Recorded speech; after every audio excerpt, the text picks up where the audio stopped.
as well, and we have an active HR wing. So that's about us. But I think what would be more interesting for all of us to hear and know is definitely what's going on in the sector. And as the editor of EQ, what's my view on it? So, I mean, definitely, I think the entire industry was a humble start, and it's turned into a miracle. And I think. Especially if you don't go too much back, but look at the developments and the things which has happened in the COVID era has actually transformed the prospects of this sector totally. So, as we are all aware, a lot of things have changed, and because of which I think the prospects and the momentum in the sector is all the more powerful and very, very interesting. So, few other things that I'd like to highlight. So, definitely with respect to trade, it's a new regime altogether with 40% BCD on modules, 25% on cells. So we as Indians definitely can look at manufacturing, which with a much more positive outlook, and we have been seeing a lot of growth in the manufacturing sector, a lot of growth in Indian manufacturing, manufacturers exporting their products to US, Europe, and major countries. So that's extremely, extremely positive for India. The PLI scheme definitely another step forward by the government of India in helping the domestic manufacturing to. Uh, on the installation front, or the demand for power per se, we all know the power demand has grown a lot, tremendously in last 2 years. The economic growth has led to the growth in the demand of power, and also uh, the I would say more and more shift towards e-mobility has also kind of not only increased the demand of power, but also made the entire country, especially the policymakers and regulators, think that if this is the prospects at which the e-mobility sector is going to grow, so we definitely are going to need more and more power. So I think from demand side, things are extremely, extremely positive. When it comes to sources, how are we going to meet this ever-growing demand of power? We all are aware of the current bottlenecks in terms of conventional sources of energy, especially coal. We've all been hearing about coal shortage, coal price rises, and bottlenecks in transportation, etc. So that is, I think, another thing which is extremely, extremely, positive for the entire solar energy sector. Thirdly, I think advances in the entire sustainability space, not only with the advancements in e-mobility, but also in energy storage, in hybrid plants coming up, and emerging technologies such as hydrogen and all. I think helping the entire ecosystem of sustainability and clean energy all look very, very strong and promising. And solar energy definitely is going to play a major role, because I think if we look at the strong sources of power in times to come, which is more energy security,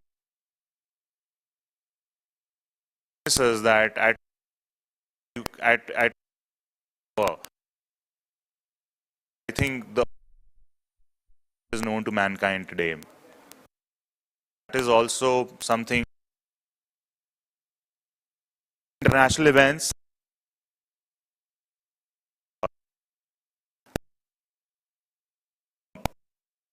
in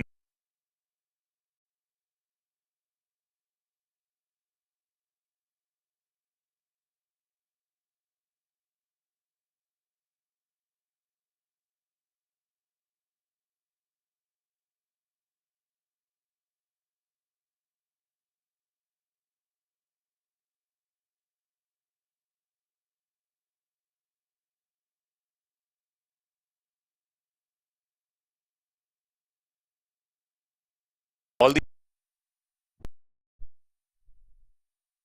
kind of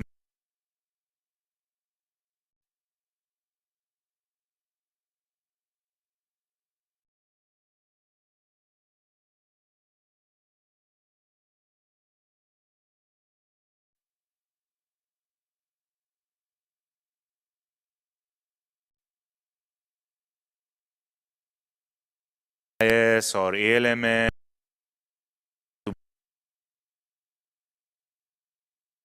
Um, we are definitely going to see more than 10 gigawatts of installation.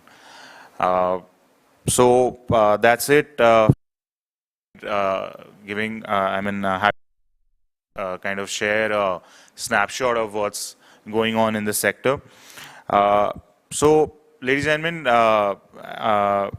I am extremely excited to be present here with you today. So, to learn about what's going on in Maharashtra with respect to the policies and Maharashtra has always been at the forefront of the distributed solar revolution or solar power coming up over here.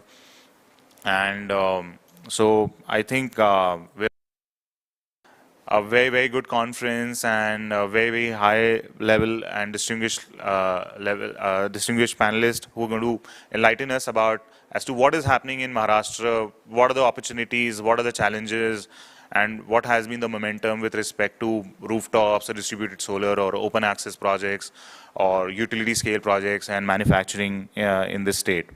And ladies and gentlemen, I feel proud in welcoming and starting our first panel. Ladies and gentlemen, let's join me in welcoming the distinguished panelist of the first panel, Mr. Vinod, GM Solar from the MEDA, Dr. Nilesh Rohankar, Deputy Executive Engineer from MEDA, Mr. Aditya Malpani, Director Open Access and Regional Head West from AMP India, Mr. Girish Kumar Kadam, Senior VP, ICRA Limited, Mr. Nitin Shimote, Assistant General Manager, Renew Power, our moderator for the session, Mr. Balwan Joshi, Managing Director, EDAM Infra, Mr. Rahul, President and CEO of Panama Renewables Energies, Dr. Prashant Kankoje, Founder and MD, Senior Advisor, A to Z Energies and from IPP Mr. Pankaj Dhingra, MD, BVG Clean Energy, and Colonel Sudhanshu Kamboj, President, Business Development from Hinduja Renewable Energy Private Limited. So, ladies and gentlemen, let's give a big round of applause may I request the gentlemen of the panelists of the first session to please come forward for the lamp lighting, please. Thank you.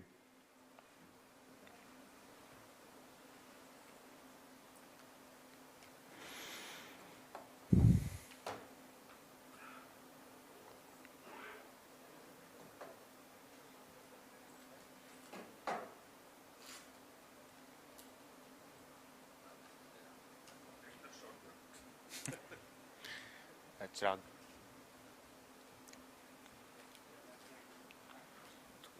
think you need to move the chairs a little bit because ये जो यहाँ बैठेंगे ना they will be totally hidden. Okay. थोड़ा shift कर दो मेरे हिसाब से. Just do it fast. हाँ.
Thank you very much, gentlemen. Please, may I kindly request you to take your seats on the stage, please.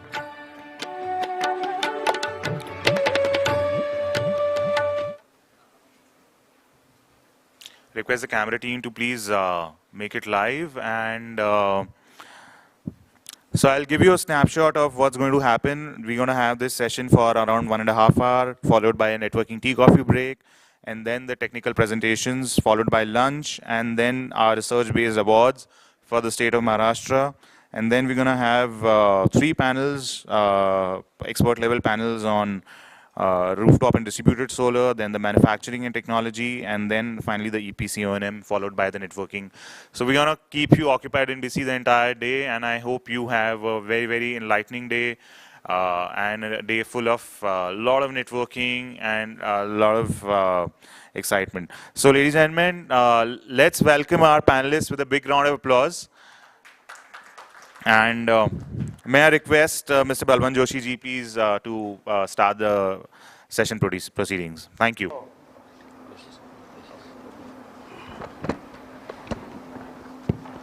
Thanks a lot, Anand, and welcome all guests, ladies and gentlemen. We have an elite panel today for discussion, and I'm really thankful to Anand and EQ team for inviting me to moderate this particular session. We are 10 panelists, going to be a long session, even though we have got 1.5 hours, is not going to be sufficient to discuss the issues that have been put for us to discuss over here.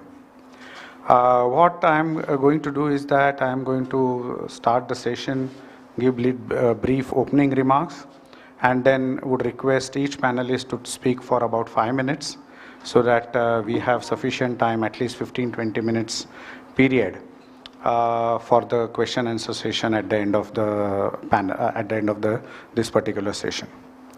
I would also request each panelist to self-introduce, maybe half a minute, about their company, their role, and then respond to my question, whatever question I may ask, or the area or topic which they think is of interest and relevant over here for this particular session. So I will start with myself. My name is Balwant Joshi, and I'm a managing director and founder of IDAM Infrastructure Advisory. We are a consulting firm dedicated to renewable energy, energy efficiency, and climate change, operating in the space for more than 10 years. We have also been associated with the several innovative policies in the country, starting with renewable energy certificate mechanism that we drafted. We also worked on the several first RPOs, feed-in tariffs, National Solar Mission Phase 1 as well as Phase 2, so on and so forth. So that's a brief about IDAM Infrastructure Advisory and what work we have done. We have offices at 5 places: Bombay, Delhi, Kolkata, Hyderabad, and Pune, and all activities related to the sustainability. Having said that, I think I would start with the question which Anand alluded to in his opening remarks, that how do we really think country is going to progress? We see a lot of tailwinds, at least at this point of time, but certainly there are headwinds also in the form of BCDs, increasing prices, also ALMM and other issues, land-related issues. So while we have a challenge, we also have got a target to meet. And the target which our Honorable Prime Minister has set in COP26 of 500 gigawatt of non-fossil fuel energy capacity by 2030 is a formidable task. But let me just give you one kind of little bit of history and anecdote. In 2007, we conducted a conference on the solar target for the country, and that was done by a very well-known institute over here, WISE, World Institute of Sustainable Energy, and we were associated with them. And at that time, the target was set of 5,000 megawatt by 2020. And the then Minister of State, Vilas Muttemwarji, was there chairing the conference. And everyone asked us the question when we published that paper, are you guys gone nuts? 5,000 megawatt of solar, current prices of 25 rupees a unit. That's what the kind of rate at that point of time. The same thing happened when 2009, when the National Solar Mission was declared 20,000 megawatt by 2020. I think everyone asked each other saying that, oh, the country has gone nuts. How do you really going to install 20,000 megawatt by 2020? And when Prime Minister announced in 2015, 175 gigawatt, I think the hell loose broke, saying kind of a thing. So everyone was kind of mad, saying that it's just impossible. But where are we today? If we exclude large hydro, the traditionally renewables that we call it in this country, we are still 100 gigawatt plus. And if we wouldn't have lost 1.5 years, 2 years of COVID, probably we would have been another 15, 20 gigawatts certainly. So as against 175 gigawatt, 120, 125 gigawatt is not a bad target to achieve. We are still 100 gigawatt plus. So 500 gigawatt, it may appear impossible as of today.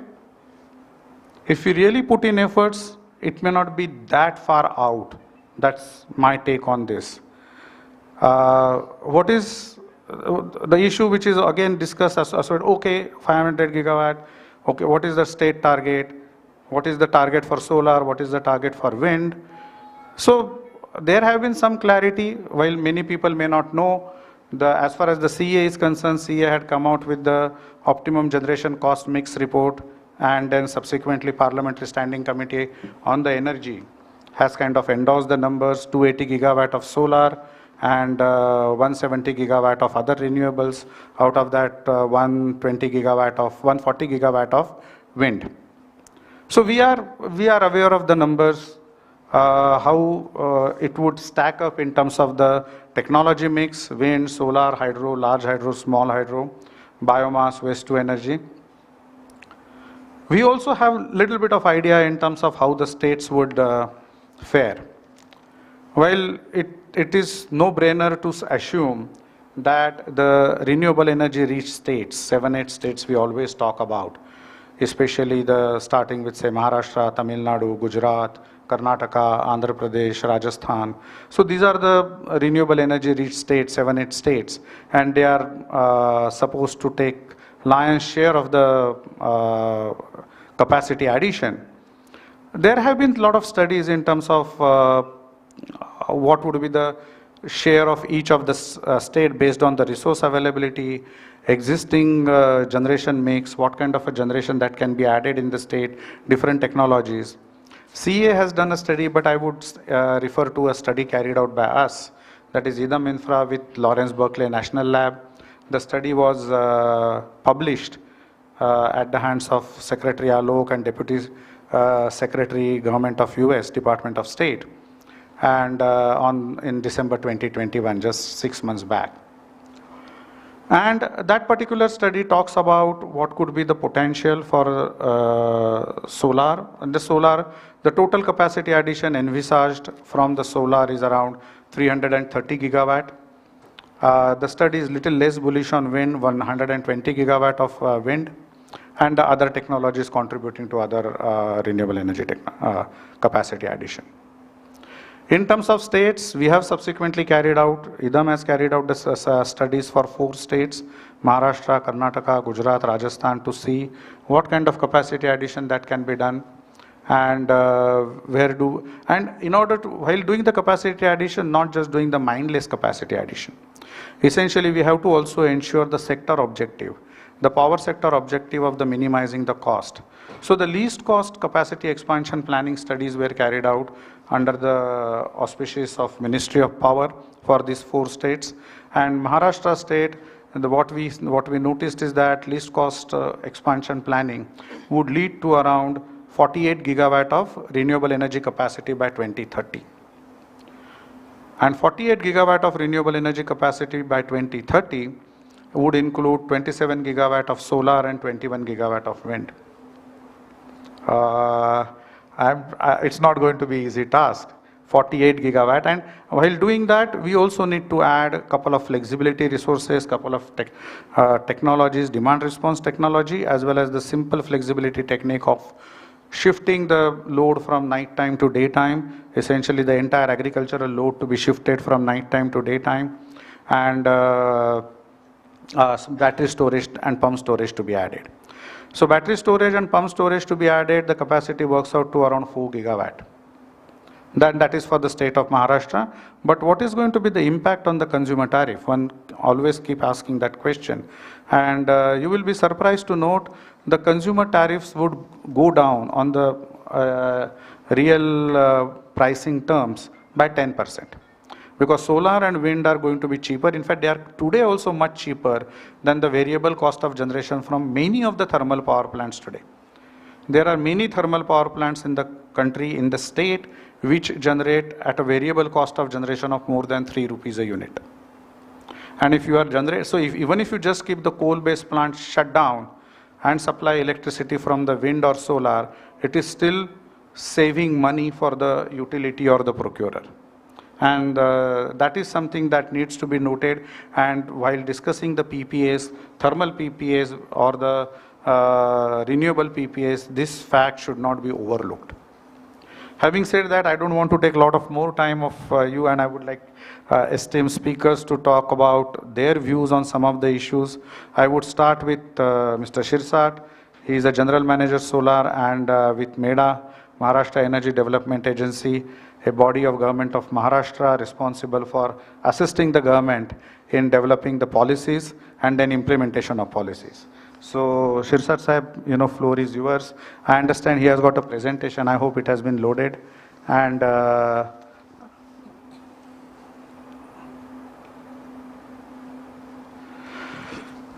so while the presentation is being loaded, I will just pose a couple of questions for Shirsat sir. Maharashtra has come up with a solar policy.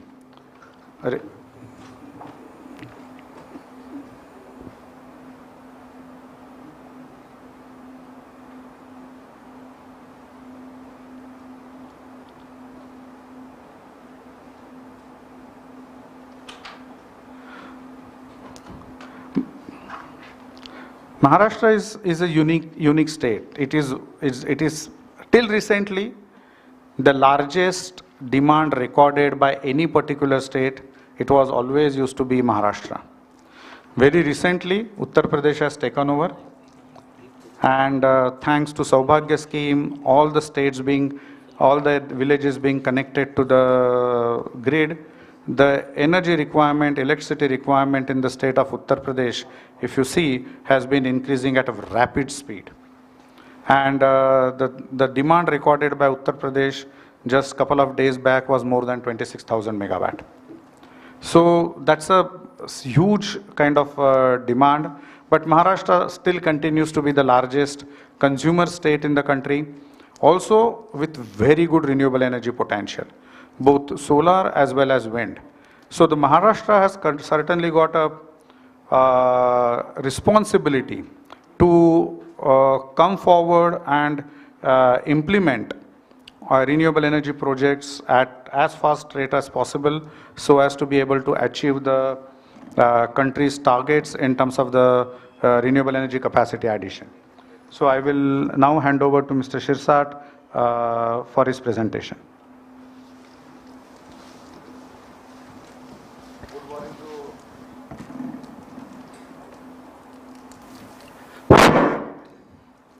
Hello. Good morning to all of you. I thanks to Surya and all developers. Those are present in this conference. Here I will present here the policy of Government of Maharashtra, that is RE policy 2020. The target of Maharashtra is 17,360, and this target will be achieved within next 5 years.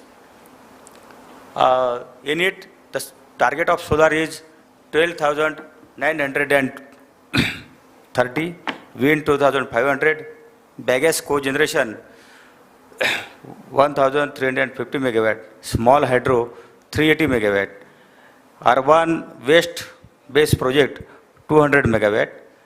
Then actually this policy is declared on 31st December 2020. Now nearly about 2 years gone, but we have not achieved so many target, and hence MEDA has taken the meetings, several meetings with all developers and investors, and understand the problems and bottlenecks of the policy. Now, on 6th June, the government of Maharashtra, in the cabinet meeting, the amendment has been made, and we have decided to give some incentives and made the policy attractive. As soon as the government reservation will be released within next week, and project will be come in Maharashtra. Now, here the policy declared, and in it some benefit and incentives are there. Project allowed to register within 3 months under the earlier project policy up to 13 June 2020. Up to this date, we have registered nearly about 1,000 projects. And next. MEDA is a steering agency, and MEDA will coordinate with the Maharashtra, Mahagenco, and all distribution company. MEDA has already developed one single window software that is on the basis of Maitri, and this single window portal will start within 10 to 15 days. Again, we have made the registration process very simple through this portal, and for the project up to 1,500 crores and above project, MEDA will provide assistant officer to that company or to that investor or developer. He will assist the project holder in obtaining the approvals and coordinate with all the concerned agencies for solving the difficulties.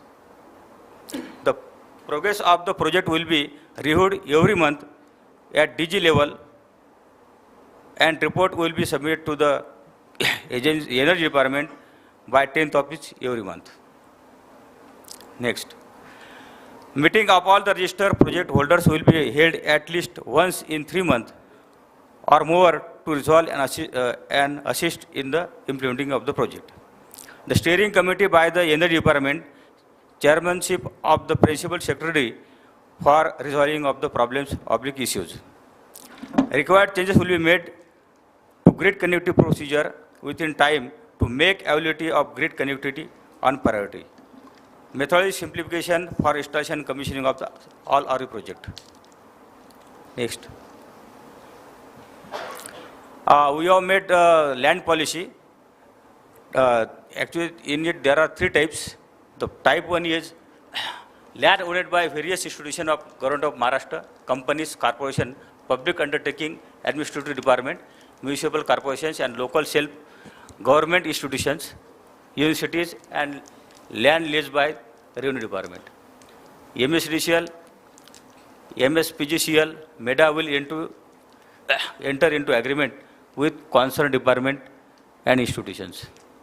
Leasing of land or revenue sharing as per mutually decided terms. Prior approval of competent authority will be taken in case of non-transferable and change of purpose of land use. Subleasing, formation of SPV is possible. Partially submerged lands for short duration in the dams, per location lands, minor irrigation tanks can be utilized for the non-conventional energy project after the confirming of the feasibility. Approval of the land of local civic bodies up to 15 acres at the Gram Panchayat, 15 to 25 acres at Panchayat Samiti level, more than 25 acres at Jilla Parishad level. For transmission, concerned institution department to make available land on priority at ready reduced rate. Then land policy second. Type 2, land owned and occupied by Revenue Department, MSDCL, Mahagenco and MEDA to raise the demand to the concerned district collector. Concerned collector on priority empowered to make such a land available on appropriate terms and conditions. Government land can be leased at nominal rate of ₹1 or on 5% profit sharing basis for 30 years. The collector and divisional commissioner to transfer land after taking the approval to competent level. The collector is empowered to provide continuous land at 30% premium after taking approval at competent level. For transmission, concerned collector in his power, empowered to make available land on priority at ready reckoner rate. Next. Now policy, land policy third. The land owned or occupied by private entities or central government, central trust institutions, corporations, public undertaking, ordnance factories, defense department, etc. Solar power project can be installed on land owned by the central PSU. Central PSUs to approach MSDCL with solar power developer approved by MNRE for solar park. महाजन को MSDCL and MEDA may from SPV independent company for the land. Next. Repowering of the project. All existing project will be encouraged to increase the generation. Generation can be increased by fixing new equipment, increasing efficiency, hybridization. Policy will be applicable as per the source in case of hybrid project. EPA will be continued for remaining period for existing source and capacity in case of repowering. Additional generation can be sold to distribution company as per the prevailing process. Separate meter for each source in case of hybrid project. Grid connected solar project. The target is actually 10,000 for 1 megawatt and above. Minimum capacity 1 megawatt. Mode of sale, competitive bidding, open access, inside or outside state, captive use, group captive.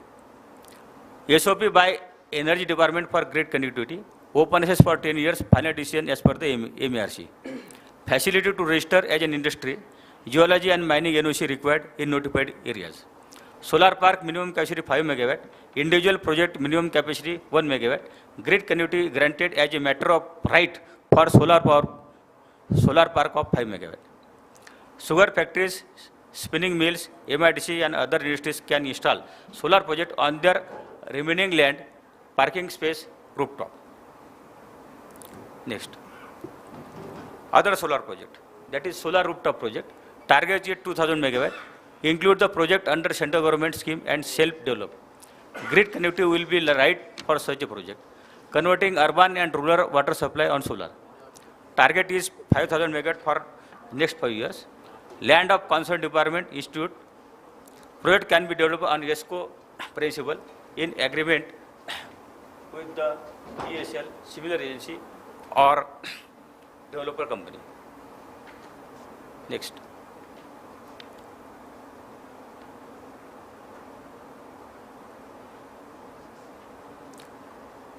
Demo solar wind project with storage. The target is 50 megawatt in next 5 years, 20 megawatt by MEDA and 30 megawatt by private developer. MSDCL will purchase energy through the PPA. Store energy will be sold during the peak hours at the rate approved by MERC. Then solar e-charging stations. Target is 50 megawatt for next 5 years. Land of developer. Project investment by developer. Next. The wind projects. The target is to establish 2500 megawatt.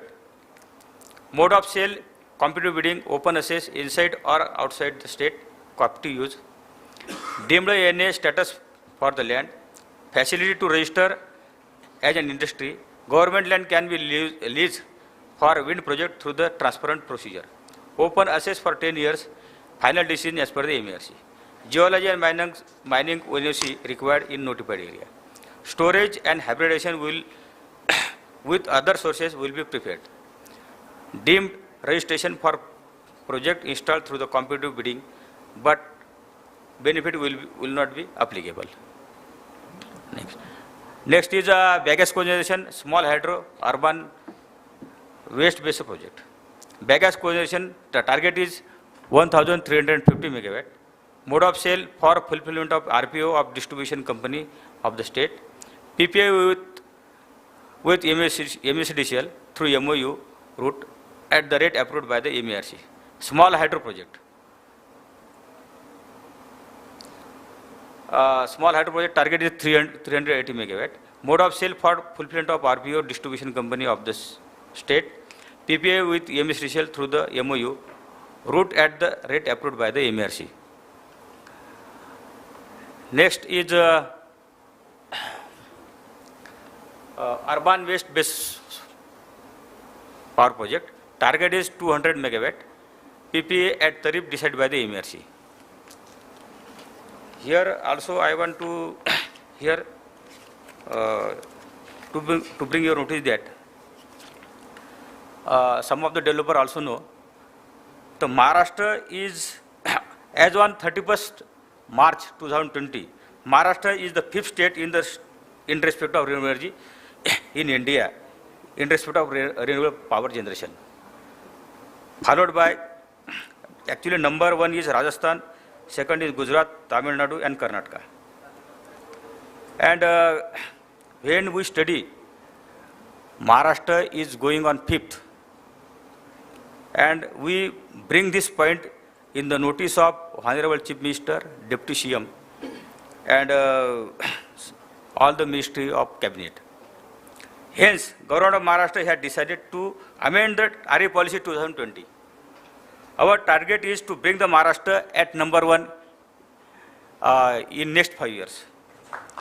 Hence, MEDA conducted the meeting of all the RE developers from to time and observed the bottlenecks of the policy. And Government of Maharashtra in its cabinet held on 6 June 2022 has taken the following major decisions for RE project. First is RE project registered up to 13th June 2022 but could not be commissioned due to the COVID-19. For such a project, 1 year extension is granted for installation and commissioning.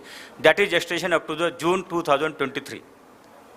Then RE project installed for captive use, then electricity duty is exempted for next 10 years. For RE generation project, NA tax will be exempted. The lands of Krishi Vidyapit, universities, corporation can be installed on their unusual land, and this power can be sold to third party or can use the power for their captive use. MEDA had already installed 1100 numbers of grid solar project on various government and semi-government building. Now this off-grid project will be converted into net meter. Sir, we would like to also bring to your notice that though policy of RE 2020 was not so much attractive, but in this period also, MEDA has registered 136 number of solar projects with the capacity of 1,247 megawatt. Cogeneration project of 137 megawatt. Wind power project of 12.5 megawatt. Again, for getting the confirmed power for 8 hours to the farmers, Government of Maharashtra has decided, Government of Maharashtra has declared the Mahakrushi Urja Abhiyan PM Kusum scheme. Under this scheme, there are 3 components, A, B, C. Under the component A, 300 megawatt solar power project of capacity 0.5 to 2 megawatts will be installed in next 5 years. Under component B, 1 lakh upgrade solar pumps each year. That is in next 5 years, 5 lakhs solar pumps will be installed. Till the date, for the farmers only, Maharashtra has implemented Atal 1. Under this scheme, we have installed 5,650 solar pumps. Atal 2, 7,000 pumps. Mukhyamantri Saur Krishi Vahini Yojana, Pump Yojana, 1 lakh pumps. Now, component B, under this scheme, 4,000 pumps are installed and work for 48,500 pumps work in progress. Under the component C, grid connected solar pumps, 10,000 per year, that is in 5 years, 50,000 solar pumps will be installed. The target of Mahagenco, in coordination with the MEDA and Mahatransco, is to install the floating solar plant in Irai Dam in Chandramukhi district. Its capacity is 105 megawatt. 105 megawatt. Mukhyamantri Saur Krishi Vahini Yojana, the plan is to install 588 megawatts. EPC modes 602, 602 megawatts. Solar park of Dondaicha 250 megawatt. Again, ultra mega renewable solar park of capacity 2500 megawatt will be installed, and agreement is also done with NTPC. And all these projects 3940 megawatt will be installed. Again, under the AMRUT scheme, we are converting solar supply, water supply scheme on solar. Now we have taken this scheme in 12 municipal corporation, Nagar Panchayat, municipal corporation area. Total capacity 1800 and 350 megawatt. 1800 and 350 megawatt. Out of this, we have installed and commissioned 12.76 megawatt, and work for other capacity is in progress. In future, preference will be given for the RE project in Maharashtra on priority basis. Just in last month, in Switzerland, Davos, World Economic Forum was held. In it, agreement of 50,000 crores are executed only for execution of RE project. This is all about of Maharashtra. Thanks.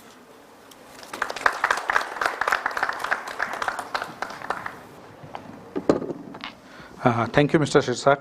It's really good to know that the government of Maharashtra is taken cognizance of the fact that Maharashtra is nowhere close to number 1, but at the number 5 in terms of renewable energy capacity and renewable energy as a percentage in terms of RPO as well. Going back to our study, we had seen that the renewable energy should be minimum 30% of the total energy input in the state of Maharashtra. And we are, if I have to believe that we are still into the mid-teens, I would say 11-12% in terms of the total energy. So we have to go a really long way in terms of renewable energy capacity addition. One point which of course I would request you to respond little later after all the panelists have spoken is the capacity addition targets announcement is probably easier than actually getting it implemented, getting the developers on board. Also, what has been generally seen, if you look at the state of Madhya Pradesh or other states as well, Andhra Pradesh, that whenever there is a lot of preparatory work is done by the nodal agencies, the outcome is little better. RUMS is a very great example. The tariffs discovered, the kind of risk assessment mechanisms that were put in place, the kind of preparatory work was done. Similarly, talk about Badla, talk about the solar projects in Karnataka or Rajasthan. So we would like to know more about what such efforts are being done by the state of Maharashtra. But before that, I would turn to Mr. Rohankar, Dr. Rohankar, sorry, and would request him what efforts MSCDCL is taking in terms of procuring solar power, integrating solar power, what kind of coordination with Transco for providing connectivity. And another big component, Mr. Shirsat alluded in or mentioned about the KUSUM. KUSUM is a great scheme, but we haven't seen uptake anywhere in the country in a big way. Because this KUSUM, if we really implement very simple economics, cost of supply of electricity to any of the agricultural consumers is not less than 7.5-8 rupees a unit. Because average cost of supply in Maharashtra itself is more than 6.5 rupees a unit. And the cost of supply to any agricultural consumer is going to be much more than that. And if you install KUSUM, if you install solar projects which generate even at 3 rupees, 3.5 rupees, 4 rupees, it's going to be economically beneficial for the state government and the state utility. So it's no-brainer. So we would like to hear from you, sir, what is the kind of efforts taken by MSCDCL in implementing KUSUM scheme as well as the procuring more solar power. Yeah. Yeah, hello. Good morning, all of you. First of all, from DISCOM point of view, I will like to highlight some of the major and important things which must come forward at present, and it's a need of an hour. As Shirsat sir from MEDA has already given the targets and he has gone in figures, I will not repeat that specifically for Maharashtra. Everybody might not had been read the news, Google News, that yesterday only that after Karnataka, Maharashtra is the second to promote highest capacity of open access energy. Also, I will like to highlight today's news regarding the Federal Bank of United States of America, that the Federal Bank has hiked their interest rate near about to 8.6%. It's a very alarming situation for all of us. And now I will come on the DISCOM's perspective point of view, what we are doing. Myself, I am a faculty member of training centers of all the centers of Marathwada, Vidarbha, North Maharashtra and Paschim Maharashtra training centers of our MSCDCL, and we are giving training to our trainers. And near about 4,000 engineers are being trained on specifically on this line, that how we can promote, how we can have a maximum capacity of RE to be deployed, to be integrated in our system. So, yeah, specifically regarding new rules and regulation, I'm going to highlight in fast. But before that, regarding national flagship programs, specifically KUSUM, Mukhyamantri Saur Krishi Vahini Yojana, I would like to say something over here. While working at the rural parts, very dense rural parts of Maharashtra, some sort of difficulties the consumers, the clients, the integrators are been facing. Many of them are interested to invest, to get interested in utility scale level. So from that point of view, one program, sir, we have started at national level through Solar is My Passion. And we are going to take series of programs, how the individual farmer, individual consumer, individual client, new integrator can be get acknowledged, aware of the rules and regulations, which is a need of an hour. As all of you have been knowing that green open access rule has been forwarded by Government of India. From that point of view, it is very mandatory, all of you, that you must be able to know what is grid code regulation. Minimum requirement. You must know what is deviation settlement mechanism. You must be aware of power market regulation. Not only these, you must be aware of net metering regulation and open access regulations. What is the difference between net metering regulation and open access regulation?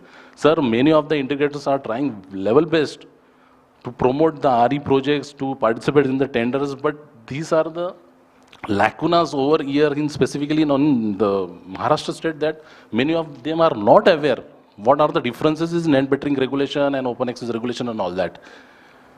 Regarding green open access rules point of view, already I will like to say that Maharashtra is proactively forward, and Maharashtra is already in such circulars and regulations what has been mentioned in green open access rules. One of the part I will like to highlight over here, that green tariff, green certificate is been mentioned in that rule. Yeah, we already have green tariff circular. If you are paying 66 paise with the tariff component of what you have a consumer, we are ready to give you a green tariff, green certificate. We have that circular already. Regarding banking has been mentioned, we have banking rules, regulations accordingly on the lines of open access regulations and green open access rules what we have. On the same way, open access charges also we have accordingly only, no doubt in that. So what I will like to say over here, that we are trying our level best.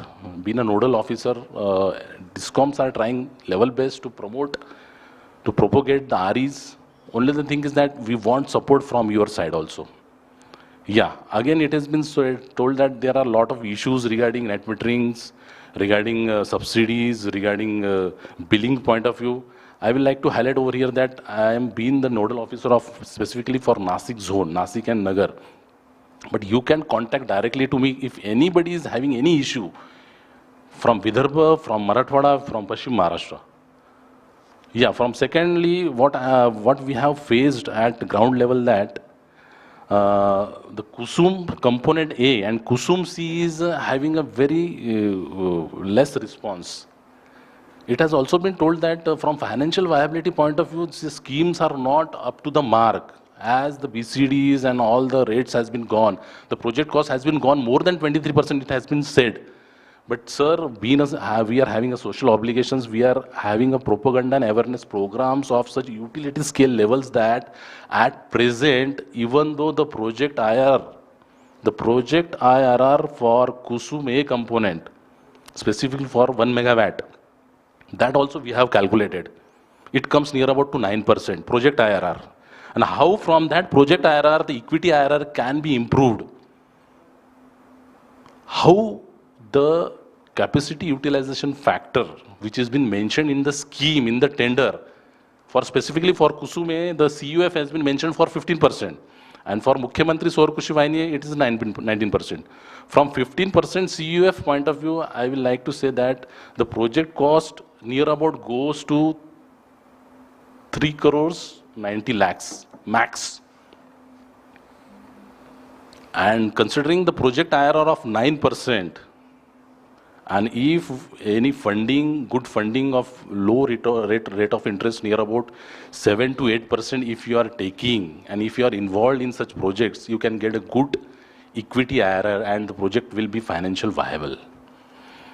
Also from technical feasibility point of view also, we are trying our level best that the grid connectivity can be get simplified. As the sir has told, Shirsat sir, the methodology has already been put forwarded by government of Maharashtra that for such Kusum A and Kusum C, the grid connectivity will be treated as a dim to be let out. All sort of provisions are there. So from rooftop point of view, not only from rooftop point of view, utility scale must also have a good promotions, what I think in the specifically in the rural parts of Maharashtra. Again, regarding, I will like to highlight over here that regarding behind the meter concept, such some amendments has been, circulars has been put forwarded by State Discom that behind the meter, many behind the meter projects are there in Maharashtra that has been decided to be on accountable basis. So from behind the meter concept, new circular amendment has been come that for all the behind the meter projects, now generation meter will be provided. And that generation meter has to be procured by the consumer only. And after giving a online intimation for behind the meter, the consumer will be tagged by behind the meter concept and that generation meter. Unless and until that generation meter has been provided for that behind the meter, the consumer will not be billed accordingly. So from RPO's renewable power obligations point of view, such provisions has been made in consultation with the regulatory commission. This is one of the major new thing what we have put forwarded. Another thing regarding, as I told that the procedures for open access has been simplified. As we all know that National Open Access Registry has been formed in the month of May only recently. From that point of view, how the procedures will be there, what will be the portfolio, what will be the portals, and how you have to get registered with that. From that point of view, power market regulations and everything must also be studied in depth so that all these things will be simplified in future. No doubt now the rules has been forwarded, but immediately in the span of 6 months, I think so, the regulations might come into picture. No doubt now it is in the rule. Rule and regulations have a lot of difference. So in this way, from a DISCOM point of view, we have obligations, social obligations, and as sir has told, Joshi sir has told, not going in a terminology of cross-subsidizing and cross-subsidized consumers. Yeah, we have average cost of supply of 7 rupees 30 paisa. And we have average power procurement cost of 3 rupees 90. And also generic tariff of 2 rupees 83 paisa. And calculating all the power economics, the only aim at present, the only challenge before DISCOM is after promoting REs, O&Ms, operational and financial efficiencies intake, The difference of average cost of supply and average revenue realization must not be more than 50 paisa is the major challenge in front of us. We are trying our level best to improve our financial and commercial efficiencies, operational efficiencies, but we do have social obligations, so that's why there are certain issues. No doubt we are trying. That issues may also be solved very soon. And once again, I will like to request all of you that if anybody is having any sort of issues from DISCOM point of view in Maharashtra, you can directly get contact with me, because being involved in training to trainers for all the Vidarbha, Marathwada, Paschim Maharashtra and North, we have all contacts with all our near about 4,000 engineers are being involved in such activities. Yeah, there are some issues regarding, many of them are facing problems regarding the net meterings and subsidies and all that. But we will get it rectified very soon only, no doubt in that. In this way, I will not take a lot of time, and I will thanks to PowerCon and sir that giving me the opportunity over here. Thank you, sir. Thank you very much, Dr. Rohankar. In fact, one of the issue in terms of project development in the state of Maharashtra about solar park, power evacuation, land-related challenges, and so essentially the project development related challenges in the state. And I think this is a good forum to talk about those challenges. Both MEDA and MSADCL is present over here. So I would request Colonel Kamboj to come over here and throw light on what issues he thinks are critical for the development of projects.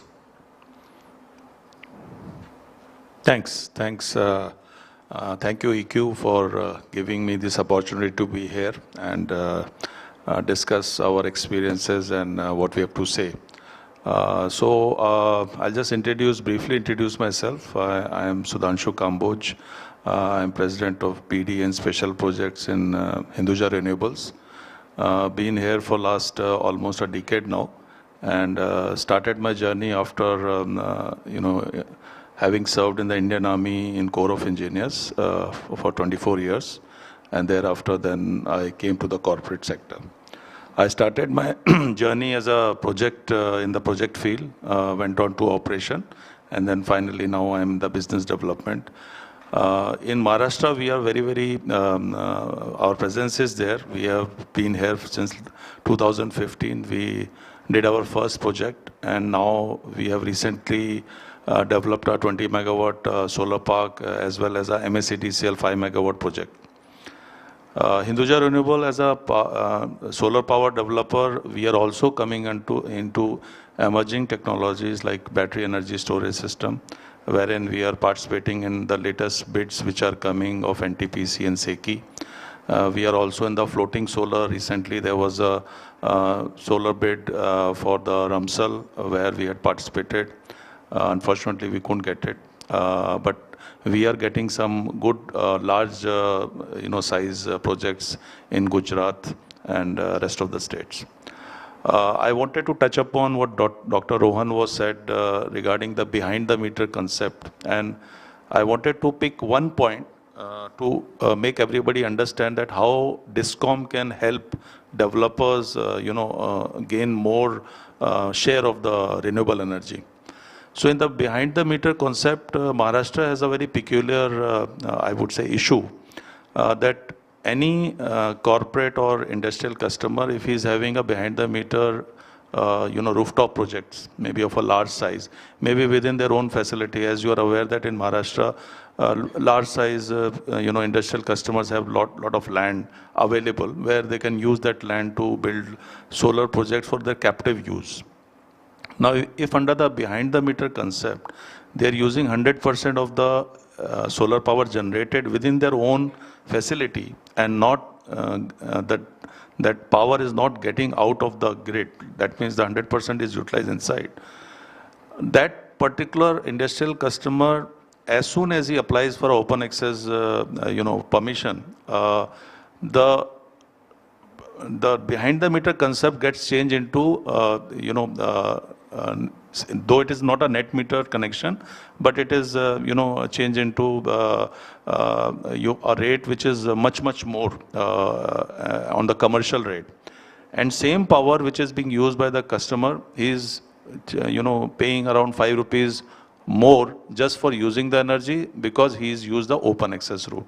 So I would request that MSCDCL should look into this, because if they want to promote, open access and renewable energy, they should take out such kind of, rules which actually is not allowing industrial customers to use its own power as well as use open access power.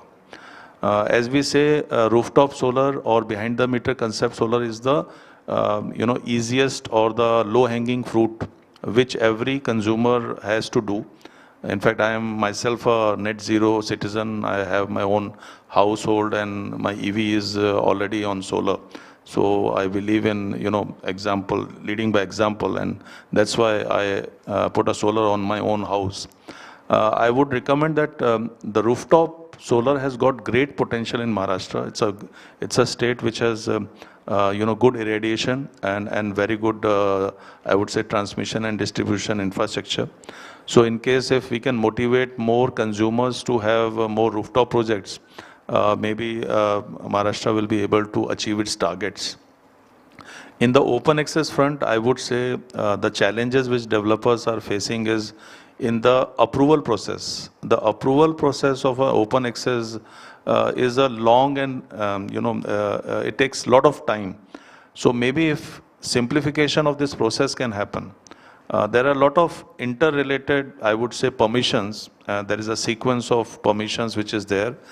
If between the departments this permission can be simplified, because everybody knows that the end product is that a solar park is coming up, it has to be given a permission. It is the rating of that solar power park has to account for all the related, I would say, electrical side technically as well as feasibility wise. Those things have to happen. So everybody is aware, but between the departments and between various government agencies, there's always a time lag. So if those time lags can be reduced, then I think solar projects can be put up very quickly. And I feel that 3 to 4 months of project development time can be reduced by simplification of these processes. One thing which I wanted to add over here is on the land part. I think a lot of good policies have come on how land can be leased out or procured. Even from the farmers also the land can be procured. As we are aware, it's a tricky issue. Land records are not digitized. There are a lot of issues we face while we go into the due diligence of land. So maybe like in good states like Uttarakhand or some other good states who have digitized their land records, maybe Maharashtra state also, if they can expedite this digitization of the land record, maybe I think this will also give a lot of help to the developers to have all the land records available in a short period of time, and then they can do the due diligence much more quickly. At present, I would say that the biggest two challenges which is faced by any developer in a solar project is land development as well as the approval process. So maybe if these two things can be attended to, Maharashtra can certainly become number one. They are an industrial state. They have all the big industries over here. So I feel that there's a lot of potential which needs to be tapped, and we can do it. That's what I can say. Thank you. Thank you, Colonel Kamboj, for the positive note.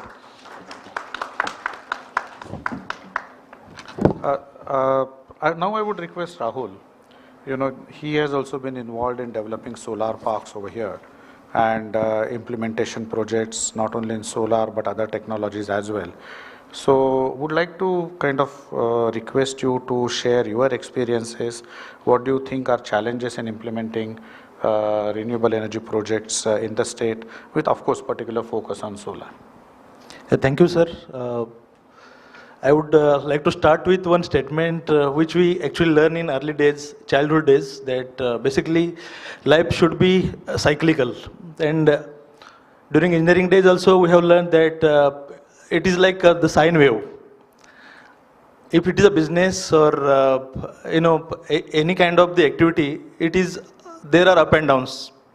But the way turbulences are happening currently, so before touching to the implementation points, let me also give the brief about what we do in Maharashtra, especially. So I represent Panama Renewable Energy Group, heading the complete renewable energy business as the CEO of Panama Group.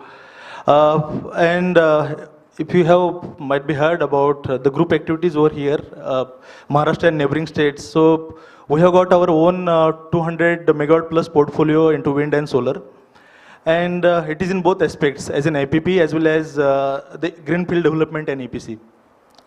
So when it comes to actually the implementation challenges, we have seen that as Maharashtra has always been the point of attraction for all the businesses.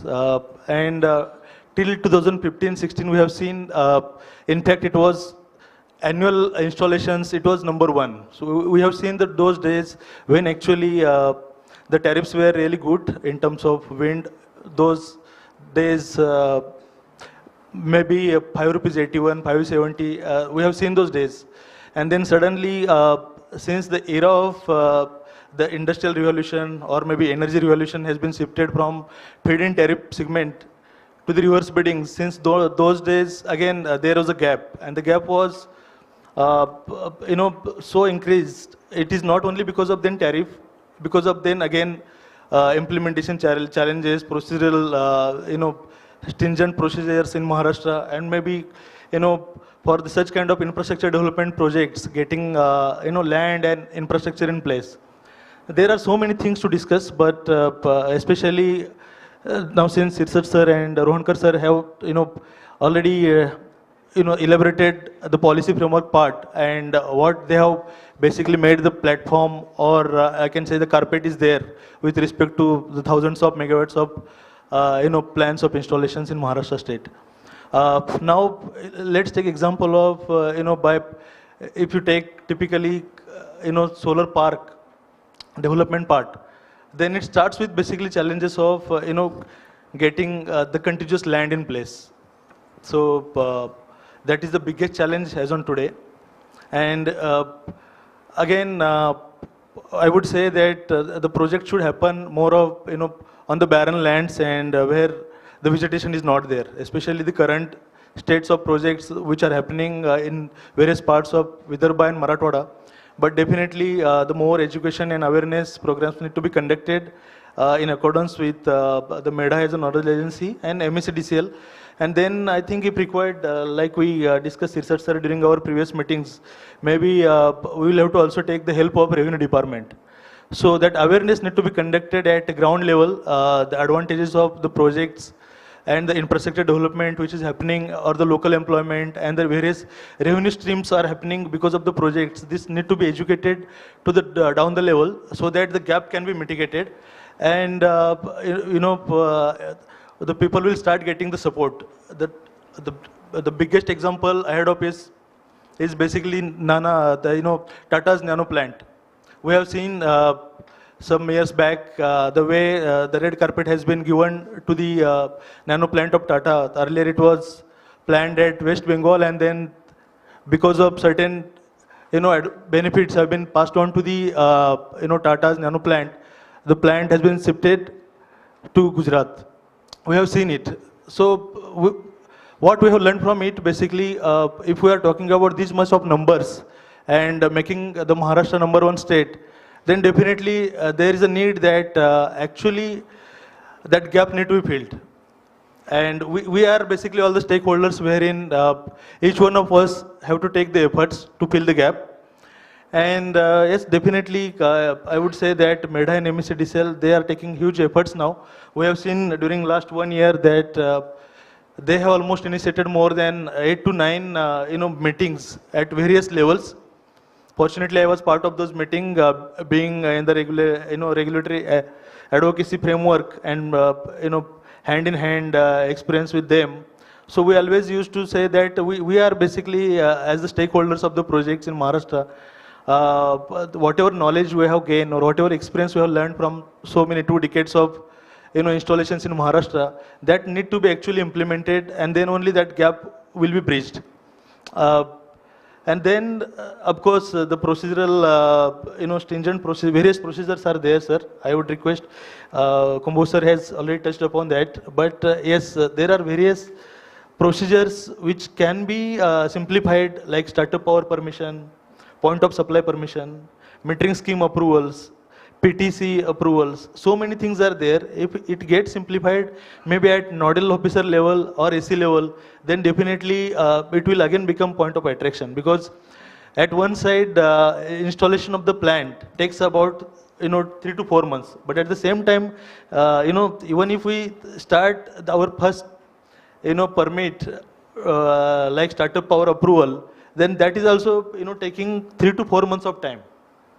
So by simplifying these processes, definitely it will help us to add more and more RE capacity in the state.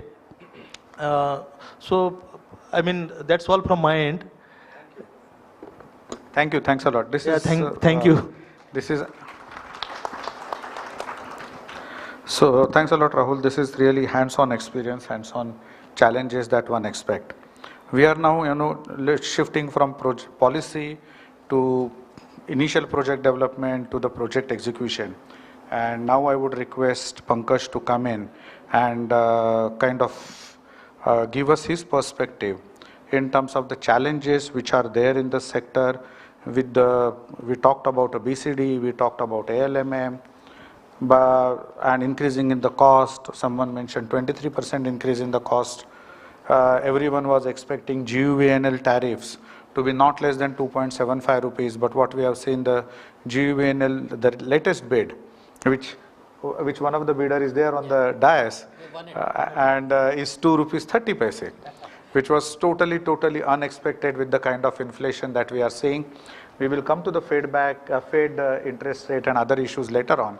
But in view of these actual physical asset related challenges, logistics related challenges, everyone has been complaining about no ship is available to bring modules from China. Okay, what is the miracle? How it is, the people are still bidding 2 rupees 30 paise, and in your view, what is really the impact of the BCD and ALMM on the sector? Thank you, Balwanji. I know Balwanji, I think, for quite some time. And I've reminded him when we met during our ports committee, where I was also a solar committee expert. So actually, I'll just introduce myself very quickly.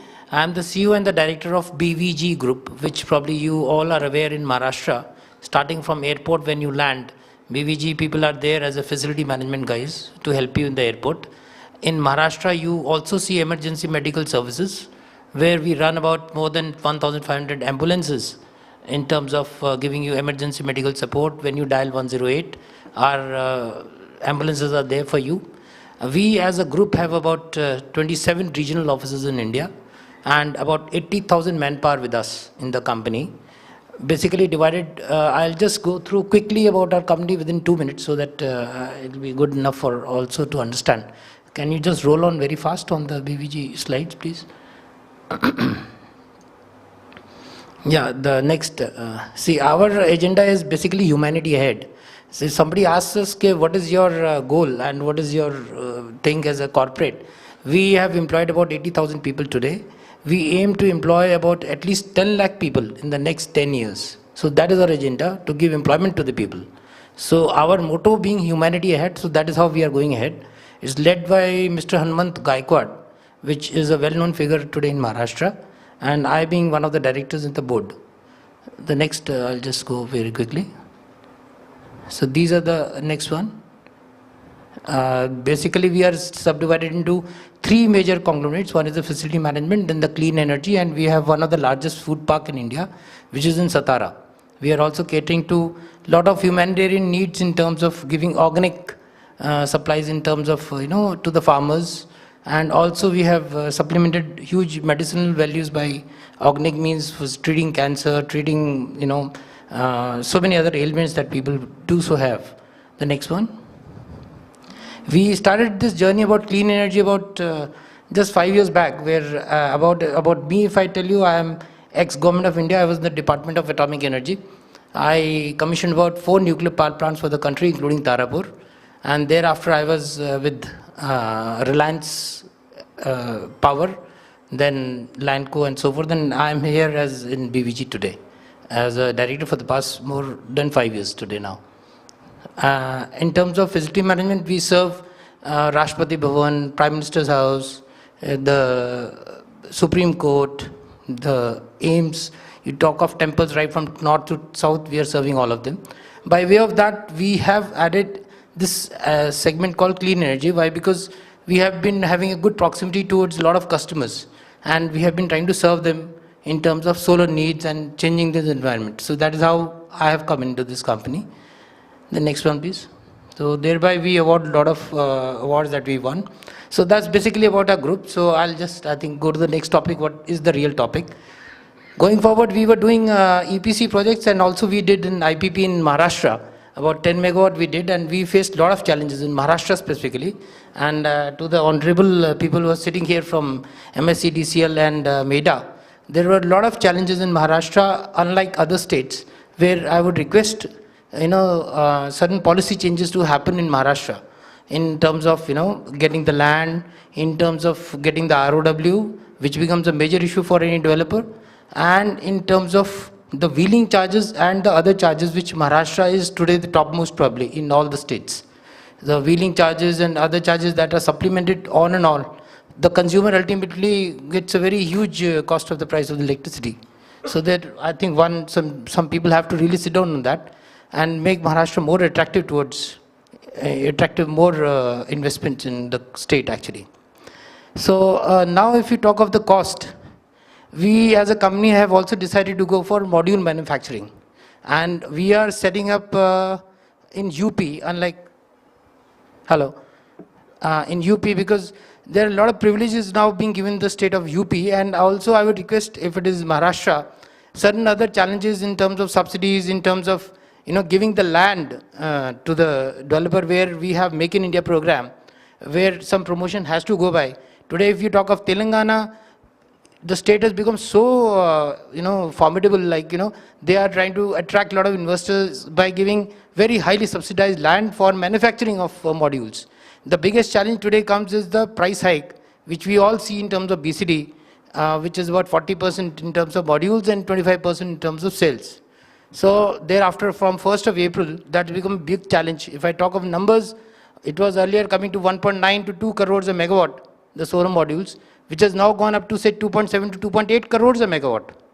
If somebody was talking about 23% of increase in the price, if I total it, actually today, the EPC price has gone more than 35% ahead. Because even the steel, which was coming at say around 95 rupees a kg, it went up to 130 rupees a kg. Now it has slightly come down, of course, of recent for the past 2 to 3 weeks. But modules are not coming down. Today in our country, what we say, Make in India program is there. We are highly focused on module manufacturing. The main crux is cell manufacturing.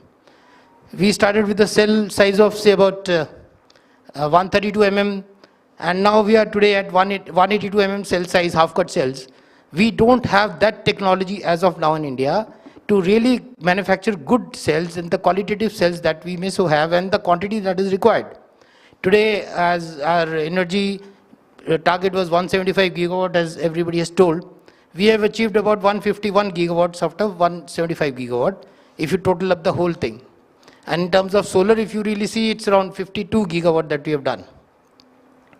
We have to really gear up ourselves in terms of cell manufacturing, in terms of lowering the cost, in terms of the manpower to be China's rates actually. So that is where the bottleneck is. So that we require a huge support from the government policies, which I am stationed in Delhi. Our company is based in Pune. I've been also trying to advocate in terms of SECI and MNRE also. And there are a lot of positive changes happening now. And we see that so happening. And it has to be translated to the reality.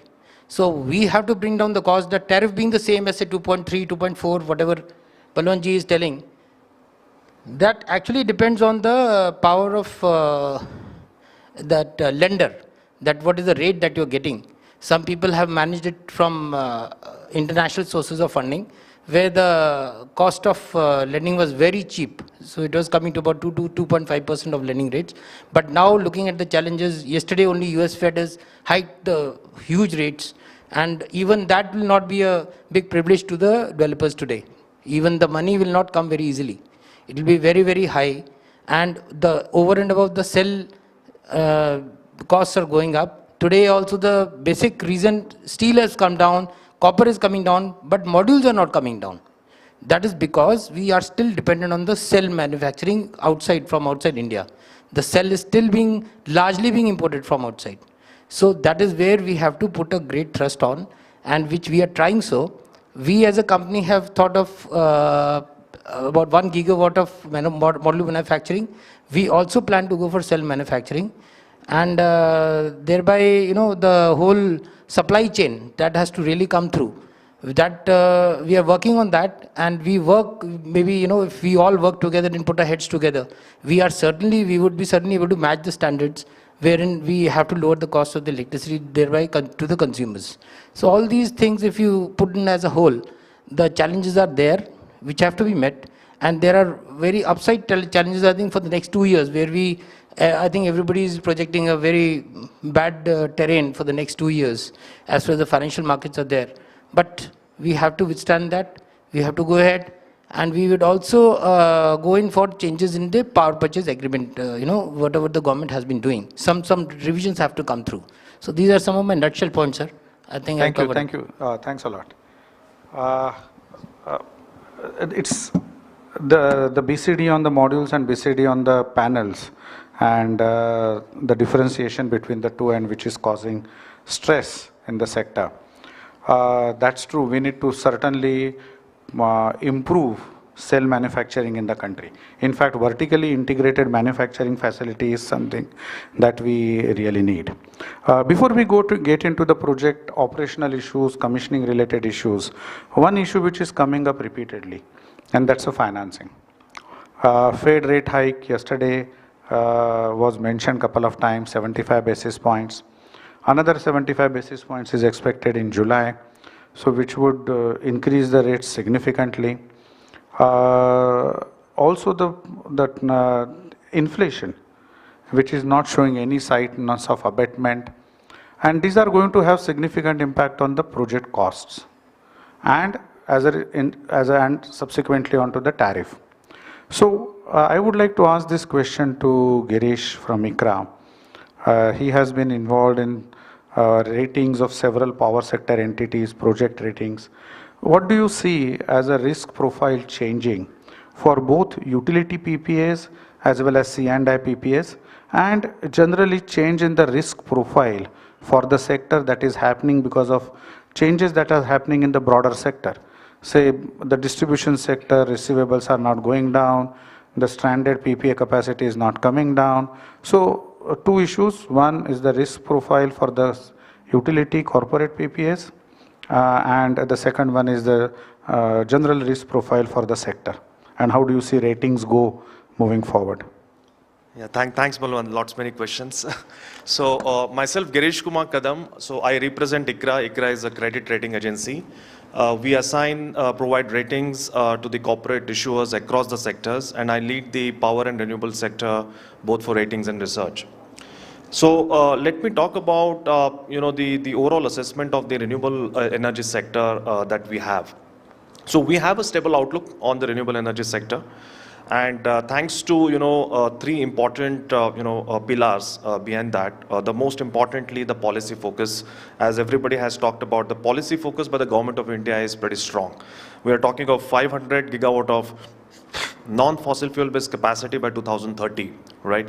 And government of India has already announced the net zero transition path, by 2070. So structurally, the investment profile towards RE are going to remain quite solid and intact. That's number one. Number two, the tariff competitiveness of RE, particularly solar and wind energy, has improved quite significantly. And that is well illustrated from the fact that we continue to see the bid tariffs both in the wind and the solar space, well below 3 rupees a unit over the last 4 to 5 year period. In fact, the solar bit tariffs have been remaining range bound between 2.2 to 2.4 rupees a unit, despite the cost pressures, which I will subsequently discuss. But on the wind side, the tariff levels have remained somewhere in the range of 2.8 to 2.9 rupees a unit, and these tariffs are quite competitive, from the state discoms perspective. State discoms are the ultimate off-takers, and even from the state discoms perspective, the marginal variable cost of power purchase is still well above 3 rupees a unit. And average power purchase cost apparently for the discoms is going up. It's inching towards 5 rupees a unit. So in that perspective, the cost competitiveness is quite superior. That's number two. And number three, the overall execution cycle for the wind and the solar projects is relatively much lower as against large thermal and hydro projects. So which is why the outlook is stable. Now, moving on to the risk profile assessment for the utility sector and the utility IPPs, and particularly in terms of the tariff viability assessment from our side. So the viability assessment for the utility IPP for a particular tariff will be dependent on, again, the capital cost, which will be, again, a function of module price level, B, the PLF expectation, and third is the cost of debt. These are the three important assumptions which will have a critical influence on the return expectations and the DSCR metrics. Now, we have started seeing an, uptrend in the module price phenomena internationally. In fact, the module price levels have gone up by more than 45%, from lowest level of 17 to 18 cents per watt, which was witnessed somewhere in November, December 2020, which is currently prevailing at about 27 to 28 cents per watt. Again, because of the pressures on the polysilicon price levels, wafer price levels, because of the demand supply imbalances in China, the supply chain issues in China, and other local factors. And these price levels continue to remain elevated. And by the way, the domestic model sourcing for the IPPs has to happen, from the ALMM notified vendors. As of now, there are no foreign vendors under ALMM guidelines. So, and on top of that, there is a BCT angle which has come into which has come into picture from April 2022 onwards, which is 25% on the cells. So as a result, the sourcing cost of the modules, for the IPPs, even from the domestic vendors, which are currently under the ALMM guidelines, has gone up quite significantly. And that is going to be a significant cost headwind, for the IPPs who have won the projects in the recent past, and with the tariffs ranging between 2.2 to 2.4 rupees a unit. So that's one. Number two, we have already started seeing, the reversal in the interest rate environment. We saw interest rate dipping by more than 200 basis points over the last 15 months. And of late, it has started reversing, and it has already gone up by more than 100 basis points, and which is likely to go up even further. So interest rate assumptions are going haywire. Number three, the rupee dollar exchange rate has also, gone up by more than 4 or 5%, and exchange rate is inching towards 80. So all these assumptions, and on top of that, the commodity, uptick has already been there, although there has been some softening, but on a YOY basis, the commodity uptick is still elevated. And all these factors are putting a significant pressure on the capital cost. And that's going to be a major cost headwind challenge for the IPPs, especially for those IPPs who have won the projects at a very, very fine tariff rates, anywhere between 2.2 to 2.4 in the solar side. So that could have some kind of a pressure on the debt coverage metrics, and also it may result into some kind of a moderation in the return expectations, from the IPP's perspective. It's all the more important for the IPPs, to cost competitive cost of debt, and to ensure, the cost of module sourcing within the bid assumptions. I mean, that will be a very important monitorable going forward. So that's on the, the risk assessment for the solar bid PPAs as we see. As far as the wind PPA tariffs are concerned, we are not seeing any kind of irrational, the pricing levels as of now, and the tariffs have remained a pretty reasonable range, within range, anywhere closer to 2.8 to 2.9 rupees a unit, and so unlike solar, the pricing bid pricing discipline is far more better as far as the wind projects are concerned. But having said that, between solar and wind, the overall, the risk profile for the wind projects is relatively higher vis-a-vis solar, because of a relatively higher degree of PLF variability risk, higher degree of operating risk associated with the wind projects.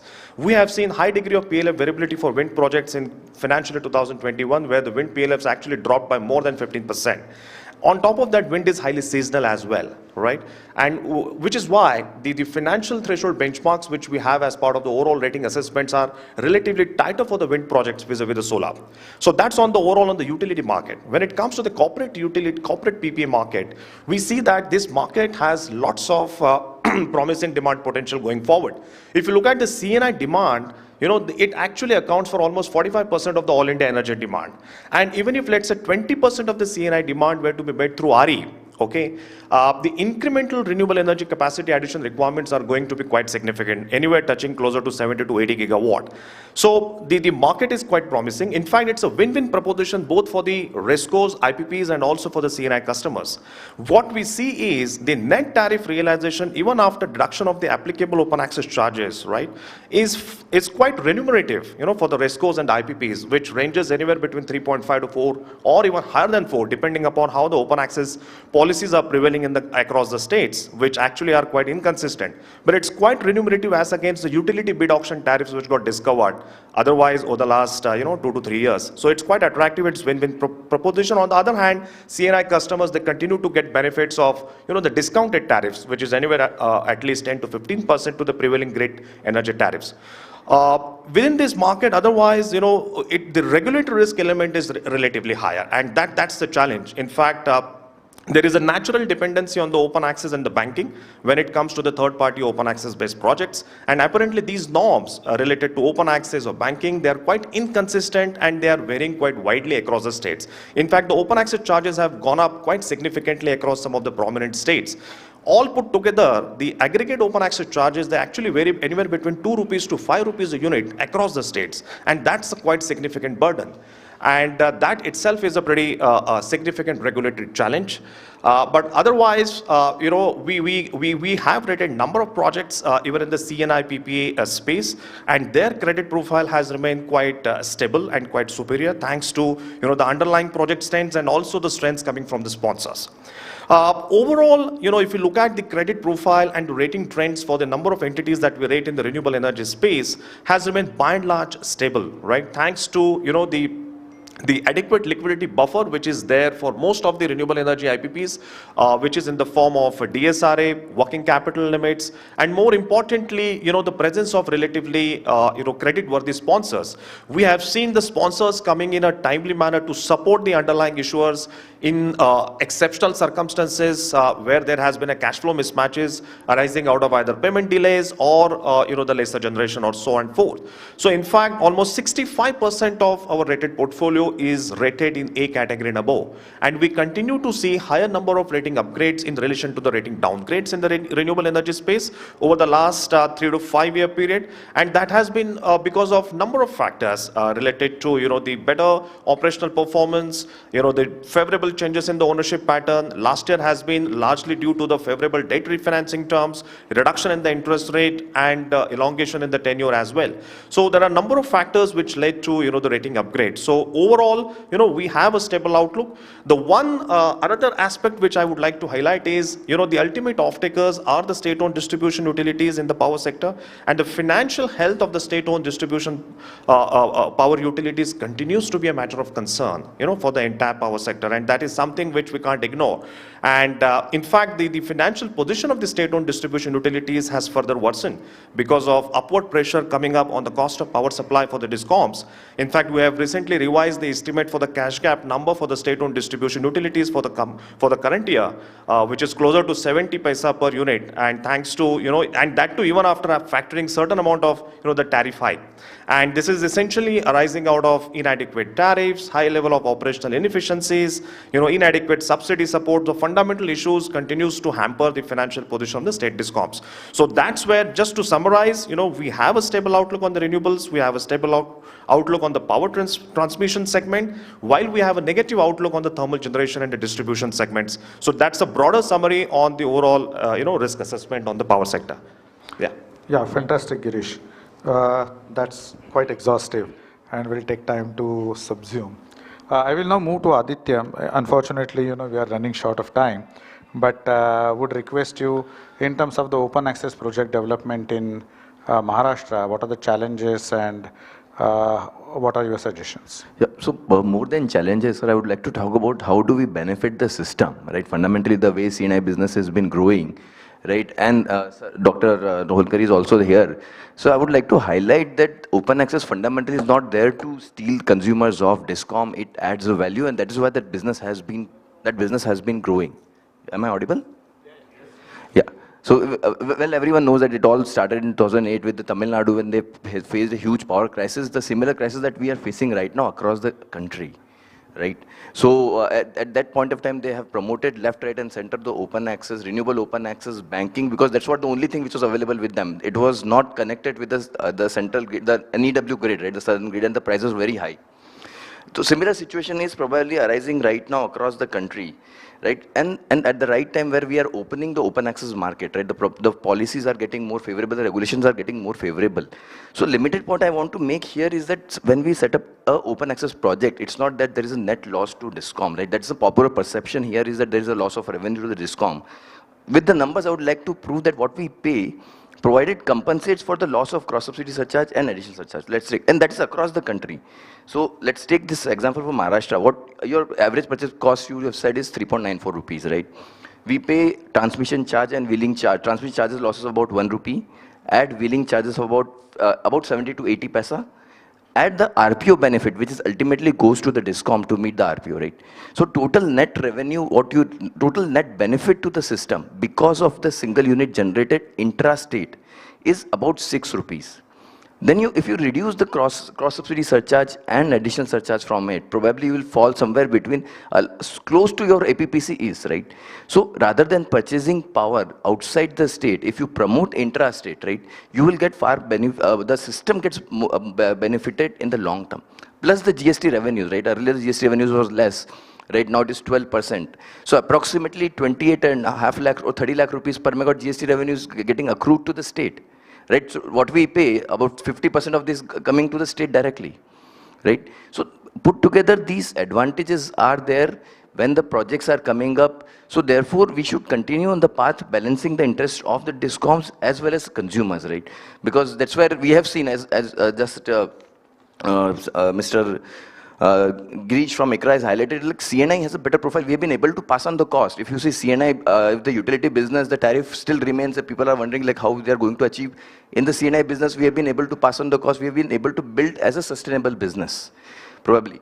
Right, so it helps Discom, it helps the consumer up to a limited extent. Probably you set up the capacities that up to RPO of the state it should be allowed, or there should be some limitations.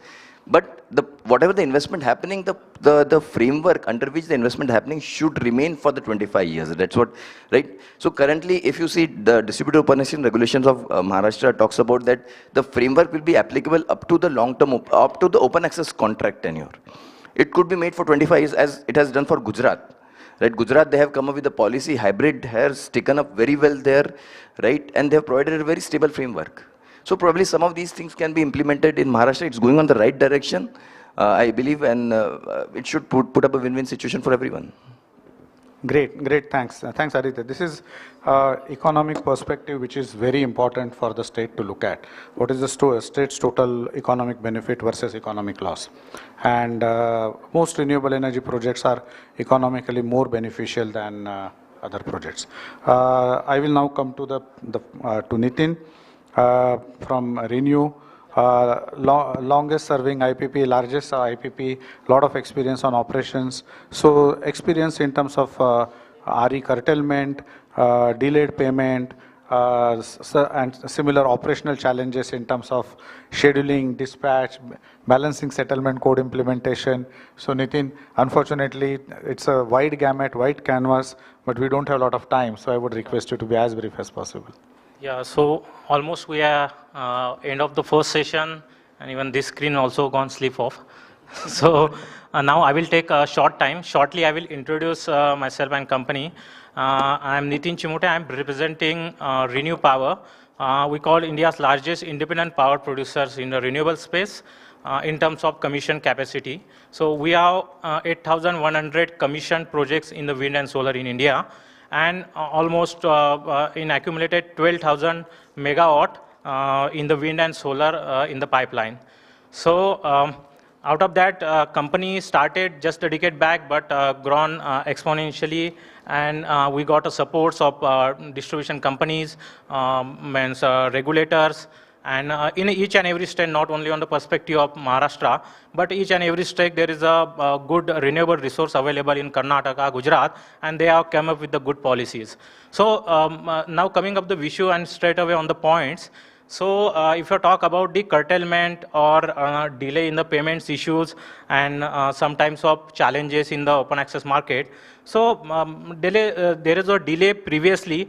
The things was started like cancellation of the PPA in 2017. Some state like Telangana and so not Tamil Nadu, Karnataka and Andhra has started cancellation of power purchase agreement with the developers, which was very negative outlook that time for the RE developer to invest more in the state, but which is not the case in the other state, and now that is on the positive note that things has been resolved, and now all the discoms are paying on time. Previously, it was delay almost 10 months by some discoms, which is very unlikely that to pay the debt to the lenders. That was a very challenging issue that time, but now we are working with the governments, and governments are also working to develop the renewable capacity in India, and we are targeting for the getting the solution for that. Now on the curtailment part, so there is a transmission corridor. We have the solution for that, and government is also given the good solution. We are developing the green corridor. We means government's transmission company and CTU connected, STU connected substation. They are generating the green corridor to evacuate the green energy. So that is on the positive note to develop the green corridor for the renewable energy projects. So that issue also is getting resolved, and it is again on the positive note. Now delay on the payment side, payment was delay initially by the distribution companies, but now it is coming on almost on the 2 to 3 months from 10 months. So that was one of the part.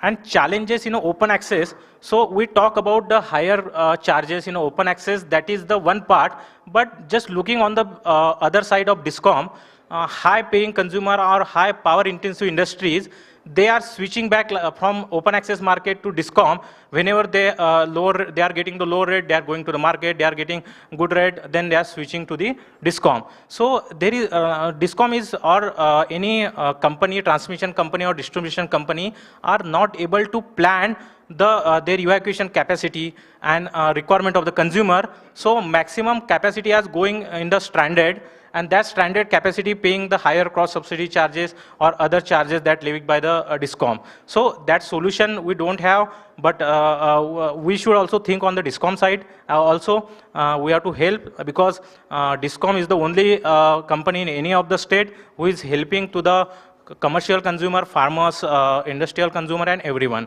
domestic consumer. So these are on the short note. Thank you very much. Thanks a lot, Nitin.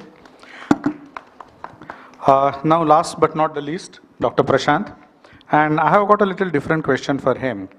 We have seen a lot of announcements being made by Ministry of Power, Ministry of New and Renewable Energy on several issues.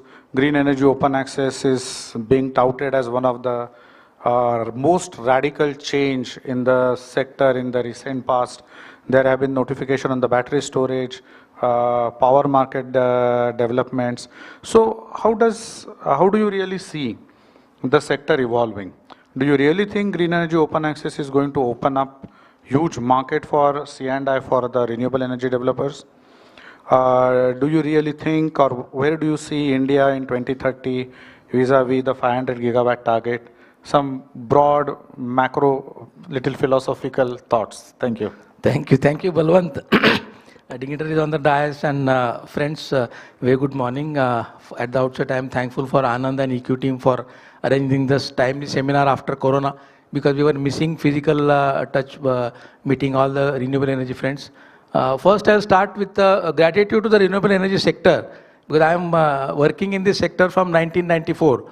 Though everybody has made challenges, and I'm thankful to Balwant asking me speaking last, because the challenges are so repetitive, so I have saved my time and energy. But challenges are there. But everybody should accept in the hall here that it is bread and butter for us. Irrespective of all the challenges, we are still continuing. Last 26 years, 28 years, I am working the sector. I enjoy the sector. And my friend Rahul has just mentioned about the sine wave, so I'll take that example and going on a positive note, because you know sine wave, three-phase sine wave is lagging with 120 degrees apart from each other. So first sine wave is a developer, they are always enthusiastic. Second sine wave is a regulatory authority. They start after the developer approach them, they start rising and taking out the policies. And third sine wave, unfortunately, the DISCOM. They wake little late and want to help the developer. It's not that they don't want to help. And it has moved a large sector. When in 94, 95, it was on a technology-based, everything was on technology. People were fascinated about wind energy that time, and solar were never thought in 94, 95, and they were never thought. So we have moved from technology to financial model. Now everybody is talking only on finance. Nobody talk about finance, technology, solar and wind. All technology is taken for granted that everybody knows. The finance plays a major role, the major sector. And like the sine wave, there are some harmonics in between. There are some distortion in between. So by the time regulatory authority issues the order, half of the developers are on the lower mode. And by the time DISCOM is on the higher mode, they want to help it. Some of the regulators are on the backside and some of the developers are also going on the downside. So it is going on that way. And we must also appreciate that a lot of high groups are coming into the sector. So definitely there is a green, green pasture, a green future for everybody of us. The central government talking about carbon neutral state by 2070. We have 5 Amrit Tattvas already developed. So it's a basically need of the hour to go for renewable energy, no doubt. But then DISCOM has got their own issues about getting penetration of so much of high renewable energy into the grid, which is definitely is not accepted by them because of its whimsical nature. So variable nature of solar and wind, we think from, if you are on the developer side, we think that regulators and DISCOMs are whimsical. They think that developers are whimsical because, and we think that it's nobody's fault. It is the wind which is whimsical or the solar which is whimsical, because we never know. Though we are talking about forecasting and scheduling, but thanks to climate change, even tomorrow's forecasting, we are not sure how much accurate we get. And every now and then, now the monsoon has started, somewhere it is flood, somewhere it is high. Today in Pune, it's a very heavy sun. So all those things are factored in. Everybody is enjoying the sector, everybody is going on that. And then welcome move from central government, as Balwant said, green open access. That's definitely going to change the wheel completely. Though there are certain problems because of lag. Initially, in the initial period, 94, 95, as I said, DISCOM, regulators and developers are in phase with each other. You can say power factor was unity that time. But now they are lagging in everything. So green open access, though it is issued by central government, though because of concurrency of the subject, every state regulators has also accepted as it is. We expect as a guideline, as a developer, because when the other side of the table, we expect that it has to be accepted by regulators as it is. And state regulation is must. But we never know, because they are not in the same shoe like we.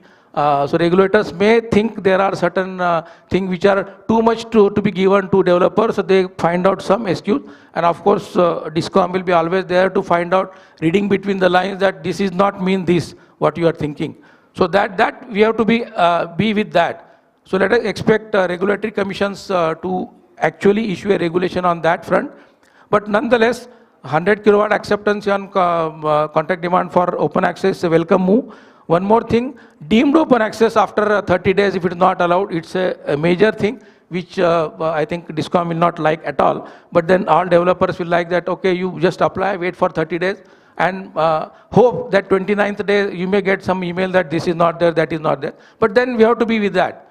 So we need a lot of patience in renewable energy. I can definitely tell you that those who have very less patience, those want immediate quick things to happen in wind energy or solar energy, it will not happen. Another 25 years we'll discuss the same issues like we are discussing last 25 years. Those people who have got good patience and guts, they will continue to be excelling in this sector. DISCOM, new officers will come, new developers are coming. Now new generation of experts are coming in. Balwant and me working last more than 25 years. So we are not into that advisory mode like Krishna, Goshti Sang and Yukti Chachar in that mode. We know that all these things are going to have some life and some of them die on its own, but some of them will continue where we need to have a regulatory approach, because I'm also representing in Power Producer Association as an advisor, so where we have to also go to regulatory authorities centrally or state or somewhere, but we have to be with it. It's like a diabetes or blood pressure somebody has, he has to continue with it in the lifetime. That is why this land, ROW, open access, wheeling charge, transmission access, these all are the pain in the renewable sector, and we have to be with it. You cannot expect this will go away automatically. Though Electricity Act talk about something that wheeling and open access charges and cross subsidy has to be zero, one day, one fine morning you can expect it has to be zero, but it will not happen. We expect that things will be more competitive and discount will be also one of the things, because on central level it being talked about carriage and content separation, we talked about private players coming in, private distribution companies coming in, like in Pune we have got 2-3 distribution franchises already there. Bombay we are having last more than 25 years, Adani and Tata Power going on. So these are all things which will be there, and everybody on which sine wave he is riding, that decides his own future. Somebody has enjoyed it, even 17 rupees PPA rate for solar. Now people are crying with 230. But those who are got 17 rupees, they said wind, solar energy is fantastic. Those who have started little late, they said solar energy is very, very bad, because we are getting only 230, it is not viable at all. So it depends on which day you start your exercise. That will give you better health going down the line. That is, in short, is the summary, and thanks for my giving the time for that. Thanks, Prashant. I have got 3 takeaways. I really like the analogy of RBY 3-phase. The takeaways, that is regulator, developer and DISCOM will never be in sync. They will be always 120. That's a bad thing, because they need to be in sync if you have to really achieve 500 gigawatt target. But like these 3 phases, it will never happen. Second, which is a good thing, it's a sine wave. So if it is going up, it is going to go down, and if it has gone down, it is going to keep up. The third one, which I have not really understood, what exactly is diabetes and blood pressure here? I don't want any clarification here. You know, otherwise Anand will kill me. Otherwise Anand will kill me. Okay. So with this, I would have really liked to have some question and answers, but I would request to have questions offline. Most of us are going to be here for at least couple of hours, if not full day. So please approach us. And with this, I would thank all my co-panelists for really, really interesting discussion, sharing their perspective. Thank you very much. I will hand over mic back to organizer. Thank you. Thank you so much, Balwant sir. Since we are already running out of time, so I would like to thank all the panel members. Special thanks to Balwant sir for moderating it so well. Now I request Mr. Vinod Sesat from MEDA to distribute the memento to all the panel members. Sir, please. Sir.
Thank you again to all the panel members. Now can we have a group photograph of all the panel?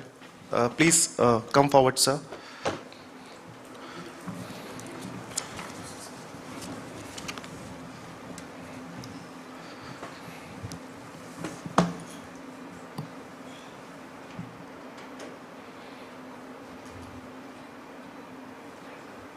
Thank you so much, all of you. Since we are running out of time, so we'll have only 15 minutes of break for tea and coffee. So we'll be back within 15 minutes. Thank you.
With sustainable solar technology, Longi focuses on PV product manufacturing and PV system solutions, adhering to the brand development concept of stable, reliable, and technology leading.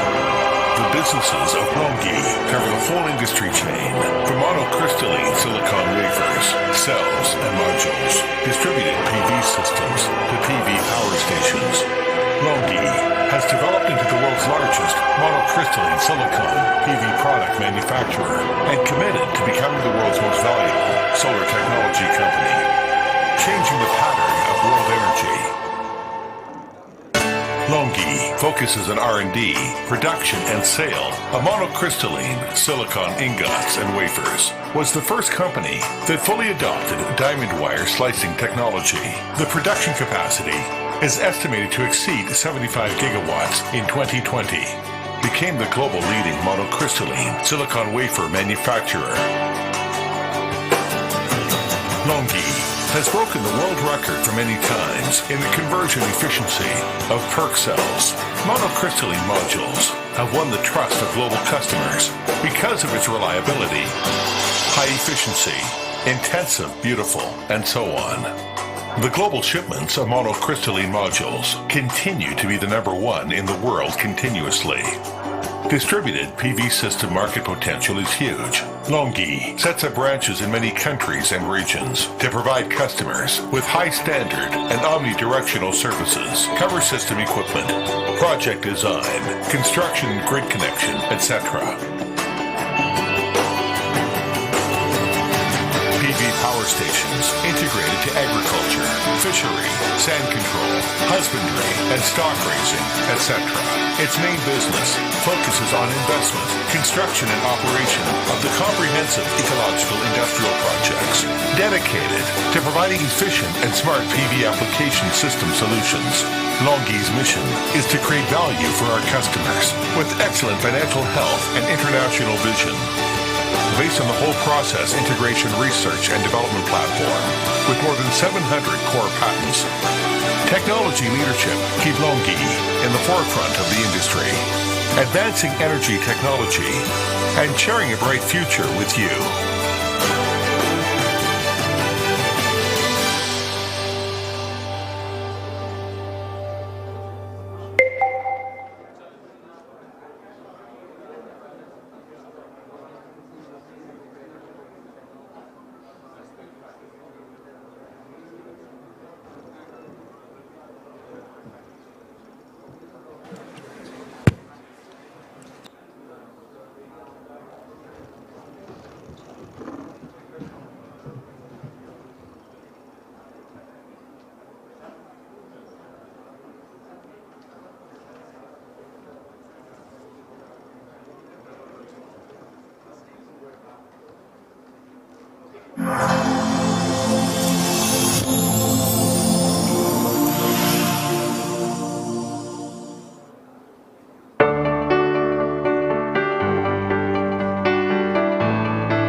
of the world.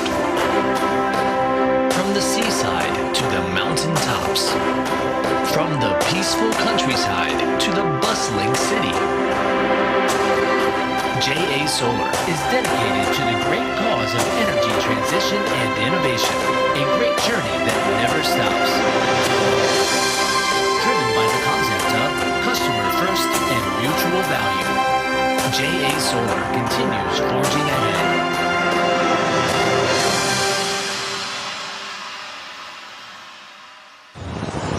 Dreams give us the power to imagine. Reality keeps us grounded, anchored in the present era and focusing on high-quality green development. JA Solar aims to unbundle the majesty of sunlight emanating in the universe and shapes this infinite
with sustainable solar technology. Longi focuses on PV product manufacturing.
At Varu, we strive to bring happiness to millions of people across the globe. Happiness in their lives. Happiness in their work. Happiness we call energy. Varu believes in giving energy that is clean and constant, converting light into life. Varu Energies Limited, one with the sun.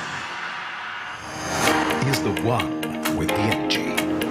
As a global player in the solar segment, Wari is India's largest emission-free solar PV module manufacturer. Wari has supplied modules for more than 14 years and in over 68 countries across the globe. Our cutting-edge technology aims in delivering path-breaking solar solutions. We offer engineering, procurement and construction services, project development, rooftop solutions, solar water pumps, floating solar, solar thermal, lithium-ion batteries, and solar inverters and batteries. We at Wari Energy, we are committed to make this world more and more. Wari is also committed to all their stakeholders to increase their value continuously and value to our customers by providing continuous innovation, new products, improving on the quality and services at the most affordable prices to the customers. Thousands of customers enjoy renewable energy generated from Wari's various solar products. Energy that gives uninterrupted yields for years, ensuring long life and high returns. Energy is nothing without quality. Wari's Energies is a vertically integrated and fully bankable solar solution provider with global footprints and market access. We expect to lead the world's solar industry with our advanced automated production equipment, cutting-edge technology and superior product quality, ensuring more reliable, dependable and cost-effective solutions for our customers. It is why Wari is seen as the best choice for providing quality products to our consumers and being trustworthy to our investors. Quality that reflects in our making. Wari makes solar modules from 3 watt peak to 660 watt peak in various range, including Merlin modules, flexible modules, bifacial modules, PERC modules, BIPV modules and others. Wari has commissioned over 600 megawatts of solar EPC projects nationally and internationally, all at a phenomenal speed.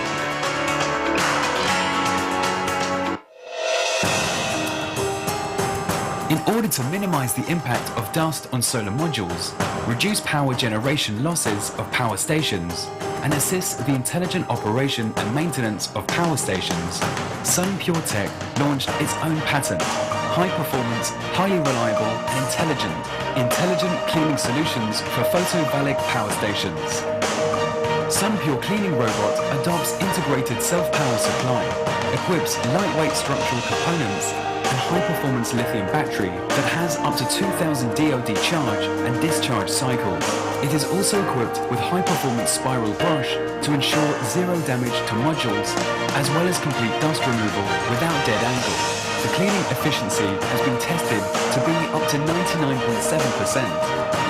Sun Pure Cleaning Robot is integrated with intelligent four-wheel drive technology and independent motor control. Its high-performance posture sensor identification system effectively interacts with the control system to adjust the posture based on the posture recognition algorithm, which enable the robot to cross the obstacles and module gaps, and is suited for the complex operation environment. The maximum module horizontal offset it is able to conquer is 50 millimeters. The maximum angle deviation between two tables is 90 degrees, and the maximum climbing angle is 20 degrees. The product employs multiple safety protections, including the fault detection system, anti-slip structure, windproof mechanism, and among other functions. It ensures the range of adaptation and reliability of the products are highly improved. For short or ultra-short rows, the shuttle bus system is adapted to improve the coverage of a single robot. It reduces the cost of system.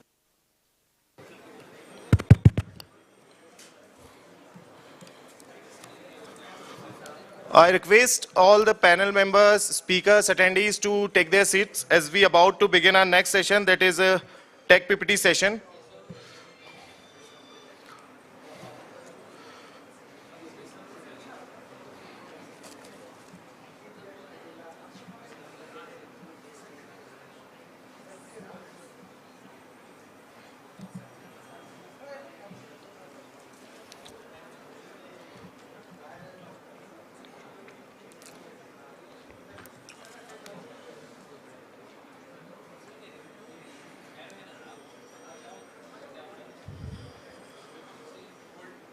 So starting with number one, I would like to invite Mr. Rajan Munjal. He is leader national channel sales string inverter from Sungrow India to show his PPT. Can I have a big round of applause for Mr. Rajan?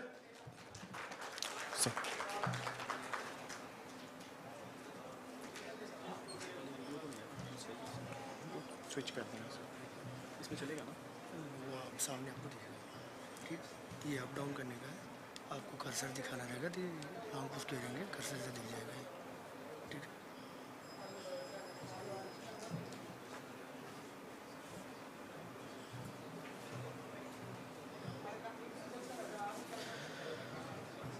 Good evening, everyone. Hi, as this guy already introduced, my name is Rajan Munjal and I handle the entire channel sales business for Sungrow India, majorly for string inverter business and small utility and rooftop. Today I'm here to present some of the overview about this company. So the Sungrow has started its journey 25 years back. So we are one of the oldest company in the industry who produce majorly solar inverter, started with. And Mr. Kao is the founder of this company. And he's a technocrat. So this company is actually originated with the idea from a college professor, Mr. Kao. He still take the classes in the university level as well. So majorly the entire management of this company is driving through the technocrats only. So we all believe that technology is major part of any innovation. So who is Sungrow? So talking about the Sungrow, I mean, we have been chosen as the world most bankable inverter brand from last 3 consecutive years. So this is the report which always shared by the Bloomberg, and this shows that in all the finance project in India or worldwide, Sungrow is ranked as 100% bankable brand across globe. So as I mentioned, having said that, we started our journey 25 years back, and then in 1997 it was the journey when we started. And then going forward, we have been listed at in Shenzhen Stock Exchange as well. And we got our first project in 1998 in Southern Railway, Shenzhen, basically. And then in 2012, we have got a National Enterprise Technology Center. We have launched this thing. And going forward, we have already launched our Indian factory. In 3 years back, we introduced a smaller scale of Indian factory, which is approximate 3 gigawatt capacity years, which is 4 years back basically. And this year, I'm proudly say that we have upgraded our mission to 10 gigawatt level. And we are not just assembling here. When we say we are local, we are not just assembling the units here. We are also having the entire SMT lines and everything. So we will be the first company to achieve 50% DCR in inverter as well. So talking about mission, vision, and vision, because as I mentioned that this company is completely driven by the technocrat as well. So our mission is to clean power for all, and vision is to be the global leader of clean energy conservation technology. And talking about values, it's sincere and pragmatic, and precise and open, and it should be customer oriented. So these all are major top line business for Sungrow. Having said that, our major strength was earlier only into solar inverter technology only, but then going forward, we have introduced our new vertical as well. But our company is still focusing on only in renewable sector. So all the top line business, if you see here, we are only driving only into renewable segment.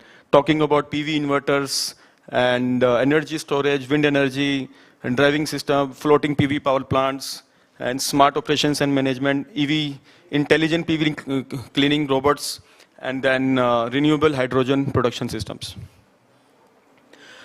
So this itself shows that how we are growing in continuously years. And when we started our journey, still till now, it is ranked as a number one from last consecutive years. We ranked as a number one into power conversion technology, majorly into solar inverter business.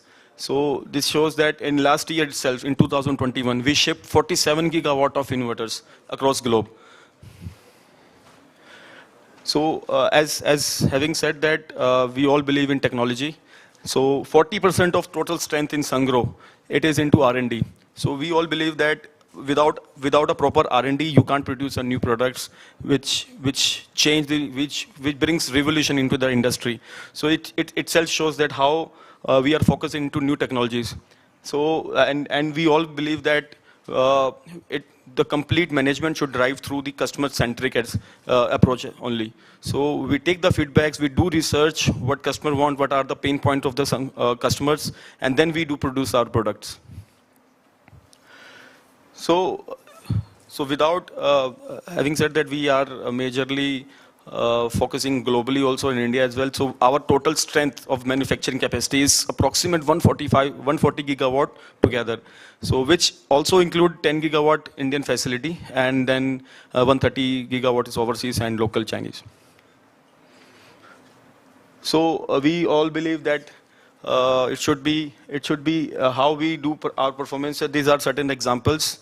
So the Sangro is the most bankable brand, having said, and we have shipped 224 gigawatt of the total shipment across globe till now. And then our product is installed in more than 150 countries till now. So if you see across globe, we are there in major all the countries.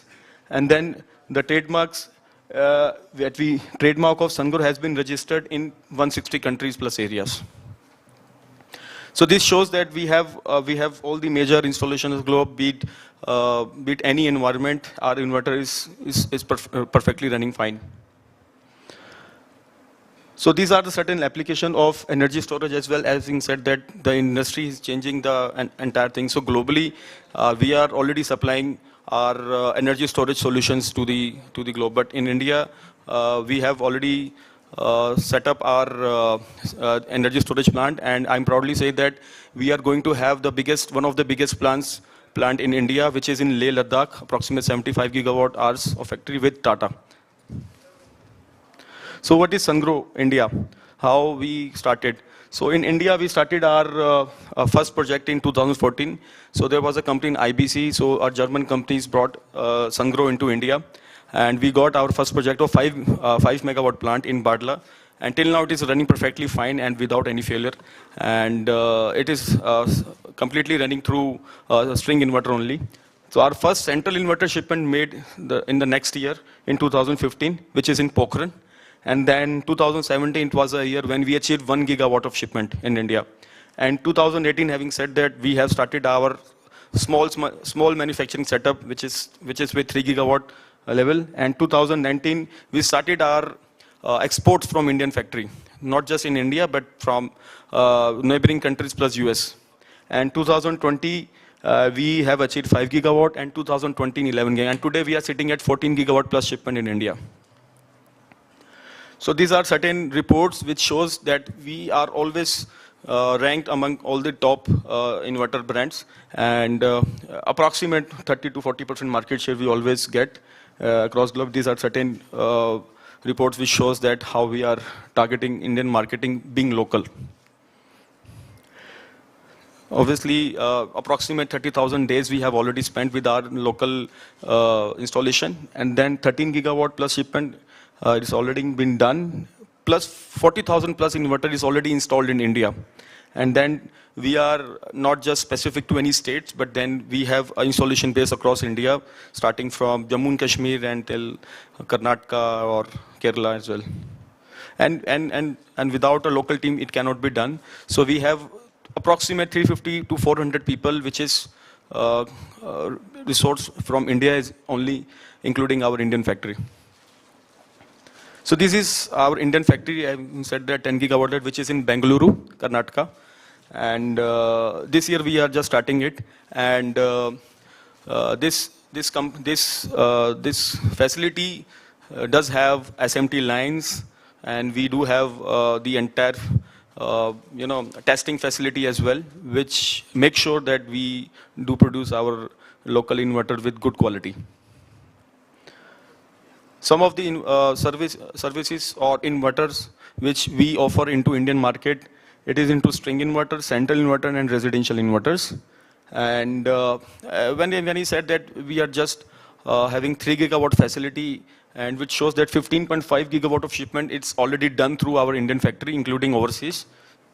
16,000 plus inverter is manufactured already in Indian factory. And the 30 plus model, and we have created in particular Indian factory 300 plus jobs.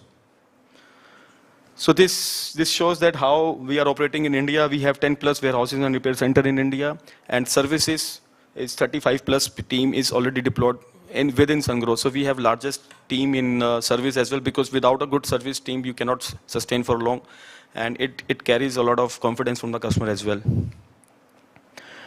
Talking about specific about the product line, we have central inverter and string inverter both in utility, which starts from 250 HX until 5 megawatt in central inverter. And in C&I, we have 33, 50 and 100 kilowatt. In residential, we have started from three-phase system, 5 kilowatt, 6 kilowatt, 8 kilowatt, and 10 kilowatt, and then 50 and 20. And residential, monitoring solution, so it is completely our own system we offer, and it is majorly subsidized solution, you can say, because we are offering our own portal, which is available to all the customer now. And so this year only we have also started our new vertical, which is in robotic system, SunPure, in the name of SunPure. And we have our automatic and semi-automatic line, and I have my colleague with me. You can always meet. She is available all the time.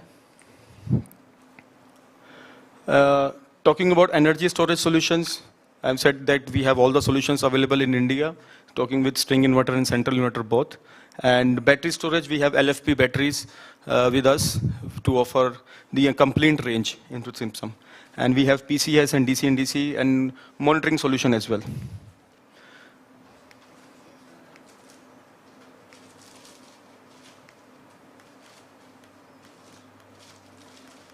Shit. क्या हो गया? चल रही है?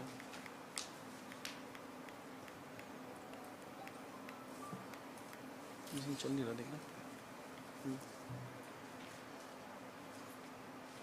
नीचे करना, पीछे किसी और.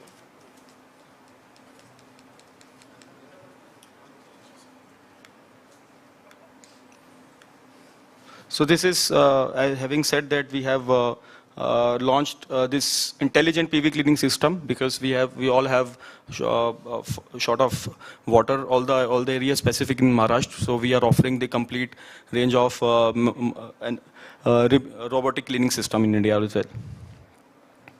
So we always mention that in all the places we have all the solutions. In all the hilly and terrainy area, you can always have our string inverter, which is with multiple MPPT. And then for flat terrain, we always offer to have, for larger PV plants, to have central inverters in India. And then for rooftop solutions in major big C&I, we have 33, 50 and 100 kilowatt system available. And then for residential, we already have mentioned that we have all the three-phase solutions. So it's a product which is made in India and available for India. It is mentioned here. We have starting with 5 kilowatt and 20 kilowatt and 33, 50, 100, 5 megawatt, 250 kilowatt and 3.125 megawatt solution.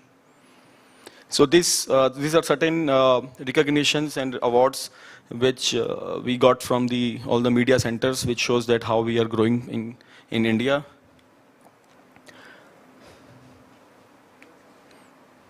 So we all believe that we work together. Even in the sad period in COVID time, we were working from home, because solar is something which always require inverter side attention, because it can be done anytime. So we were all working from home, and we make sure that we should always available for all the customers to have all-time services. And we just don't do selling here, we also do some CSR, because being local, it is our responsibility to have some CSR activities as well. So we planted trees in the name of customers as well. So this year also we have planted a lot of trees into India to have, to make sure that we should be local available. So if you see all the names, it's already available here. So all the big IPPs, all the big EPCs, they have already used our products. And repeatedly we are getting orders from all the big EPCs and IPPs. Thank you so much guys. So I'm available here if you guys have any questions, I'll be available. Thank you.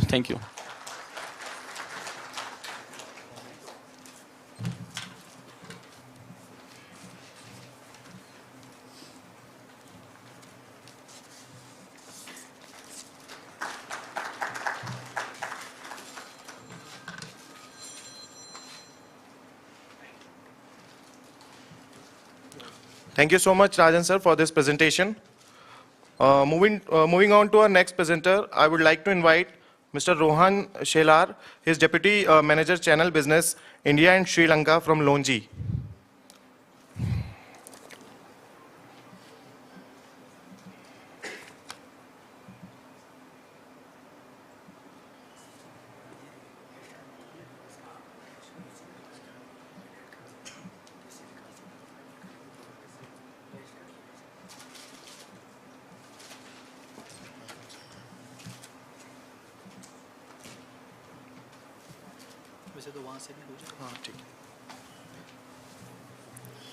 It's there. Hello and very good afternoon, everyone. Myself, Rohan Shelar, and I'm taking care of distribution business for Longi, India and Sri Lanka. So today, I'll be giving you certain inputs about the Longi module, how we have been into India, what this company is exactly about, and as you can see the headline, the energy transformation for all scenario, because Longi is having its presence right from the residential segment to the ultra large scale utility projects, which has lasted almost as high as around 400 megawatt at a single location. So moving forward, I'll give you a brief about our company, Longi. So these are some big figures you can see here. So our operating revenue for the year of 2021 was around $12.69 US. Out of that, Longi has always been kept spending on its R&D. 5 to 7% of our R&D has been spent. Of our revenue, actually, it's been spent on the R&D, and we have done around 689 million of investment into the R&D. More than 60,000 people are working with Longi across 85 countries. We are having a presence in more than around 100 countries, and out of that 85 countries, we are having our local presence with the dedicated local people. Longi has been introduced in the Forbes 2000 companies as well, and it was one of the company who was listed under the 500 Chinese companies in top 500. So this is the history of Longi. We established ourselves in the year 2000, and since then, when the mono market share basically was around maybe 1 to 5%, we have a visionary founder who started working into the mono technology. The poly was very much dominating by then, and we made ourselves sure that we have to come up with something which is a future, and we started the accumulation of mono technology. 2005, the wafer manufacturing has started at the Longi plant, and I'm really proud to tell that we are the only company in this era who started with mono with the 100% vertical integration. 2014 was the best year for us. We started with our module manufacturing, and today we are standing at the capacity of humongous 60 gigawatt capacity across 15 different plants. And 2021, Longi has come up with the hydrogen business as well. So what Longi has given to the industry, see where we are spending our R&D money, it's here in front of you. 2015, it started with monocrystalline technology. We come up with the monocrystalline technology. 2016, we introduced the PERC technology, which significantly improved the efficiency of the module technology. 2017 was a bifacial PERC, which we come up, and it was a breakthrough product actually within the same area, and the same product we were able to generate more yield from your project. 2018, half-cut cell is a very well-known fact for entire industry that has reduced the current of the system drastically, and because of which there are many advantages like basically your snail trails, and other than that, hotspot and everything has been reduced because of that half-cut technology. 2019 and 2020, we tried to standardize this industry because we have seen that the 330 product was there in the industry for almost like 5 to 6 years. And then there was a significant rampant in the increment of the watt peak. It started to 350, 380, 400, and it has reached to, I think, 670 also. But I think we have been using mobile that has been started reducing their sizes. We cannot use tablet for our application instead of mobile. This is the same here with the module. 182 mm is an optimum size. It has significant advantages, and 210 is kind of a product which will not provide you those advantages, and if any advantages comes with that, it has multiple issues which you may face in the coming future, because solar is for 25 years is what we have been told, and actually with our bifacial it's for 30 years. 2021 we also come up with the Longi life cycle quality, where we have been keeping and supporting our client with the majority of their O&M parts and standardization of their generation and other lot of stuff. So actually, I'm sorry for this slide. It's an old one actually. If you can see, consistently we have been spending around 5 to 7% of our revenue into R&D. In today's era, I think we have around more than 1,300 plus patents with us, and we are working closely with multiple universities and multiple technocrats to come up with the new and newer technology. Now the big numbers, because when we see and talk about the capacities, Longi is standing tall as a global leader in the renewable sector. So these are some big numbers. We have the capacity of 105 gigawatt wafer manufacturing, and out of that we have supplied 70 plus gigawatt wafer across the globe. And talking about the modules, the capacity is ramped up to 60 gigawatt, and I'm really proud to say Longi became the first company in the year 2020 to surpass 20 gigawatt mark, and this 2021 we have passed the mark of 30 gigawatt, and that has been a commendable achievement. No other company in the globe has been able to achieve this particular figures, and 38.5 was the precise figure of the supplies of a shipment. And definitely it was not at all possible without the help of all these big clients what we have. Right from here we have, the first name is Adani, my industry friend is sitting there. Then there is Azure, Tata, Renew. You take name of any major company in India and you will find they have utilized Longi in their project, and they are thoroughly satisfied with the services. And more than 5,000 global customers are there. Apart from these big names, definitely I have many clients who are sitting over there. Sorry to not having your name, but yes, definitely we are here to provide you the best from our side. Now, why it's been adopted so widely? There are numerous companies who are there in the module segment in India and across the globe, and why Longi has been able to dominate the market? It's all because of its quality. Because if you see, like we know there is one standard what we are looking forward in India, that is BIS. And if you talk about all these 3 certifications which are listed over here, they are conducting more than 80 to 85 tests over the product, and it's like at least 6 to 7 times stringent tests are done than the BIS. And we have been able to get our product on the top with multiple BOMs, because we have more than 15 plants of the production under our name of Longi.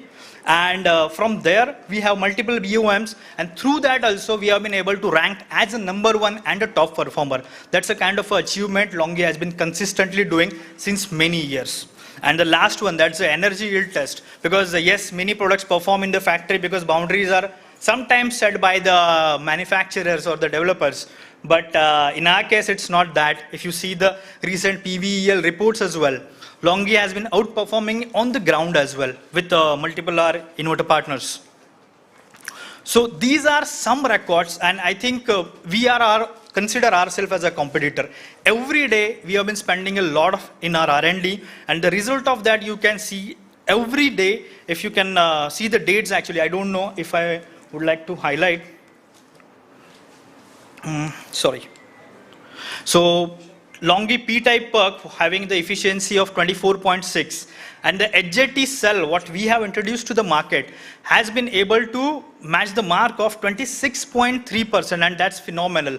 No other company has been able to achieve this particular mark. Now, the majority acceptance in India of close to 4 gigawatt in the year 2021 was because of this one word, that is bankability.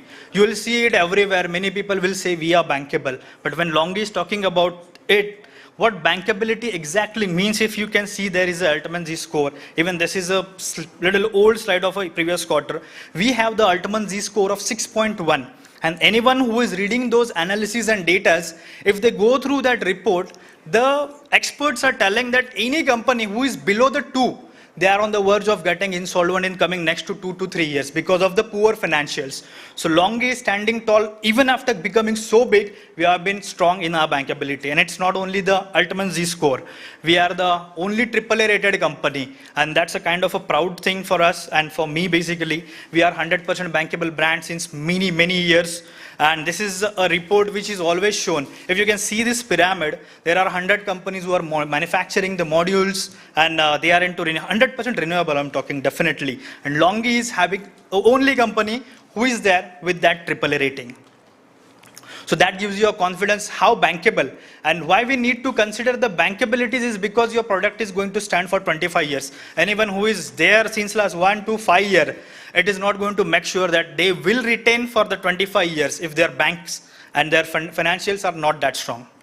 Now everything, whatever discussions I have done here, it's all because of these products. Definitely these are our major products what we are working into. HIMO 4 is a series where we are pitching it for our residential and CNI segment, and HIMO 5 is more or less into the utility segment. And utility, we have done close to around 3.5 gigawatt last year in India for the utility segment. And our power bin is as high as 540, 550 watt peak. And bifacial is also the same range. Now, sustainable future, as we know, like, yes, many people ask me, yes, you are manufacturing and supplying here. Are you guys really trying to contribute something towards making this earth a carbon neutral earth or going forward? So what Longi has done for solar mission, we have joined the RE, EV and EP100 scheme, where we have pledged ourselves by 2030, every production plant of Longi will be having its generation from 100% renewable. And we are not stopping on that.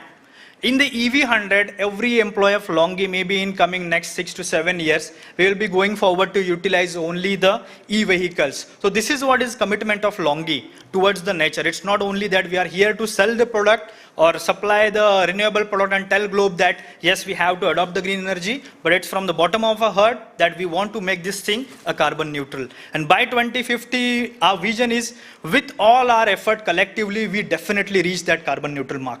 So this is it from my side. I'm here till the evening. If you have any query, any questions, I'm here to entertain you. Thank you so much, guys. Have a good day.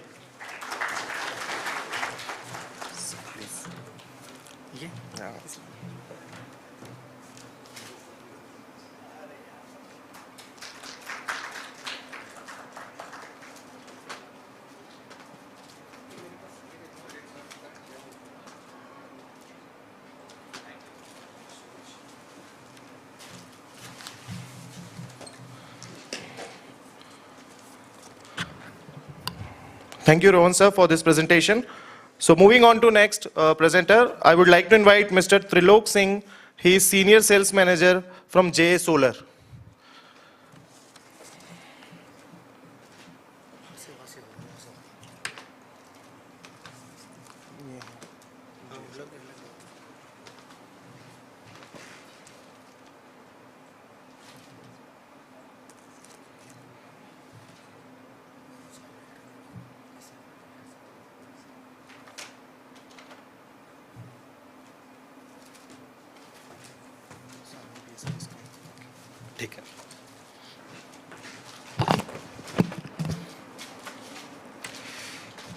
Good afternoon, everyone. I am Trilok Singh from JA Solar Technology.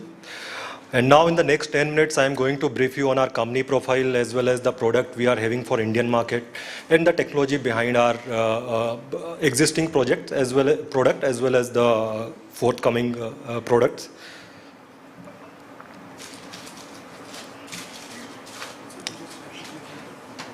Okay. नहीं इसमें अभी भी लॉन्जी display हो रहा है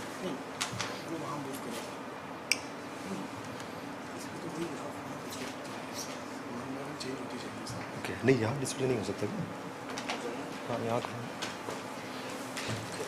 यहाँ display यहाँ अभी भी लॉन्जी चल रहा है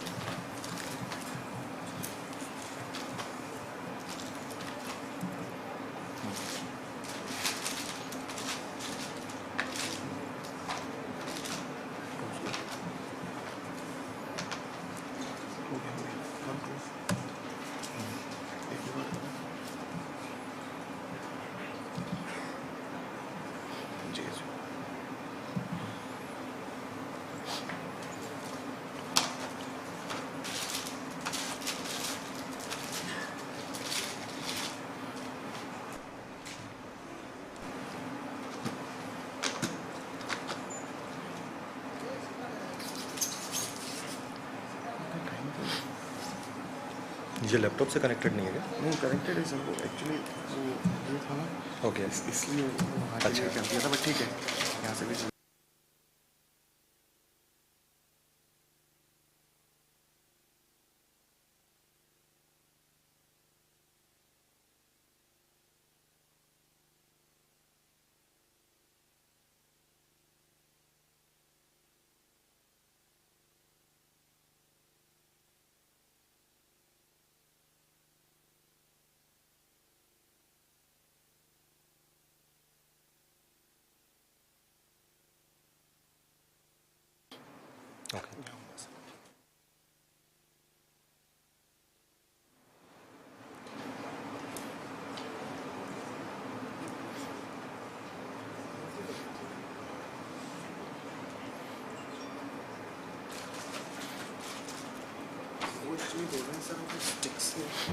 अच्छा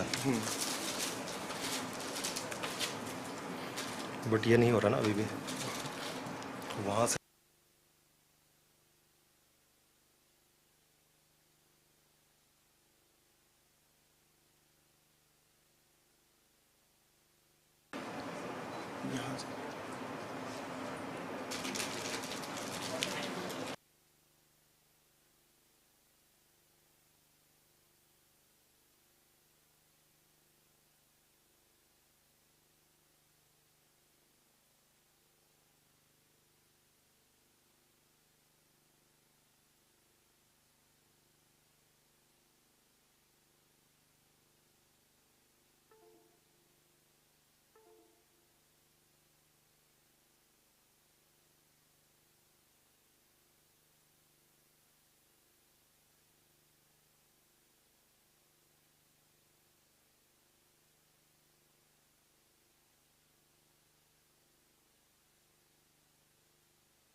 Hello. Okay now? Yes. So as you know, JA Solar is a global brand in the PV industry. So it was founded in May 2005. So it is more than 17 years now we are available in this market. We were listed in Nasdaq in Feb 2007. Then we were listed in Shenzhen Stock Exchange in 2019. At present, the total employee strength of JA Solar is more than 29,000. The total revenue of JA Solar in 2021 is more than 41.3 billion RMB. As per the Q1 2022 data, the cumulative shipment of JA Solar is more than 95 gigawatt. And we have covered more than 135 countries and regions across the world. Right now, we have total 12 number of manufacturing bases. Out of these 12 number of manufacturing bases, 10 are in China. These 10 factories are situated at different provinces in China. Then we have 2 manufacturing facilities outside China. So we have our own cell line in Malaysia. Then we have our own cell line and module line in Vietnam. As per IHS market report, our global market share is 14%. We are one of the Fortune China 500 company.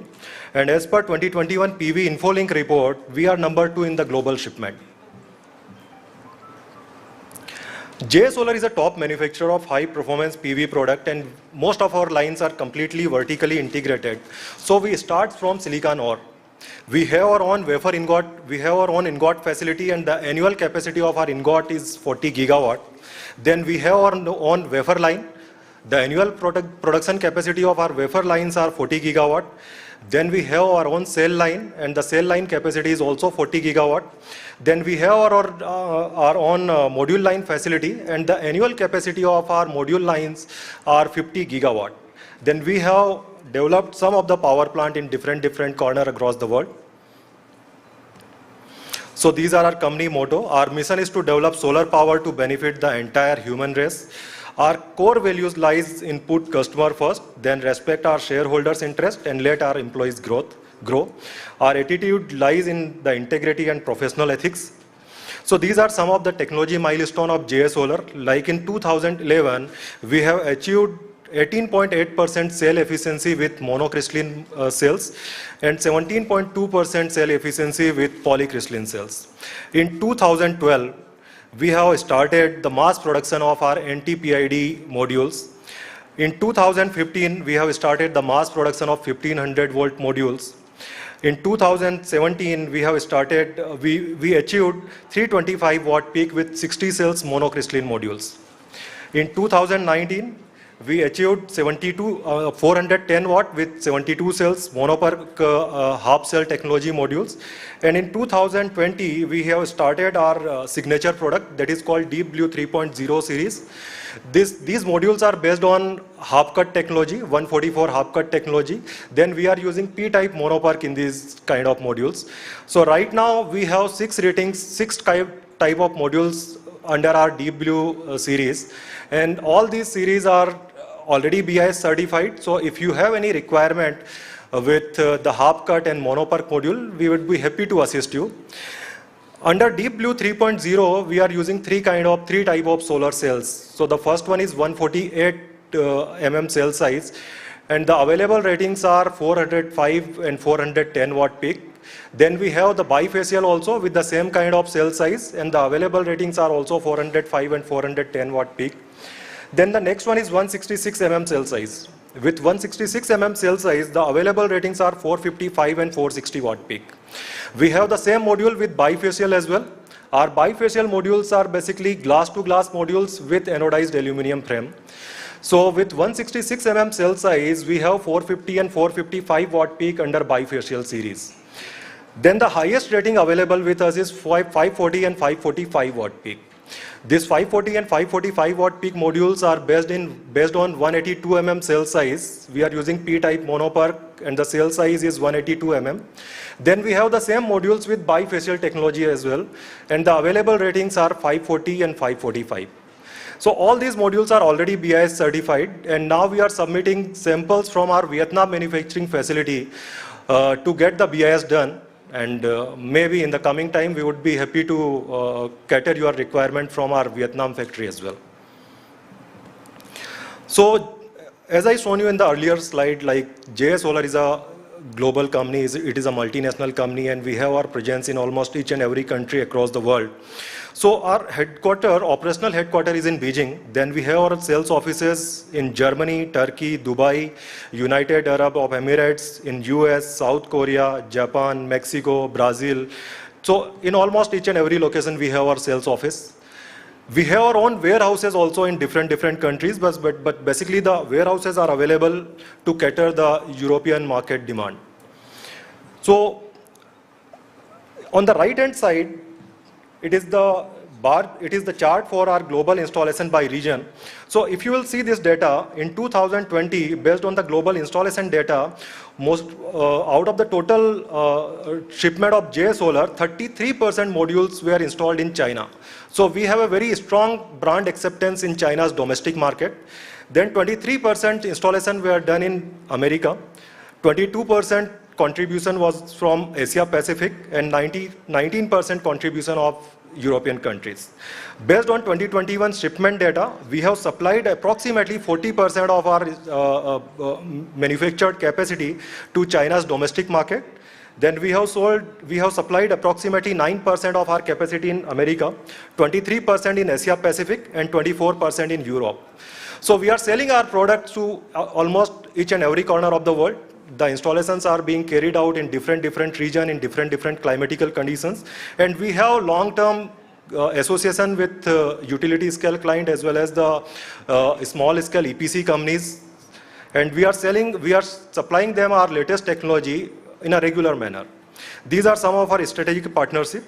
In India, we are having regular shipment and regular association with Renew Power, Azure, ECME. I mean, we are selling our modules to almost all the large-scale developers in India. To cater the rooftop requirement, we have four authorized channel partner and 4 sales partner in India. Redington is one of our largest distributor in India, and we are doing a significant capacity with Redington, Cranish, and Possibility. And then we have a distributor based in Delhi, Chemitech Construction. So we are one of the global company, and we have almost all kind of international accreditations and certifications available with us. We won top brand PV Seal Award since the last consecutive years. Then we have all type of accreditations and certificates available with us for almost all kind of modules available with us. Like we have TUV certificate, we have IC certificate. Our modules are certified by CE, PV Cycle, Intertech. To cater Indian market requirement, like BIS is mandatory for Indian market now. So all our latest products are already BIS certified, and we are selling these products to India since last consecutive years. We are one of the top bankable module brand as per 2021 BNEF survey, and our rating is AA. It is one of the highest rating. We are one of the listed company, as I shown you in my earlier slide, like we are one of the listed company in NASDAQ as well as in Shenzhen Stock Exchange. So we know our social responsibilities very well, and we are running multiple CSR activities inside China as well as outside China. And we won numerous awards and achievement under our CSR policy, like we got National Charity Enterprise Award, China's CSR Green Award, then the Best Happiness Enterprise Award. So there is a long list of award we have received in the last 4 to 5 years. These are some of our project reference. So as I shown you in my earlier slide, like JA Solar is one of the global company, and we are doing shipment to almost each and every country across the world. So, and most of our modules are being used for different applications as well. So the first slide is based on the residential rooftop project. So the first project is 25 kilowatt project in Beijing, 16 kilowatt project in Curacao, 12 kilowatt project in Jiangsu, and then 400 kilowatt project in UK. All these projects are for the residential segment. Then the second slide is based on our installation base in the commercial and industrial space. So the first one is 85.6 kilowatt project in Beijing. Next one is 5 megawatt project in Qingdao. It is again in China. The next one is 1.5 megawatt project in Qingdao. And the last one is 2.03 megawatt project in Beijing. This project is installed in 2019, and it was installed at Beijing International Airport. So we have numerous prestigious projects which were installed with JA Solar's module. The next one is again commercial and industrial rooftop project, but these projects are based out outside China. So the first one is in Malaysia. This one is 1.5 megawatt project at Mercedes-Benz facility. This project was installed recently in 2022. The next one is 97 kilowatt project in Brazil, and it is on the rooftop of a football club. The next one is 695 kilowatt project in Africa, and the last one is 200 kilowatt in Sweden. This project is installed at the Royal Palace in Sweden. So we have numerous prestigious projects with us. These are some of the ground-mounted projects in the larger scale. The first one is 111 megawatt project. It was installed in 2017, and the location was in USA. The next project is 32 megawatt project installed in 2019 in Japan. The next one is 58.5 megawatt project in Thailand. And the next one is 550 megawatt project in Vietnam. The next project is for a different kind of application. It is an integrated project with hydropower, and the capacity is 490 megawatt. Then we have 93 megawatt project in South Korea, and it is solar wind hybrid project. The next project is 67 megawatt project in Jordan, and the last one is 14.18 megawatt project in Mongolia. This project is 4.8 megawatt project in Sweden. The next project is 54 megawatt in Hungary, then 1.1 megawatt project in Spain, and 39 megawatt project in Cambodia. So, I mean, the intent of showing all these project references are like we are one of the global company and we are selling our products to almost each and every country across the world. These projects are being installed for different applications, for different kind of climatical conditions, and for different kind of environment. But then also all these projects are working very satisfactory, and that is why we are having a long-term association with most of our clients. So that's it from my side. If you have any query, we would be happy to assist you after this presentation. Thank you. Thanks a lot.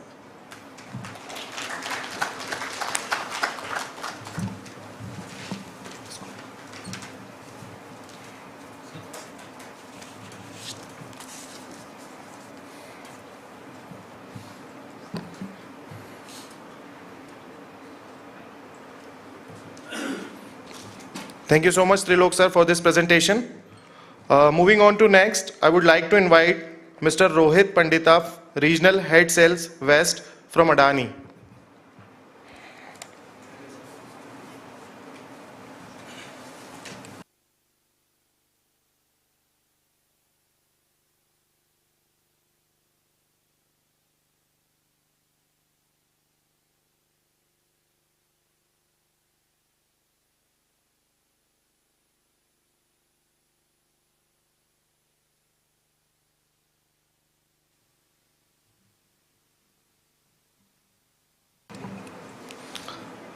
I'm audible? Yes.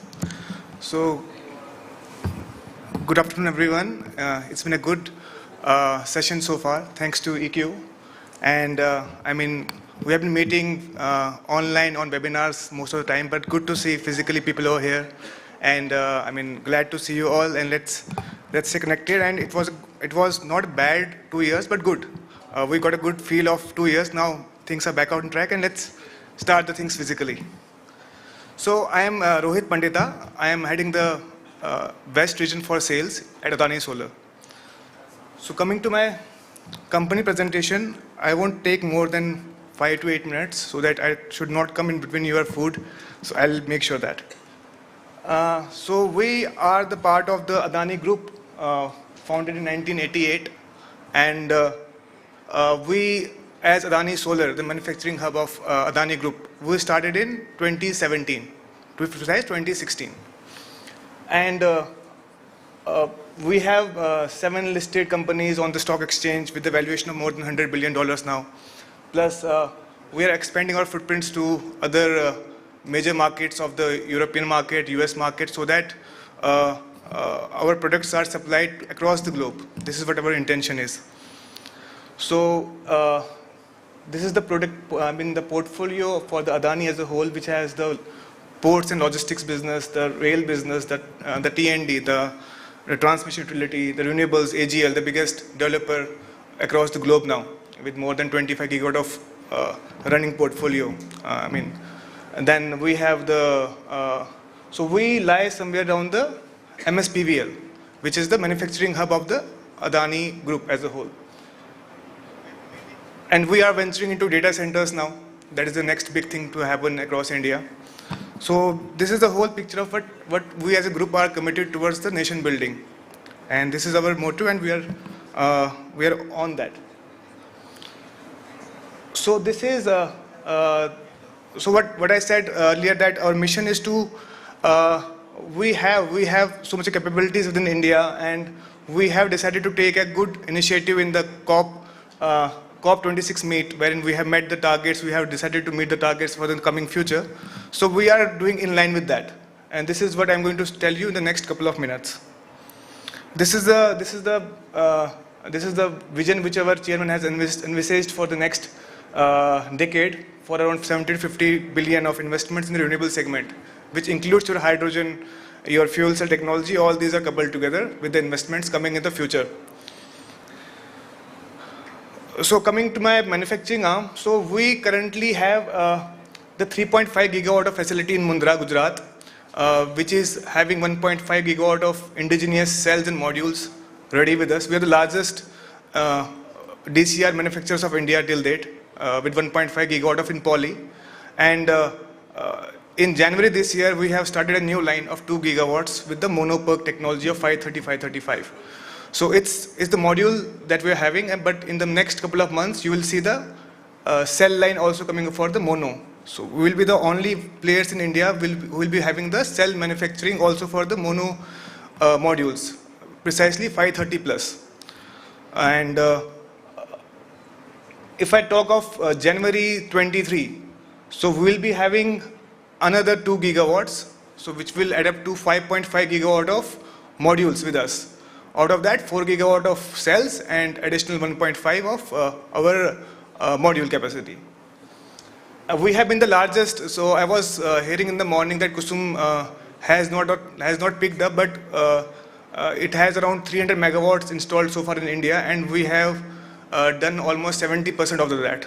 So we are the largest market share holders of Kusum segment as well.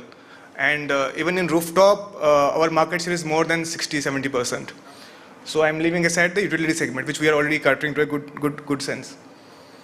So this is our facility in Mundra. So it's a whole cluster of the park we have developed over here, where we want to have all the same things within the same vicinity, so that we don't face any supply chain problems or all the things coming in the future tech line.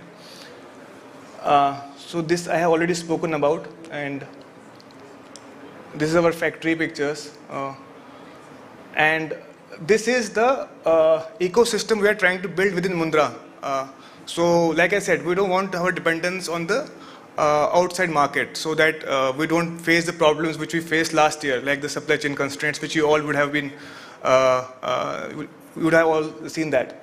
So we have our own EVA backsheet facility in Mundra.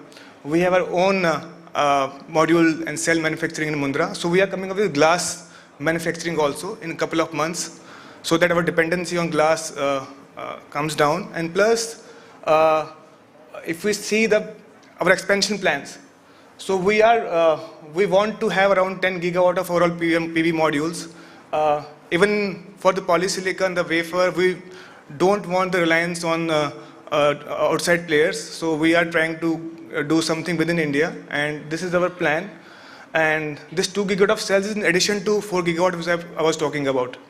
So this is our ambitious plan, so that we can cater to the needs of India as well as the globe, and establish ourselves as a reputed brand from India who are known for their quality, their services. This is our vision for the future. Our presence, so we are based out in Ahmedabad as a central headquarters. We have presence in Germany, United States, Singapore, but slowly expanding to different territories as well. So these are all the certifications that we have with us, and this is precisely with our new modules, the 535 watt peak plus modules. Some are in process, some have been done. BIS is with us. So all markets need different certifications. For US, you need UL. For MENA, you need DEWA certification. So everything is in process with that.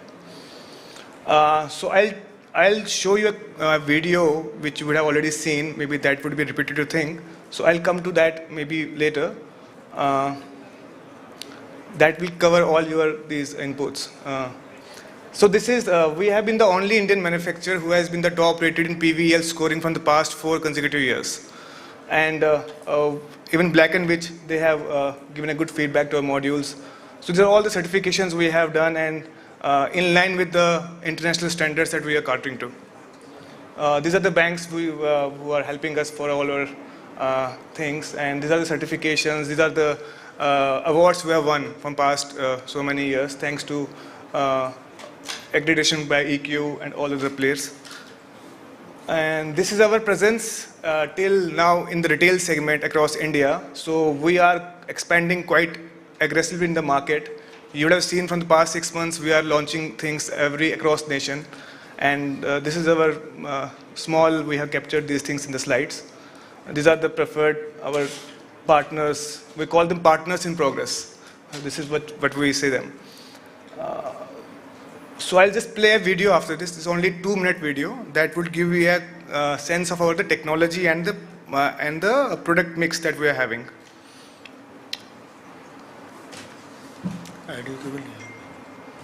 Audio यहाँ पे है?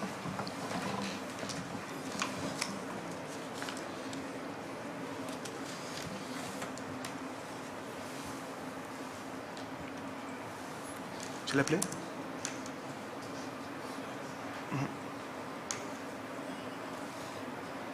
Audio नहीं जा रहा आपका। अभी देखिए अभी है क्या? हाँ आ गया।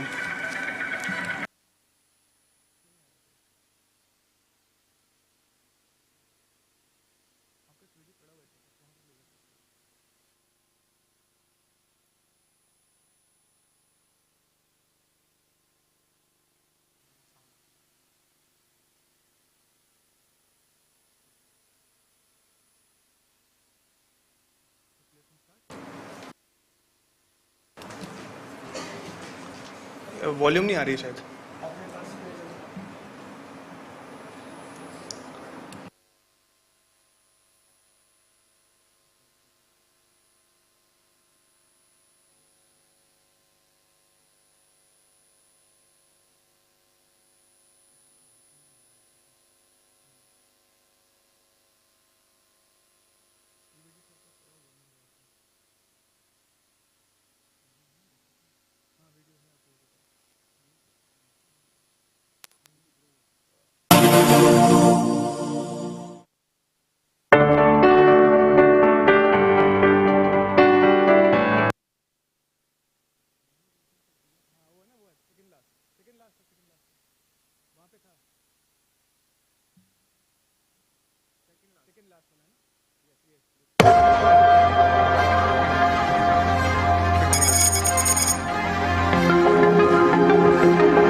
I mean, I am here in the afternoon also in the session, so you can ask me all the questions that you have. Thank you, and let's stay connected. Thanks.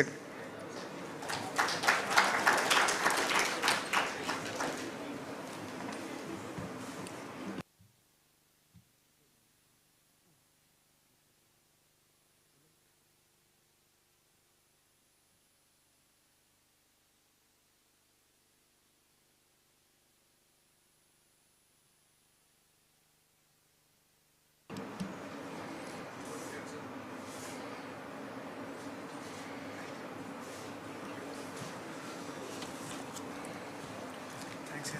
Okay, sir.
Okay, so moving on to next presentation, I would like to invite Mr. Shantanu Sirsat. He is Technical Head India from Growart New Energy.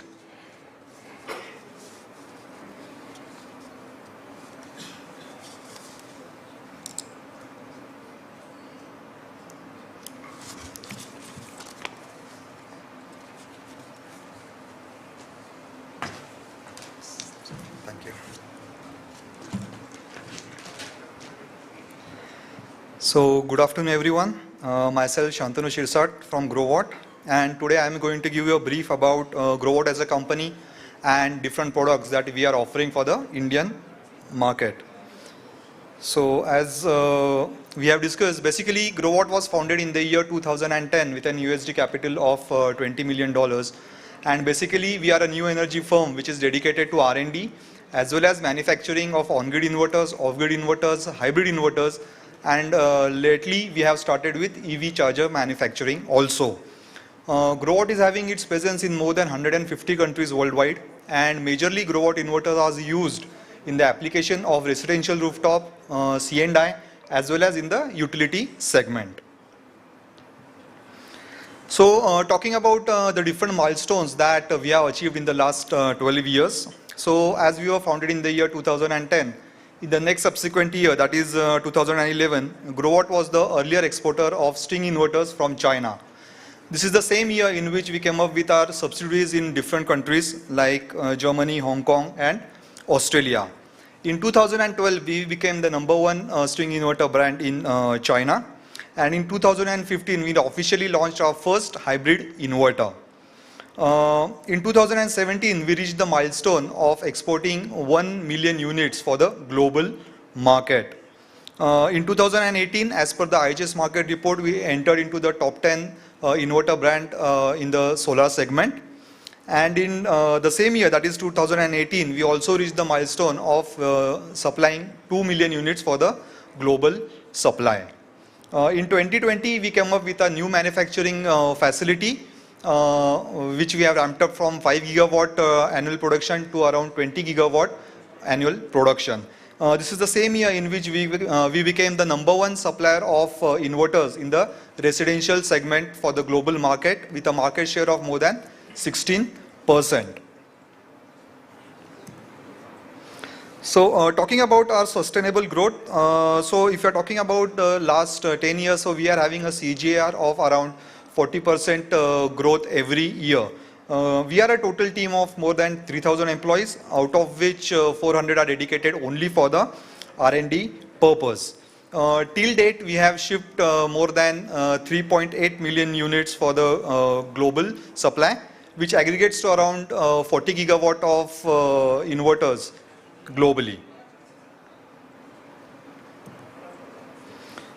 Talking about some of the achievements, for the residential or the rooftop projects, Growatt is ranking number 1 for the last 4 years with having a market share of more than 20%.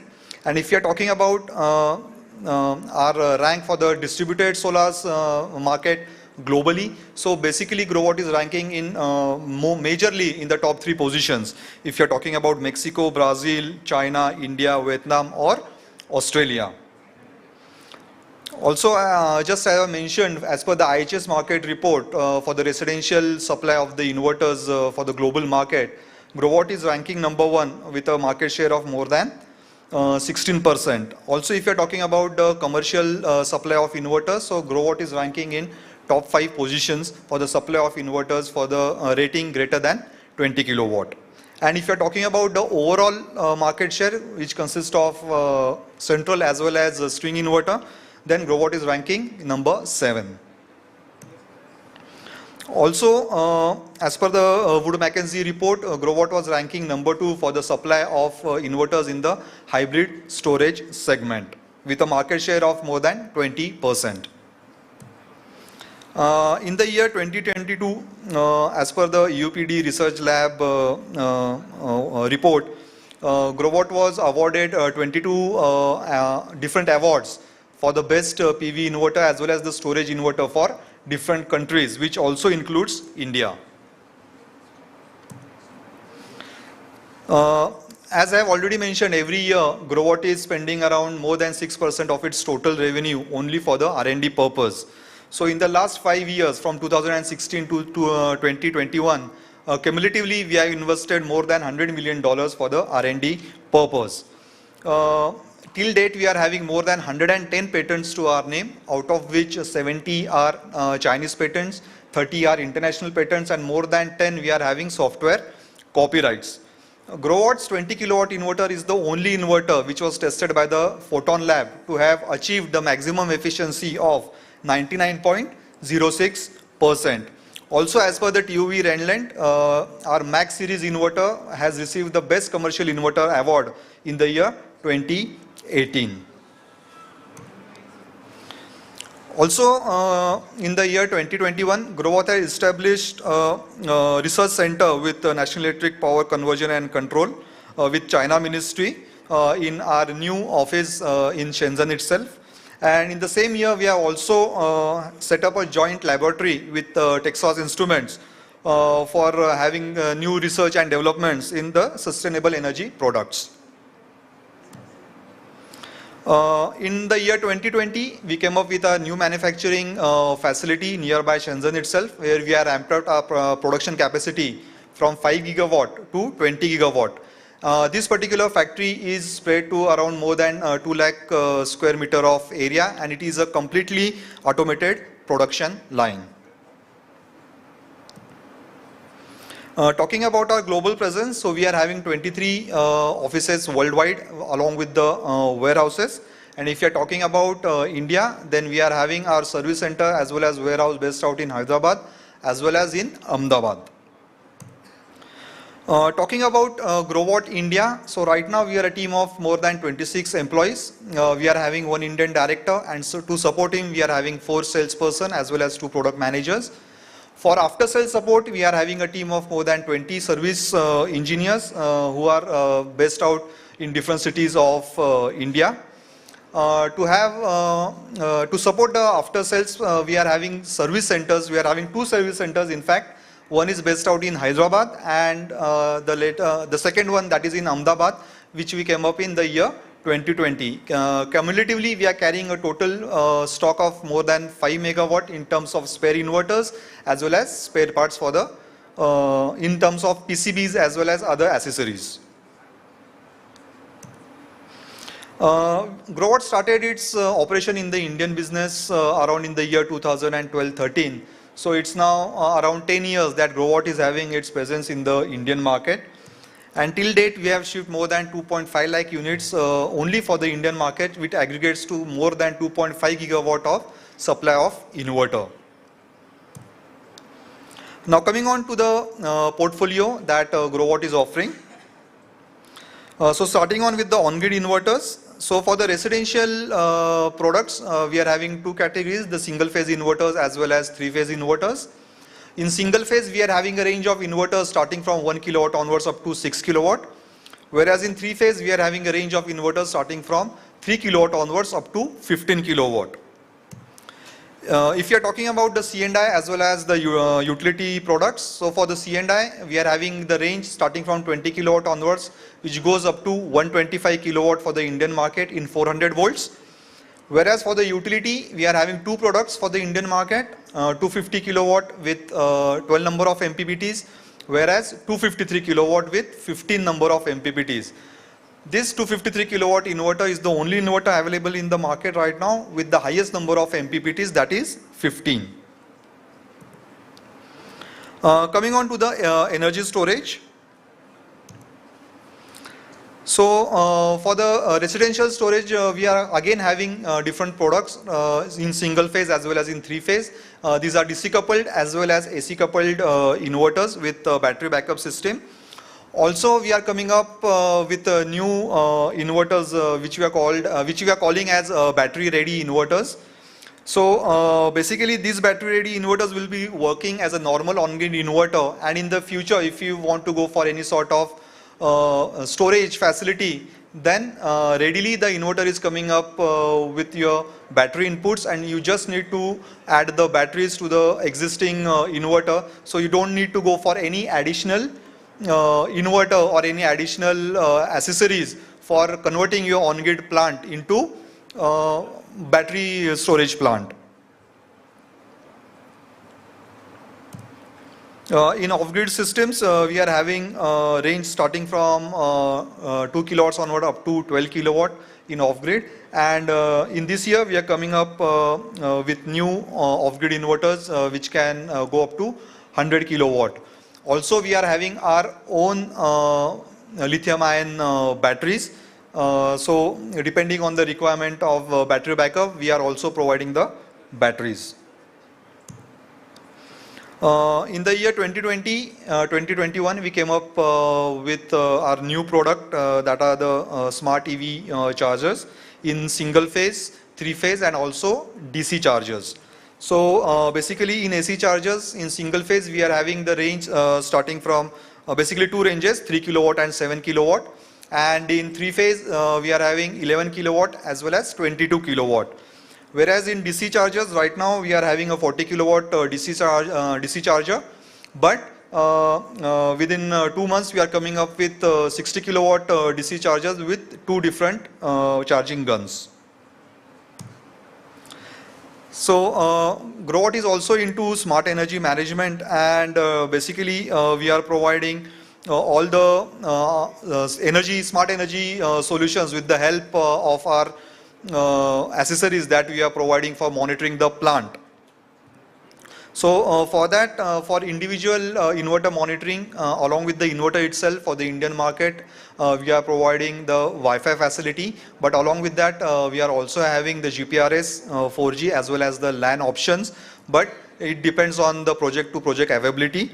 If you are going for any C&I or utility project, then in that particular case we are having our data logger by the name of Shine Master, with which it is possible for you to connect up to 64 number of inverters. Also for the utility based inverters, we are providing the power line communication box with which up to 24 number of inverters can be connected. We are having our own server, so you can monitor your plant online on your mobile application or on your portal or your PC or laptops by the name of Shine Server. Also for the EPC players as well as the distributors, we are having a different online monitoring portal by the name of Online Smart Service, or the OSS portal that we are calling. So with the help of this particular portal, it is possible for you to monitor all your plants under a single login ID. Also, we are not charging any extra amount for our server, which is free for 25 years. Now coming on to the last segment, some of the global references that we have with grow-out inverters. So basically this was the case study in the year 2020 where we have supplied a 5 kilowatt single phase inverter to one of our customer in Australia, and the same customer went for the extension of his power plant, solar power plant, where he had gone with the new generation of grow-out inverters. So the inverter which was installed in the year 2010 is still working without any issues for the last 12 years. Now these are some of the residential storage installations. This one is in Australia. Then we have supplied our AC coupled and hybrid inverters to Royal Thai Air Force, and they have installed these particular inverters to 15 different projects or 15 different bases all over Thailand. Then this is one C&I project in Switzerland, a solar farm in Maldives, a 3 megawatt solar farm in Vietnam, a 4 megawatt plant in China, Ukraine 5 megawatt with our Max series of inverters. This is a 5.5 megawatt plant by Kirloskar, which was installed in the year 2016-17. Again a 10 megawatt plant with 60 kilowatt inverter. Now this is a 90 megawatt solar farm in Thailand by EA, where they have utilized 20 kilowatt inverters for a 90 megawatt plant. The same for a 100 megawatt plant by Foxconn in China, where they have used 40 kilowatt inverter. This is a 4 megawatt plant in Hyderabad, where they have used 200 numbers of 20 kilowatt. This is our first installation with Max inverter in India. For IIT Hyderabad, 500 kilowatt. 1 megawatt in Aurangabad for Forbes. Lately, in 2022, we have installed a 7.5 megawatt solar power plant in Solapur with our 253 kilowatt inverter. And this is a 10 megawatt plant that is under running condition from January 2022 onwards, which is a 10 megawatt solar plant. And then 1 megawatt in MP. And again a 6 megawatt solar plant with 60 kilowatt inverters in Solapur. So that's it from my side. Thank you for your valuable time. If you are having any issues regarding the product, I am there till the evening. We can have a chat after this particular session also. Thank you. Thanks a lot.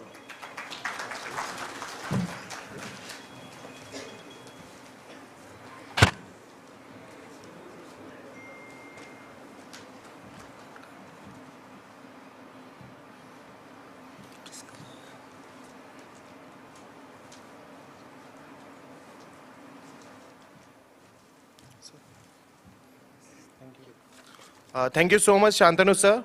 Moving on to next, I would like to invite Mr. Nitish Singh, Western Regional Sales Manager from Solis.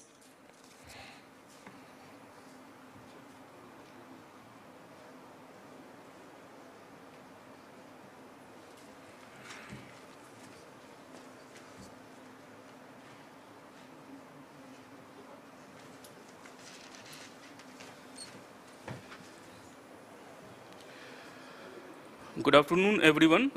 This is Nitish Singh, the Western Regional Sales Manager. So I am looking after the key accounts for the entire Western region. So I am looking after the regions of Maharashtra, Gujarat, MP, and Goa. So I'll start with the company profile. Whatever we have achieved over the years that we have mentioned in the slides, starting from 2005 to 2021. So, established in 2005, Jinlong Technologies was established at that time, and in 2015, we installed our Solis inverter at Eiffel Tower, one of the most prestigious sites of the world. And in between 2006 to 2011, several milestones was achieved. Like, for example, in 2006, one of the first inverters get certified with UK's G83, first Asian inverter company to achieve USA UL 1741 certification. Moving forward, from 2016 to 2021, we have achieved, we have got 6 consecutive awards from the EUPD research. In 2019, Geelong Solis was registered as a public sector company. And in 2021, we entered into the 500 global companies, new energy companies, and we also received the certification for the excellent after-sales service degree. When you talk about the company profile, we have a total strength of 3,000 plus global employees with a total assets of 819 million USD, and R&D team consists of 300 plus. And with right now, we have increased our capacity from 5 gigawatt to 40 gigawatt. And recently, we have achieved another milestone of supplying 30 gigawatt global supplies. When you talk about the market share, we are ranked at number 2 in global single-phase inverter, number 3 in global 3-phase inverter, number 4 in global market share in 2021 quarter 3, and number 1 in Chinese residential market in 2021. So when you talk about the Indian market share, we are ranked at number 2 or at number 1 by Bridge to India and EU and JMK research analysis. So sales are booming for the Jinlong Technologies with the Solis inverter brand name, and as a result, the revenue is also increasing year on year. Growth, when you talk about the growth versus the same period last year performance, that it has been increased to 70.52%. Told earlier that we have recently achieved the milestone of supplying 30 gigawatt milestone. And when you talk about the manufacturing facility that we have, our factory is equipped with fully automated and real-time collection production lines for logistics, production and testing, and from the capacity has increased from 5 gigawatt to 40 gigawatt. Jinlong Technologies believes in sustainable development through supply chain management as the company signs and commits to environmental protection agreement, responsible to energy conservation and reducing the consumption of energy. And our product design is also such that we are now using less components, but without compromising the quality of the inverter, thus thereby reducing the carbon footprint. You can connect to us through LinkedIn, Twitter, Facebook, or through mail. We have a range of inverters starting from 1 kilowatt to 255 kilowatt inverters. When you talk about the catering all the 3 segments, right from the residential, CNI, and the utility segments as well. When you talk about the hybrid inverters, we have a range of inverters from 3 kilowatt to 10 kilowatt. And the Solis inverters are having the LCD display right from 1 kilowatt to 55 kilowatt inverters. So all the inverters are having the LCD display, and our hybrid inverters are compatible with all the tier 1 battery manufacturers.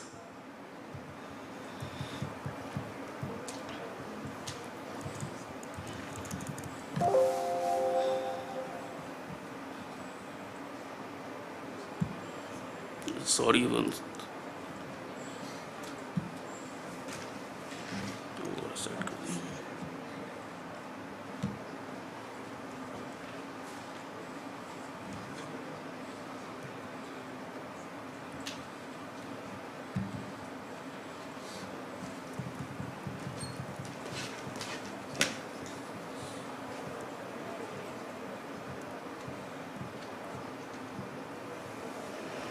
And regarding that, when you talk about the online monitoring systems, we have our own data logger, we have our own servers, and the EPM devices we have.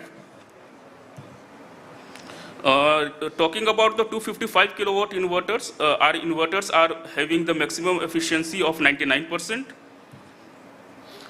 Solis, as told earlier, that all the advanced features are available in our inverters, in all the inverters that we offer to the Indian market.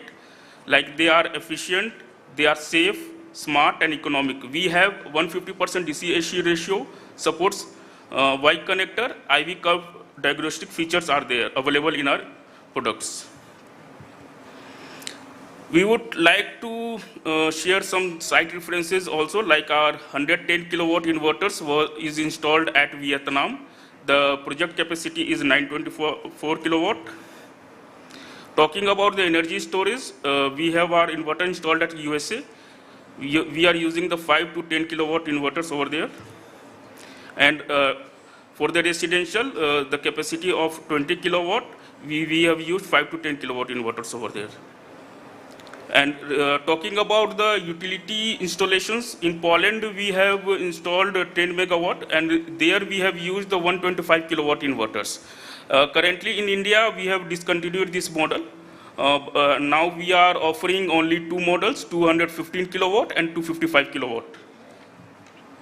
These are some of the site references for the rooftop installations that we have currently done. Like our inverters is installed at ESL, IIT Kanpur. And these are some of the site references for the utility segment, where we have installed our inverters through major EPC players like Panasonic, Prozil Infra, MMEPL. The company believes in continuous improving the ability to respond to global market. That's why we have our R&D expenditure is increasing over the years, and from last year we have we have increased the from to 122%.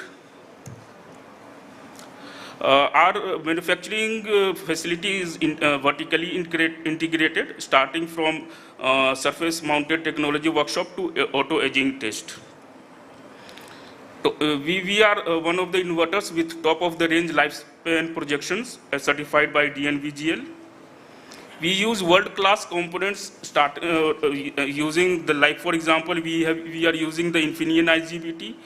The LCDs are from the Jetler, that is USA make. Panasonic connectors we are using. We are present, and our global service stations are available all over the world. When talking about the service part, whenever there is a query or anything regarding the installation is being asked to the service line support, then it is the information is collected by the service line engineer, and after that it is passed on to the respective service person. We have received several awards like Professional Excellence Award, Business Leadership Award, and Solis 255 kilowatt inverters award as Smart Solar Innovation of the Year. So we believe in bankable, reliable, local, and Ms. Yang Wen is the global brand ambassador for Solis inverters in our journey to net zero. So that's it from my side. If anything is, any queries there, we are available at the booth, and we will be trying to solve the queries. Okay, thank you.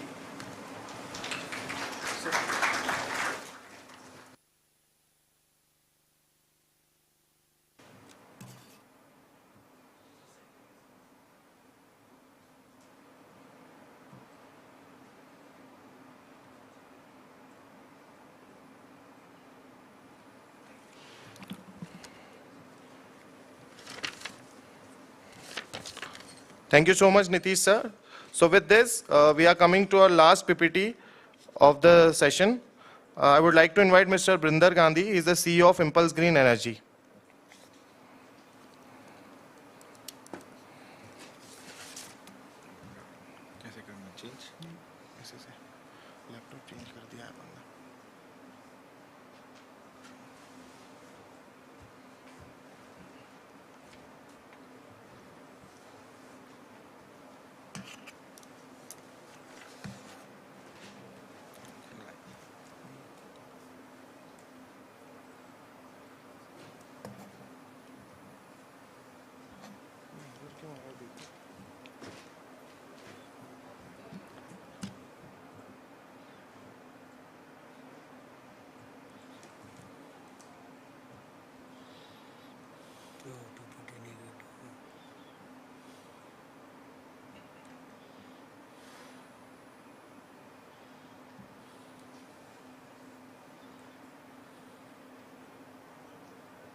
Good afternoon, everyone. My name is Brinder Gandhi. I'm CEO of Impulse Green Energy. I think I'm the last one standing between you and lunch, so I'll try to make it very quick for all of you. We are a distribution company having our headquarters in Mumbai and presence in several states in India. So this is our say presence in the Indian market. We have warehouses in Mumbai, we have warehouse in Chennai, we also have our warehouse in Ajmer, and we also have sub-distribution partners having stock locations in several parts of India. This is our team, so I'll not go in deep on these and just quickly try to talk about our products. So these are the partners we have for components. So we are representing Huawei. We are a value-added partner for Huawei in India, and we have been working with Huawei since 2016, one of the oldest company representing Huawei in India. And we are distributing REC. REC is a well-known product manufacturer from Singapore. We are also representing Trina, and we also have Indian partners. We are representing Pixon, Pennar, and Goldie Solar for different product requirements or all kind of module requirements in Indian market. We are also focusing on the upcoming products. So we are also having upcoming solutions from storage. So we are representing MPR for storage solutions in Indian market. And also we have tracker solutions, which we have just introduced into the market from New Energy with collaboration from SAT Control from Slovenia. And we also have microinverters from Hummels, and we also have connectors which are by QC, which is a OEM for different brands, top brands in the Chinese market. So coming to product from Huawei, so we have complete range of products for residential as well as utility market. And coming to the current requirements where high current modules are required, so we have a new inverter which is H3 model for 200 kilowatt, which can connect all kind of high current modules without any losses on the DC side. So if you're overloading your inverters, you will not lose any power. The MPPT rating for the inverter is 100 amperes. And we have complete range for residential. We have smart logger, smart array controllers, and complete management system for monitoring. And we can give you complete string level monitoring, IV curve, PLC. All are the features which are brought in by Huawei in the market, and the market is following the solutions. REC, we have two products available in the market. One is Twin Peaks Mono Series 4S 60 cell module or 120 half cut cell module. And we also have Alpha Black series, which is just been awarded by Intersolar for one of the best product in the world. We have complete range of product from Trina. So we are supplying 550, 600 or up to 650 watt modules from Trina in the market. Pixon is an Indian manufacturer based out of Rajkot. We are supplying poly and mono modules. We have stock of these modules from our warehouse in Mumbai. Pennar, again, we have poly and mono products available, and we are also coming up with 540 watt peak modules with Pennar. Coming to MPRR, which is more interesting product right now, storage manufactured in Pune, developed in Pune. So this is a local company manufacturing in Pune. And we have a complete solution for industrial application. We have modular solutions starting with 25 kilowatt for all kind of requirement. And this is the only company in India which has done 25 megawatt of hour of energy storage projects in India, and working with all kind of big developers and able to give complete solutions for storage. So some of the projects you can see in the pictures, some of the projects are even done for the utility. So we have already installed projects for BSES Rajdhani, and we are now going to commission few projects for Mumbai Tata Power. So we are working on all kind of solutions which are required for storage. So we can support on generation side, we can support on transmission and distribution, we can offer in commercial industrial, also for EV. So we are developing solutions for EV with direct storage and DC charging. And we also have off-grid systems. We have recently in RenewX launched a 5 kilowatt hour residential solution. So it is a hybrid or off-grid solution as per the requirement of the customer, we can supply this. Again, developed and manufactured in Pune. And these are all the different customers who are working with MPRR for several of their projects. Coming to trackers, which is the new requirement which has come up in the market, where because of the module price hike, these trackers are now getting more viable and easily able to save almost 40 to 50 lakh rupees per megawatt now on the same generation requirements for any customer. And we have brought these trackers from SAT Control, which is a Slovakian company and one of the most dependable tracker. I'll not go in detail about all this. If you have any questions about trackers, I'm here. We can definitely answer all your queries on trackers. So this is what tracker is helping you. With the dark blue, you have the fixed tilt, and then you get this kind of energy generation from the solar system. But if you having a tracker, you are in the light blue range, you are able to boost your generation. And we have several projects installed in the Indian market right now, and pilots are also done, where the customers are really happy to get the generations and much more than what we have expected in the PV system. So our product, we are able to offer a tilt of 12 degree up to 12 degree on the tracker. That is helping us increase the gain on the generation. So we are doing up to 6 to 12 degree of tilt on the trackers. You can see this is one of the picture of the site done in UP, where we have tilt the module on the south side and doing the tracking on east and west side. With this, we are able to increase the generation from 20 to 140% depending on the location. In Maharashtra, easily we can increase up to 30 to 34% on the yield from using trackers with tilted modules. Typical drawing of tracker, we can go up to 72 meter length, almost 11 pedestals per tracker. So we are offering solution which is minus 50 to plus 50 degree, so almost 100 degree of tracking. Normally for bifacial, the height is 1500 mm from the ground. And if you see the power consumption on the tracker is very, very low. We are talking only about 0.05 kilowatt hour per day per tracker, which is less than the LED bulb we use at house. So all the operational parameters, we can go from minus 40 to plus 70.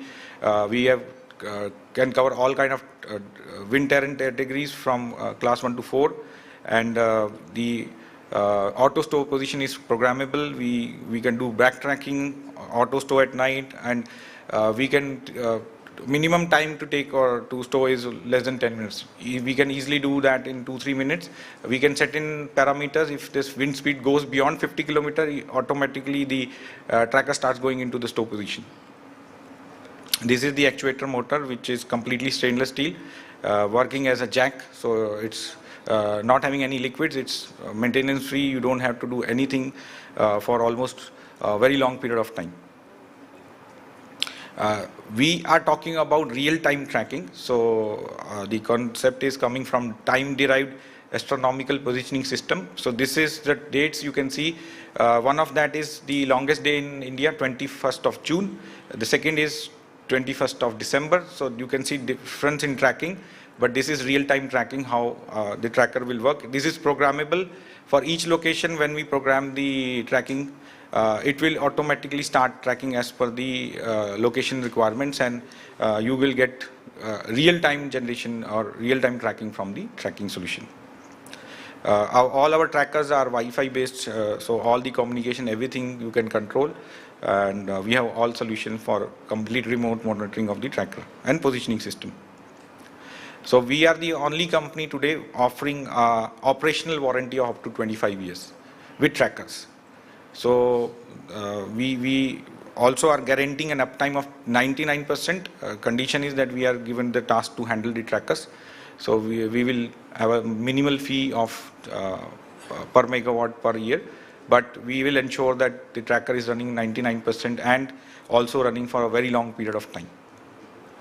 So this is a typical comparison which we have done at a site in Rajasthan, where a fixed steel installation is happening and also there's a tracker being installed. So you can see I've shown a curve how the tracker will increase. So this is one of the closest you can get into with tracking. And there we have increased the generation by 44.83% when we compare with same module, same inverter.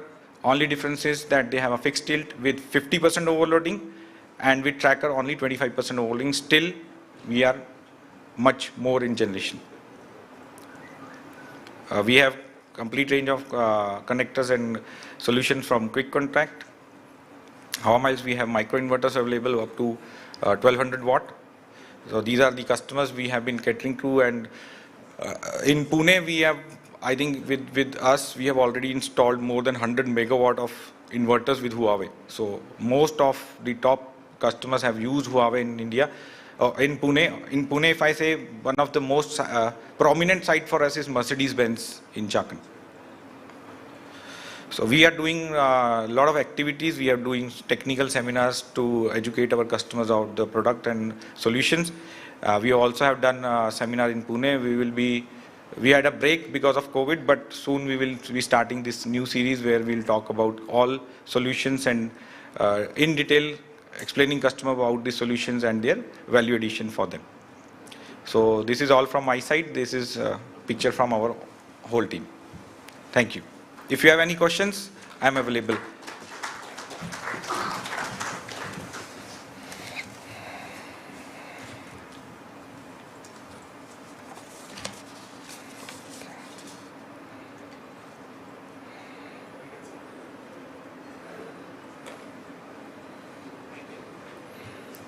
Thank you so much, Brinder sir. So with this, we have completed our tech PPT session. I have an announcement for you before going to lunch. We will start our Pune Maharashtra State Annual Solar Awards at 2:30. So I request you to back at that time after having lunch. So please do have lunch. Thank you.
With sustainable solar technology,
sustainable solar technology.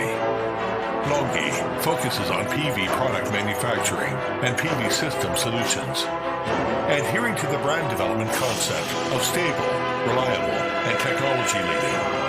The businesses of Longi cover the whole industry chain, from monocrystalline silicon wafers, cells, and modules, distributed PV systems to PV power stations.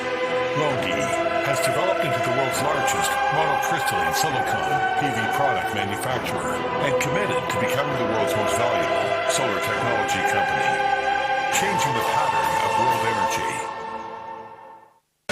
Longi focuses on R&D, production, and sale of monocrystalline silicon ingots and wafers, was the first company that fully adopted diamond wire slicing technology. The production capacity is estimated to exceed 75 gigawatts in 2020, became the global leading monocrystalline silicon wafer manufacturer.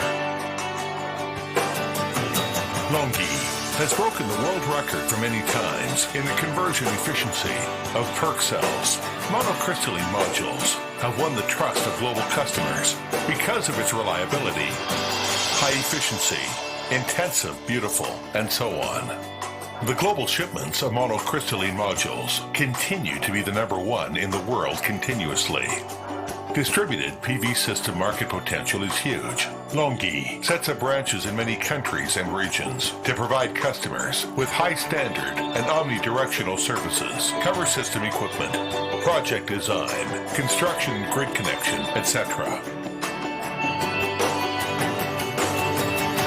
PV power stations integrated to agriculture, fishery, sand control, husbandry, and stock raising, etc. Its main business focuses on investment, construction, and operation of the comprehensive ecological industrial projects dedicated to providing efficient and smart PV application system solutions. Longi's mission is to create value for our customers with excellent financial health and international vision. Based on the whole process integration research and development platform with more than 700 core patents. Technology leadership keep Longi in the forefront of the industry, advancing energy technology and sharing a bright future with you.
corners of the world. From the seaside to the mountaintops. From the peaceful countryside to the bustling city. JA Solar is dedicated to the great cause of energy transition and innovation, a great journey that never stops. Driven by the concept of customer first and mutual value, JA Solar continues forging ahead.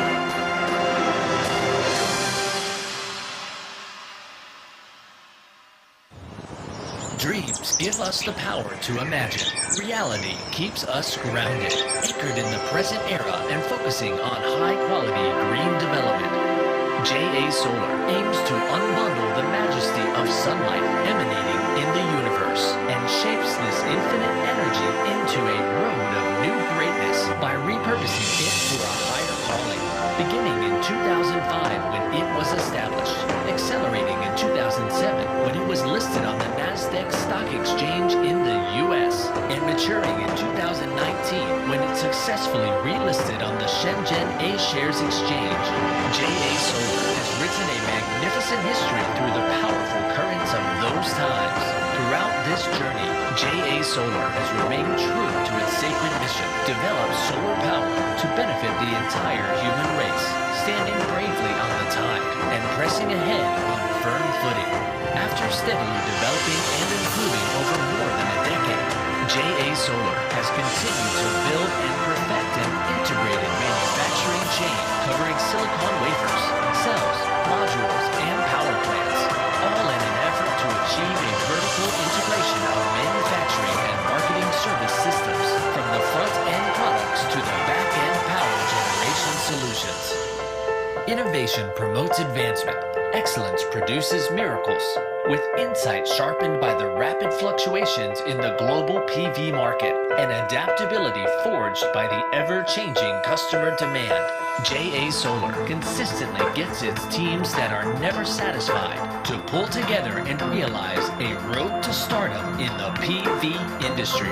Consistent quality upgrades, interminable cost reduction efforts, and effective process improvements have been the core of our efforts.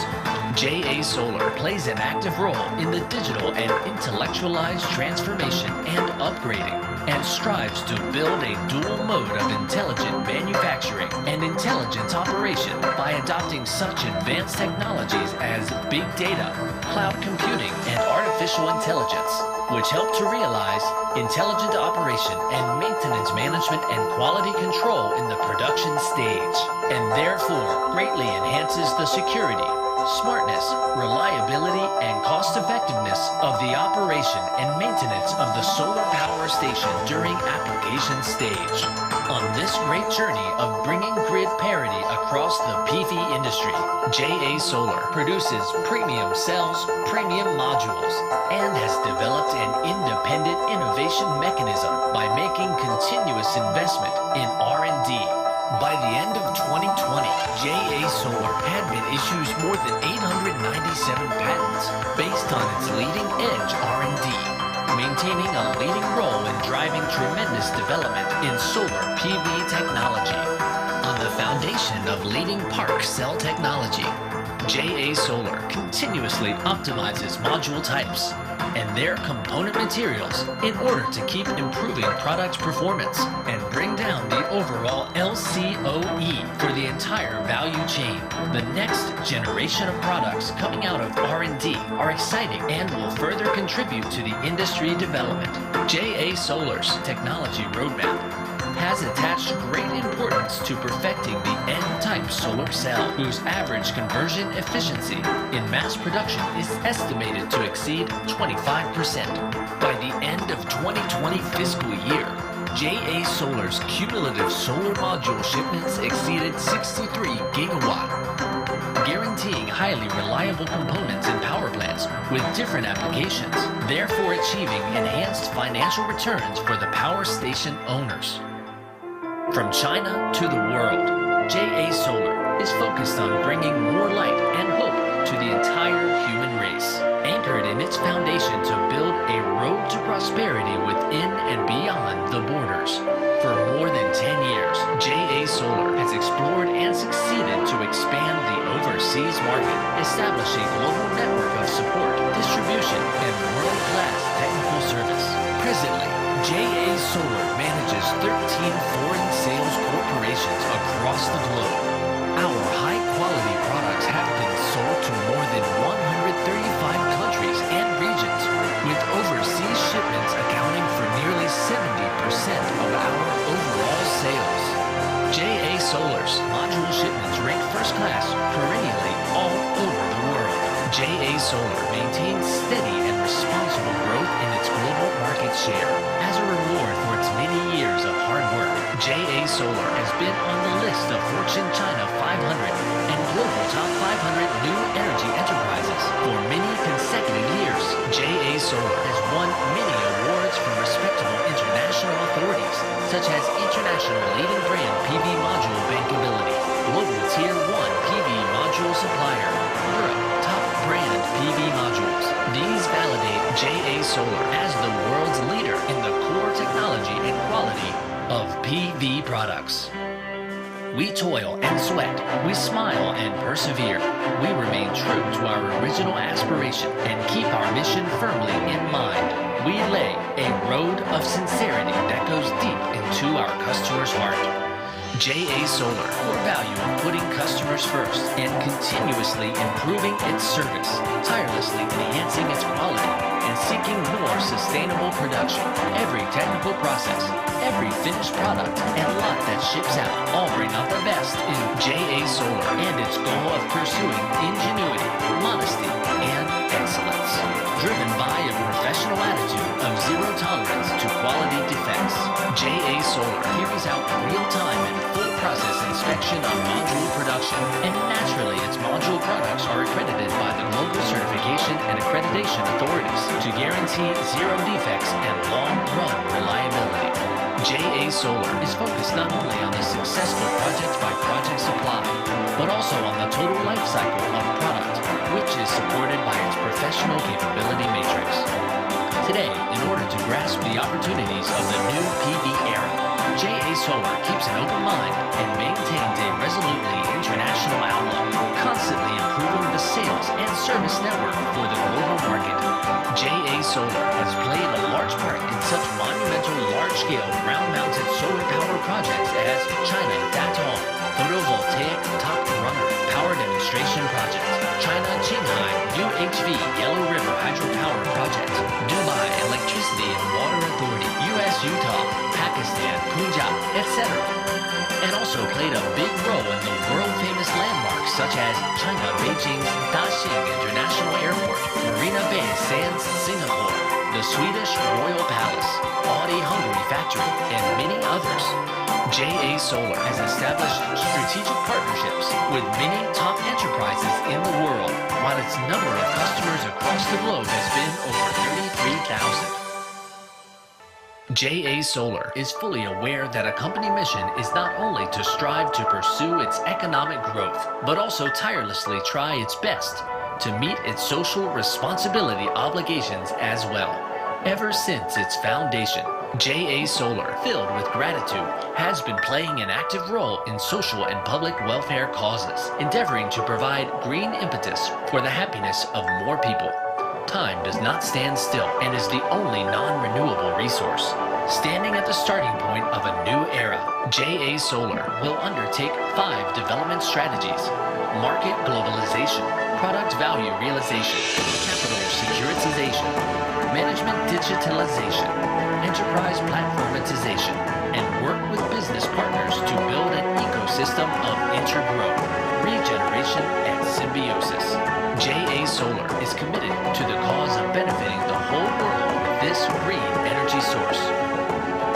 What will the future hold?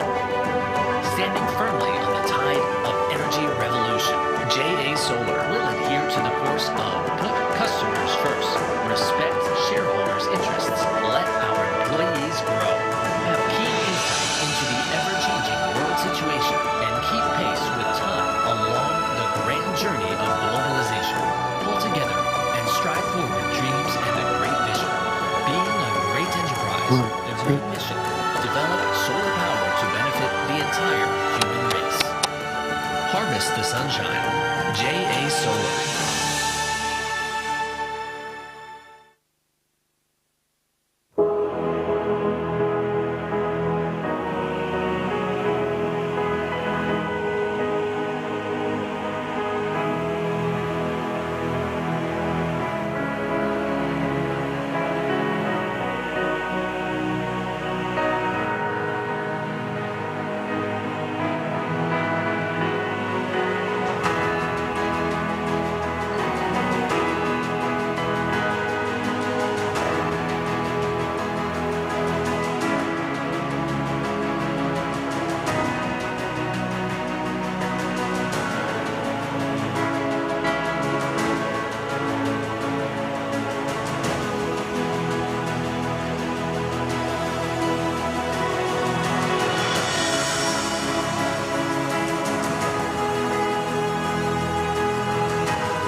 to millions of people across the globe.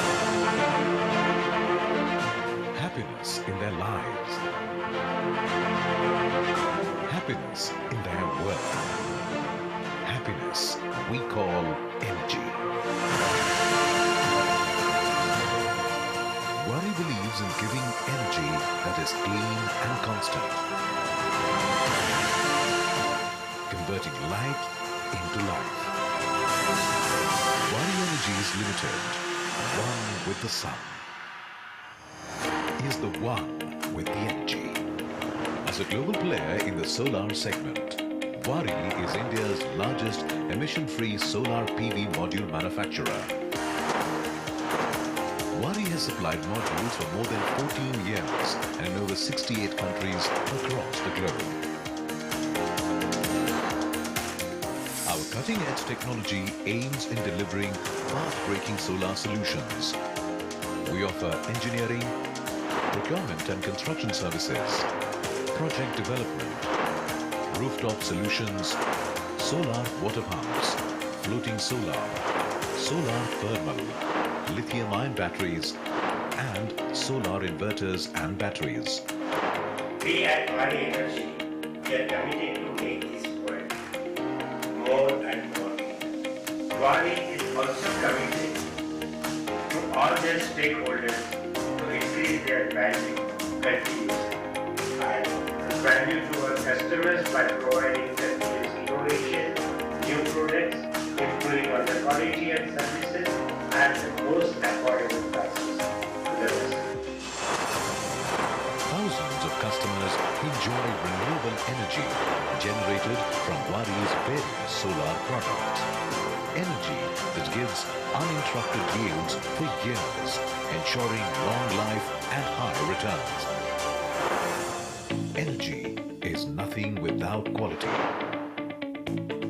Worry's Energies is a vertically integrated and fully bankable solar solution provider with global footprints and market access. We expect to lead the world's solar industry with our advanced automated production equipment, cutting-edge technology and superior product quality, ensuring more reliable, dependable and cost-effective solutions for our customers. It is why Worry is seen as the best choice for providing quality products to our consumers and being trustworthy to our investors. Quality that reflects in our making. Worry makes solar modules from 3 watt peak to 660 watt peak in various range, including Merlin modules, flexible modules, bifacial modules, PERC modules, BIPV modules and others. Worry has commissioned over 600 megawatts of solar EPC projects nationally and internationally, all at a phenomenal speed.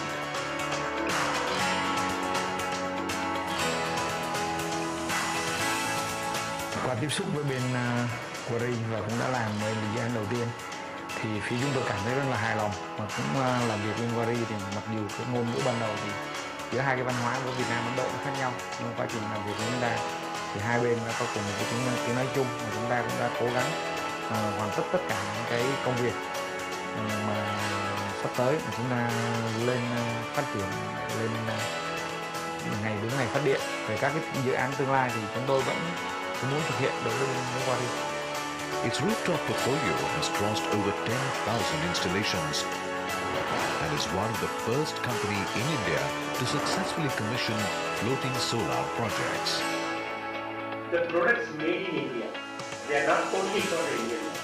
Worry has been constantly increasing their exports worldwide.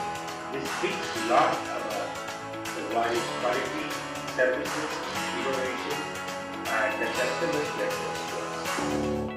Our fully automated production line has production capacity of over 5 gigawatts per annum, the largest in India. Worry also supplies varieties of lithium and solar batteries along with on-grid and off-grid inverters. Apart from that, Wari also provides solar solutions in lamps, street lights and home lighting systems. We have India's first NABL accredited solar module testing lab. Our state-of-the-art laboratory does stringent quality checks on all the raw materials, making sure our products stay strong for long and making sure of our growth. From a bouquet of product offerings, Wari has also installed solar water pumps for schools and communities and solar thermal solutions across the country. Not only that, Wari has shipped over 4 gigawatts of modules globally, making it one of the top suppliers in the world. Wari is also accredited with various quality standard certifications globally. Quality material selection, state-of-the-art production technology and stringent quality control over products has helped Wari achieve numerous awards and recognitions nationally and internationally. A growth unachieved by many and a growth bundled with care. Providing renewable energy that improves the life of others is what Wari is caring for. Energy that changes the way of living, bringing hopes and aspirations. Everybody here, Wari Energy is committed not only to make this world more cleaner, but to bring the electricity, bring the power where it is really required. We at Wari are committed and we would like to continue this, our work in the space of the green energy and help the customers not only to reduce their energy costs, but customers' contribution to make this world more and more. Wari has also adopted schools, given educational assistance to thousands of children and made a visible difference to the environment. Making sure Wari cares. Caring, part of a continuous evolution. Evolution and continuous improvement are the core values of Wari, just as our people. We encourage customer-first approach. Our people challenge the conventional way of doing business at every point. Where others see problems, they see opportunities.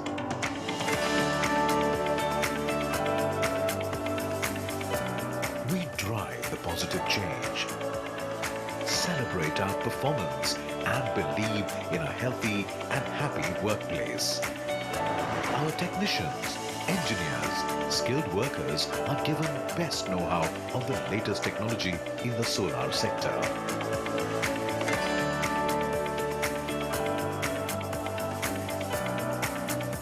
Not only its employees, Wari takes great care of its customers as well, nationally and internationally.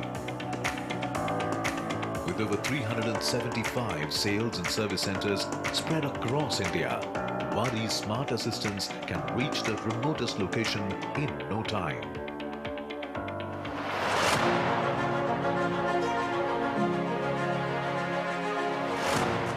We are driving the world towards a clean and sustainable energy for a better future, reshaping the way energy is generated and used.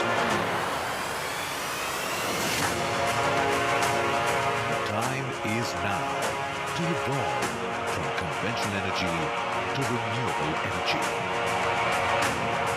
Let's drive this energy evolution together.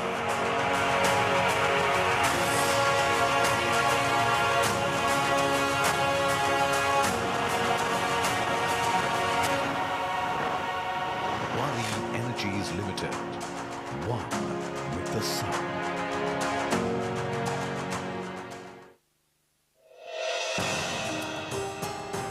In order to minimize the impact of dust on solar modules, reduce power generation losses of power stations, and assist the intelligent operation and maintenance of power stations, Sun Pure Tech launched its own patent, high performance, highly reliable, and intelligent cleaning solutions for photovoltaic power stations.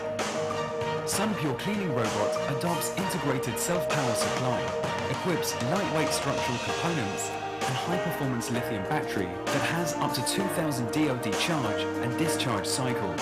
It is also equipped with high-performance spiral brush to ensure zero damage to modules, as well as complete dust removal without dead angle. The cleaning efficiency has been tested to be up to 99.7%. Sun Pure Cleaning Robot is integrated with intelligent four-wheel drive technology and independent motor control.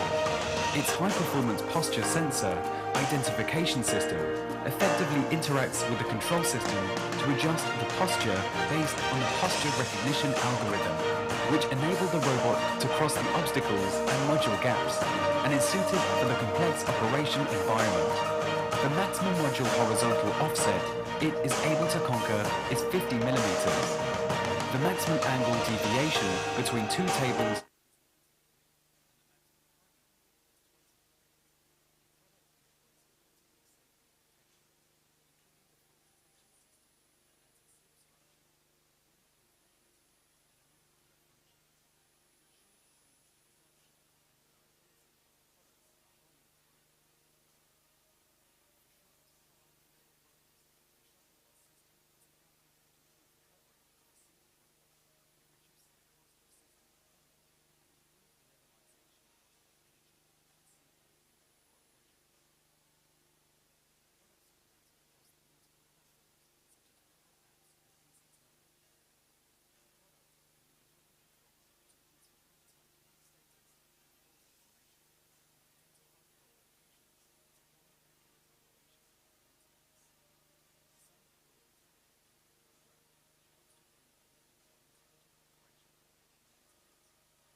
with sustainable solar technology.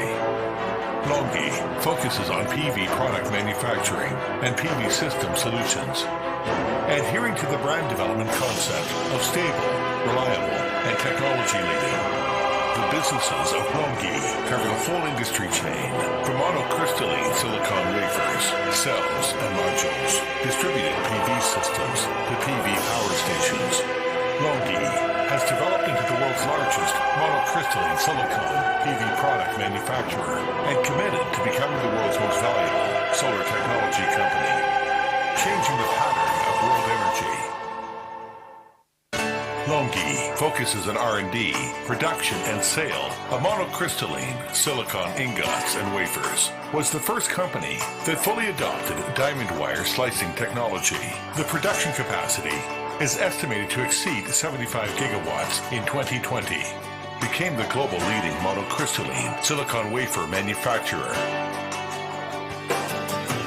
Longi has broken the world record for many times in the conversion efficiency of PERC cells. Monocrystalline modules have won the trust of global customers because of its reliability, high efficiency, intensive, beautiful, and so on. The global shipments of monocrystalline modules continue to be the #1 in the world continuously. Distributed PV system market potential is huge. Longi sets up branches in many countries and regions to provide customers with high standard and omnidirectional services, cover system equipment, project.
Hello, hello, hello.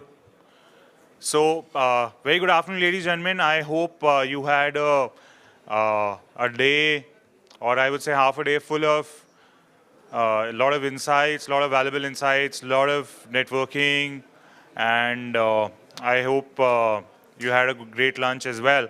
May I request everyone to please be seated? So we're gonna start the annual Maharashtra Awards. Can you put me live, please?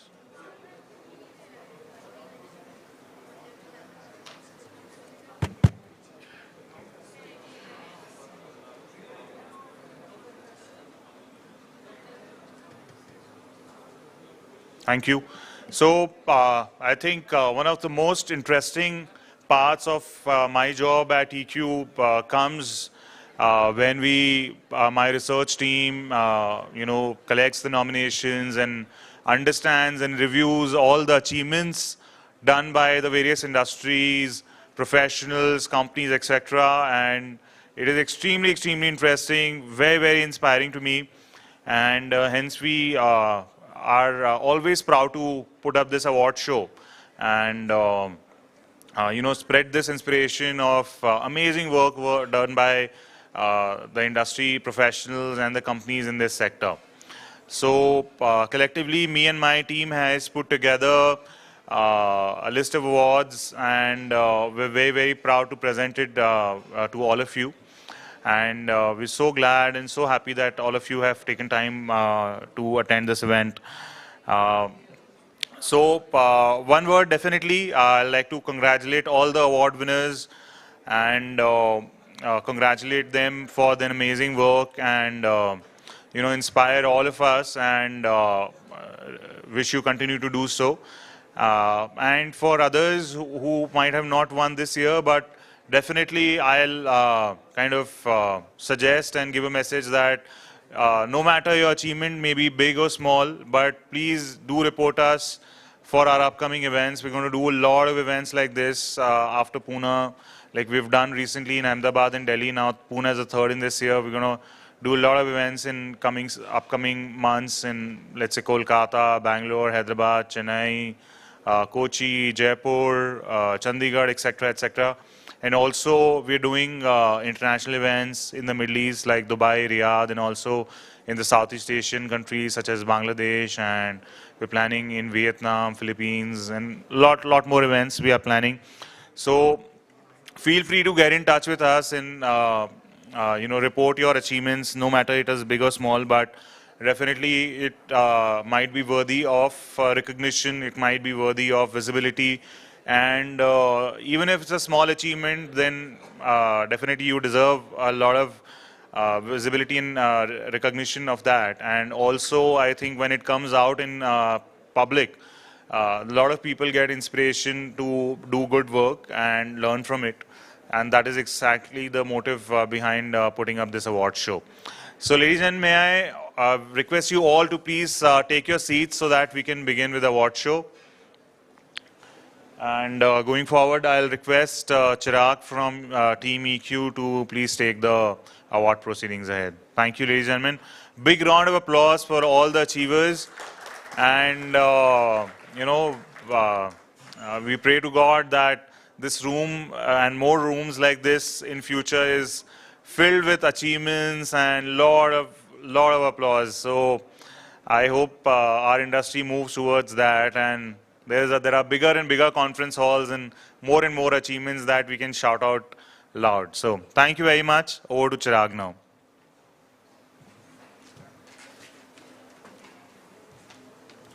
Thank you so much, sir. So to distribute award, I would like to welcome Dr. Nilesh Rohankar, Deputy Executive Engineer from Maharashtra State Electricity Distribution Company, on the stage. Can we have a big round of applause for this, sir?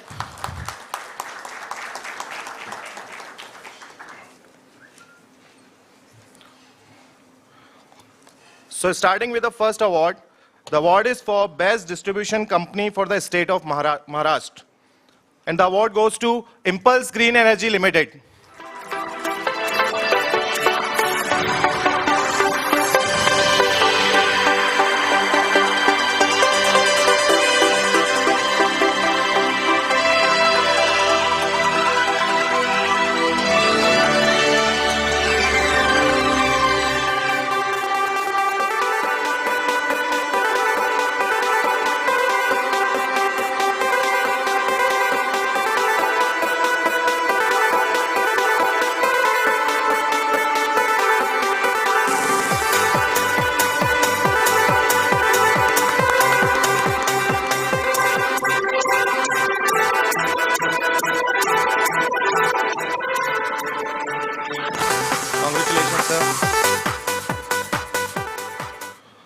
Moving on to next award, that is for Best Carbon Credits Project from CSR Funds.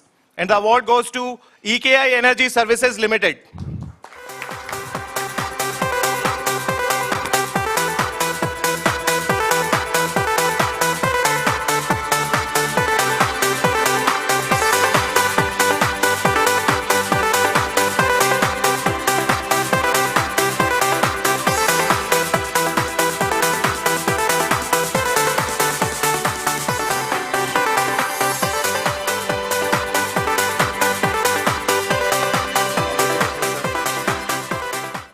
Next award is Best Inverter Brand in C&I Sector. And the award goes to Shenzhen Growatt New Energy Co. Limited.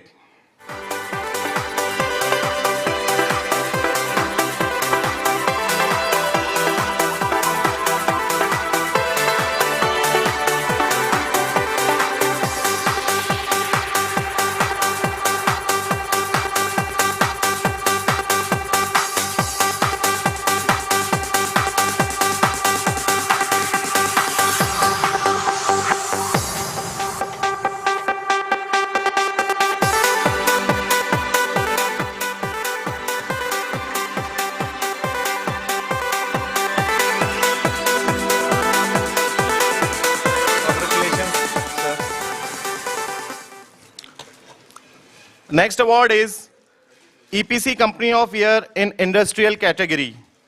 And the award goes to Prozil Infra.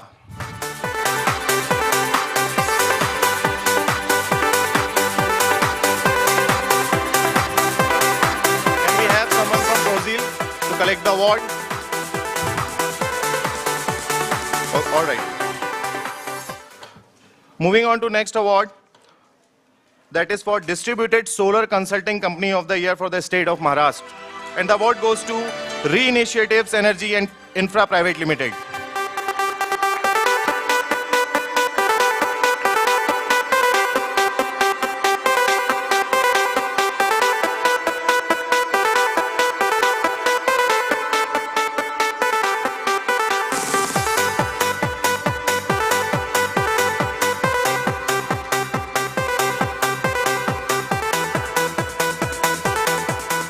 Congratulations, sir.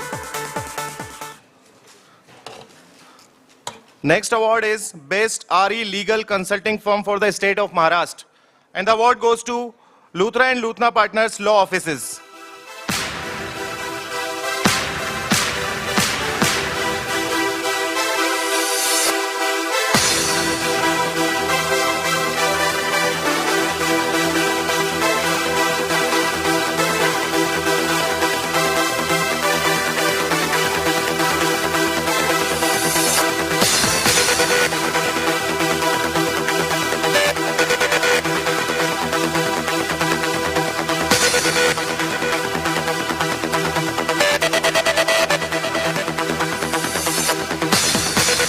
Congratulations, sir. Moving on to next award, that is for Distributor for Solar Inverter of Year for the state of Maharashtra. And award goes to Celestial Renew Experts LLP.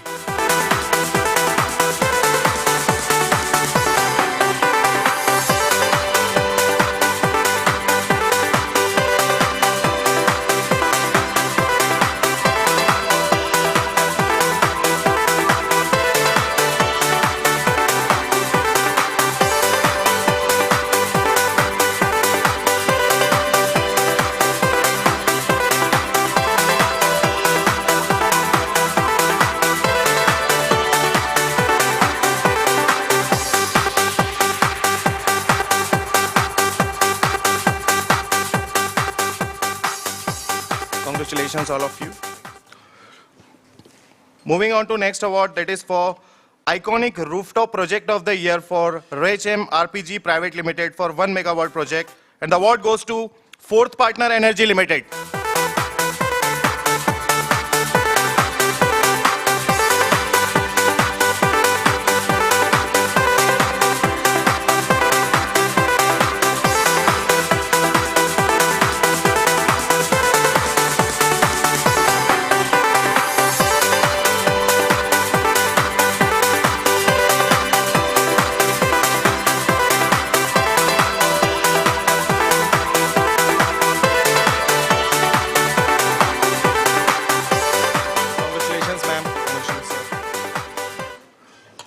Next award is for Leadership and Tech Excellence in Asset Management.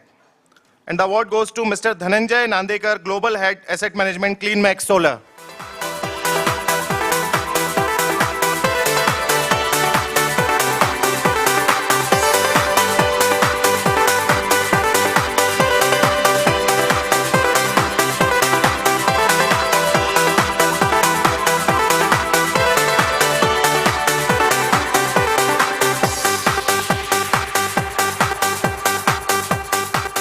Congratulations, sir. Next award is for Indian Module Company of the Year for the state of Maharashtra. And the award goes to Vari Energies.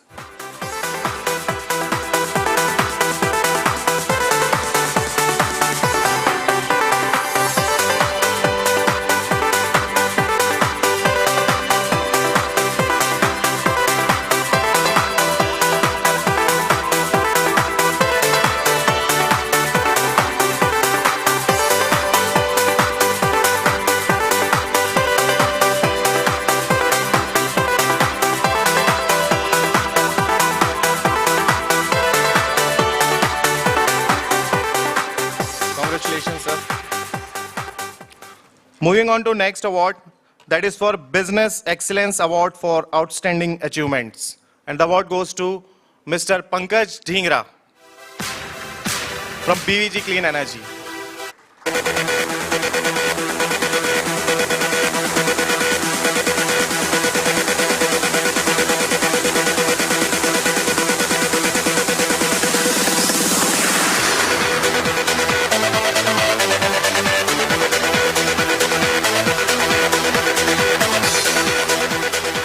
Congratulations, sir. Moving on to next award, that is for Group Captive Project Developer of the Year. And the award goes to AMP Energy India.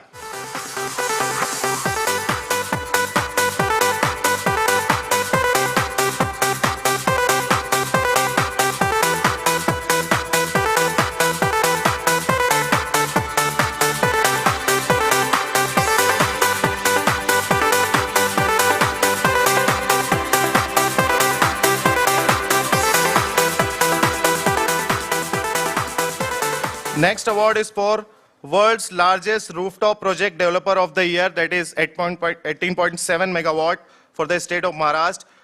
The award goes to again to MP Energy India.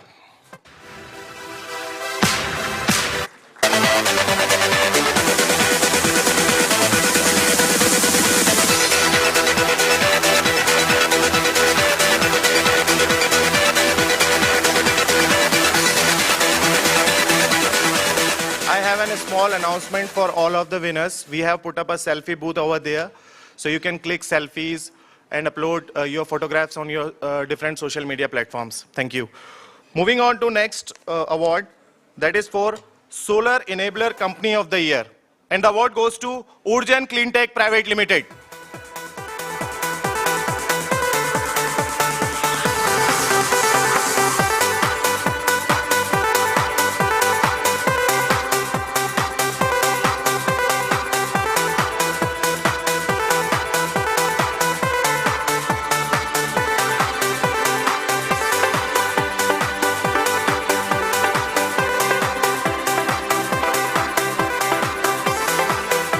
Congratulations, sir.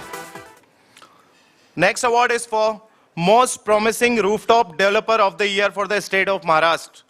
And the award goes to Dynamic Corporate Solutions Private Limited.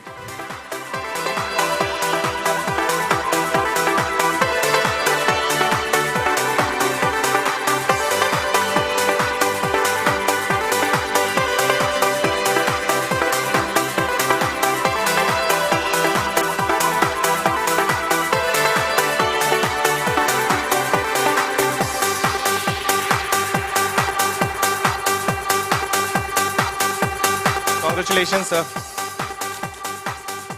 Moving on to next award, that is for Rooftop Solar Inverter Company of the Year. And the award goes to Solace.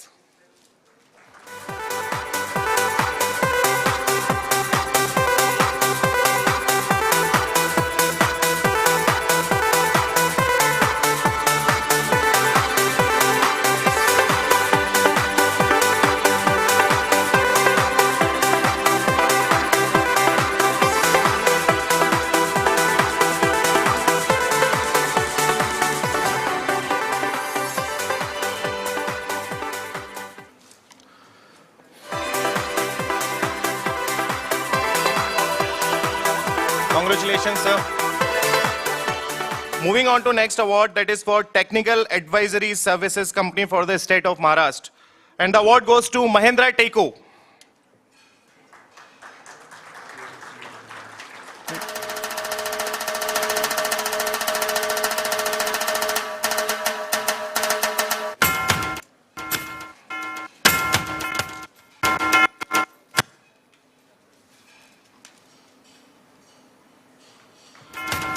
Congratulations, sir.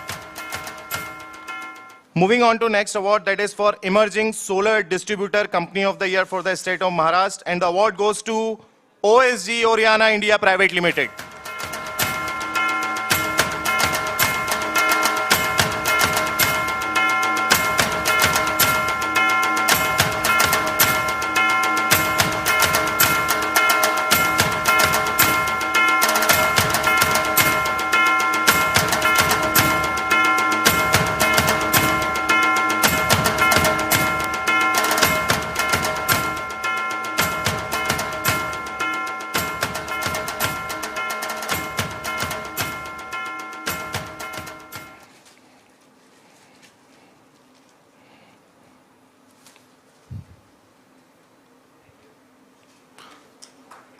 Congratulations, sir. Thank you so much.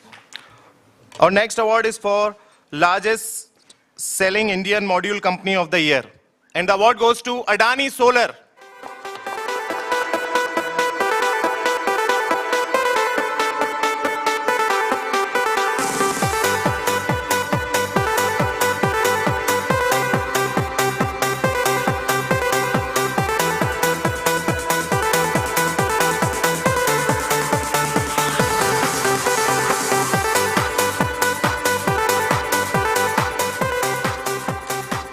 Congratulations, sir.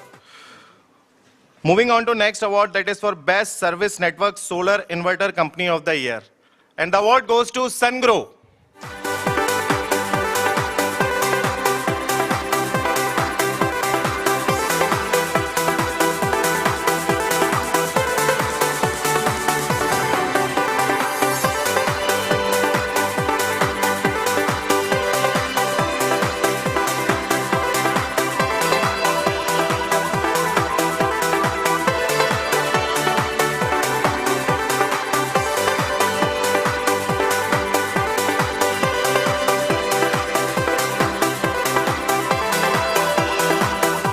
Congratulations, ma'am.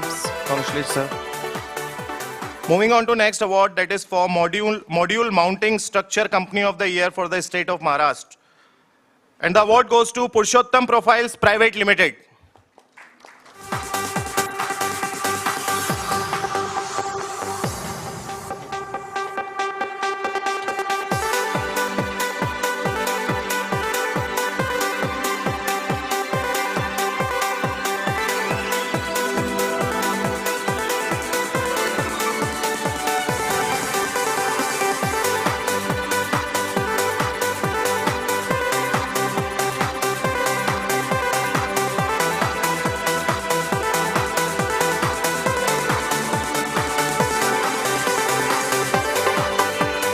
Congratulations, ma'am. Next award is for Floating Solar Company of the Year for the state of Maharashtra. And the award goes to Floatex Solar.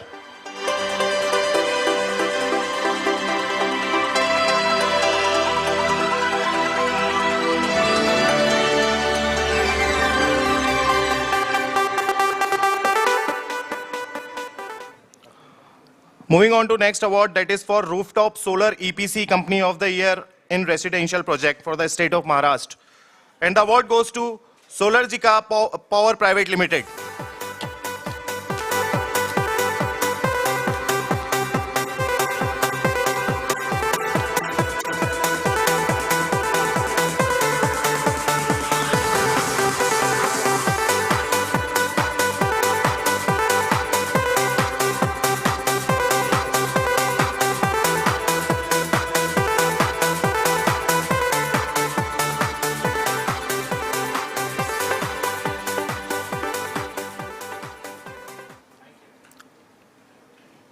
Congratulations, sir. Moving on to next award, that is for Open Access Project of the Year for 30 megawatt in Beed District, Maharashtra. And the award goes to Cleantech Solar.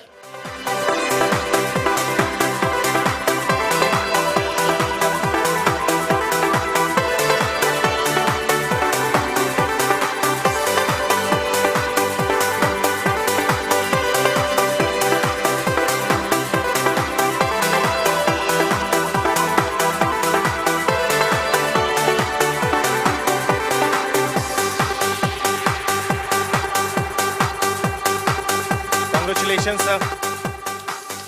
Moving on to next award, that is for Rooftop Company of the Year in Government and Industrial Sector. And the award goes to Kalpa Power.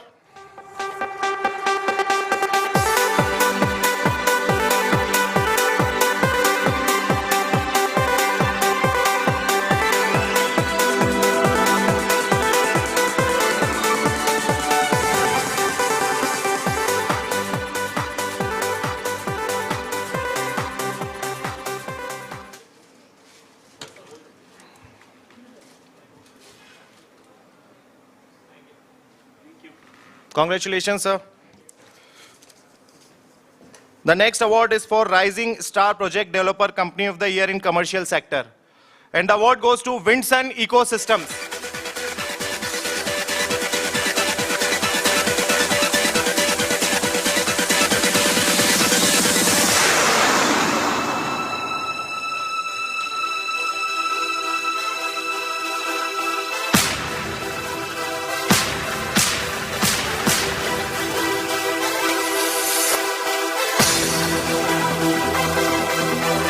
Congratulations, sir.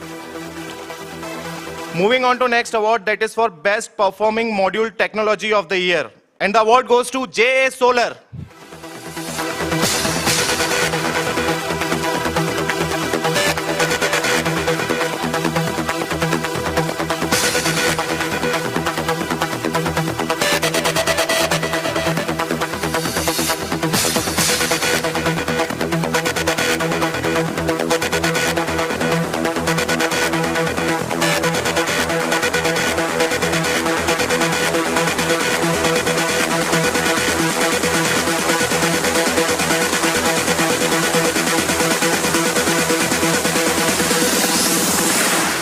Congratulations, sir. Moving on to next award, that is for International Module Company of the Year for the State of Maharashtra 2021 and 22. And the award goes to Longi Solar.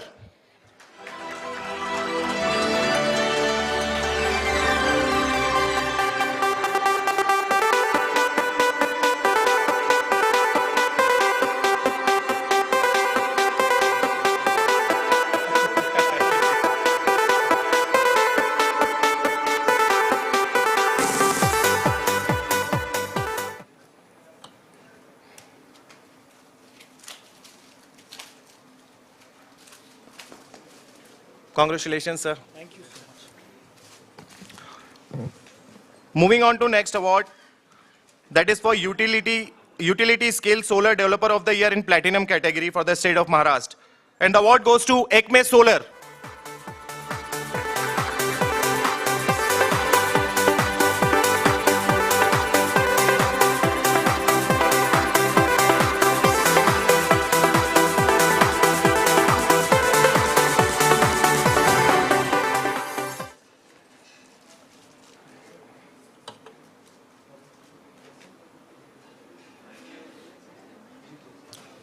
Congratulations, sir.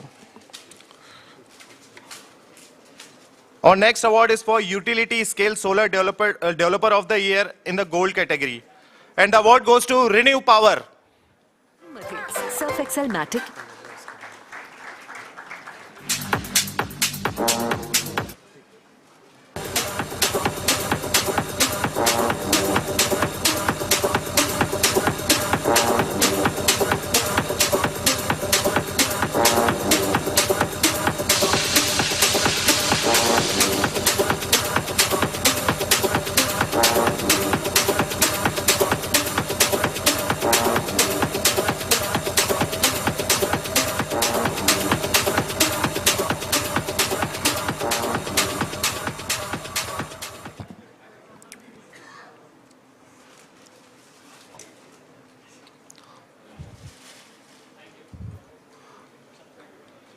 Congratulations, all of you.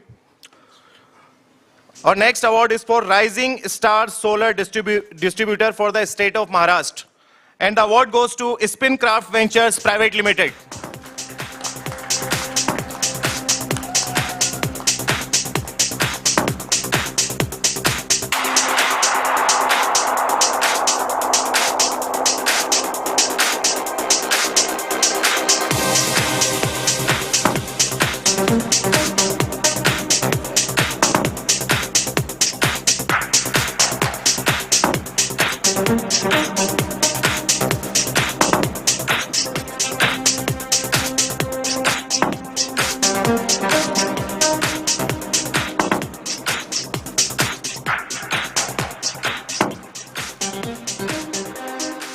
Congratulations, sir. Thank you. Moving on to next award, that is for Utility Scale Solar Developer of the Year in the Gold category for the state of Maharashtra. And the award goes to Azure Power.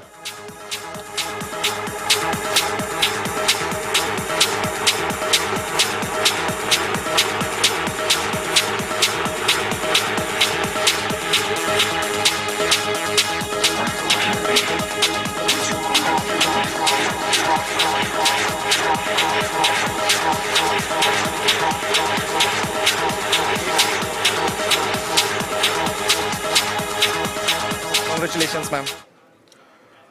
Moving on to next award, that is for Business Excellence Award for Outstanding Achievements. And the award goes to Dr. Prashant Khankoje.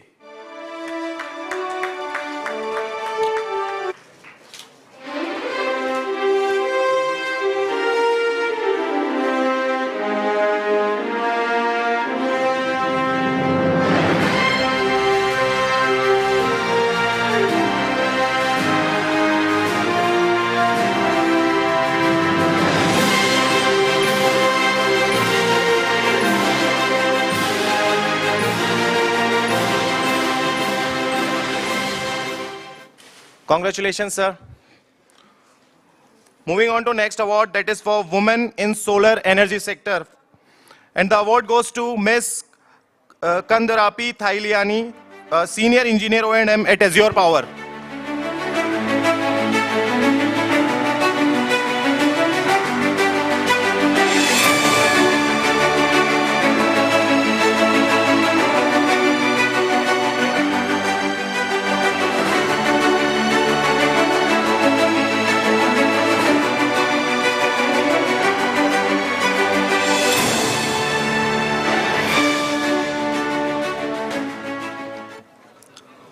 Congratulations, ma'am.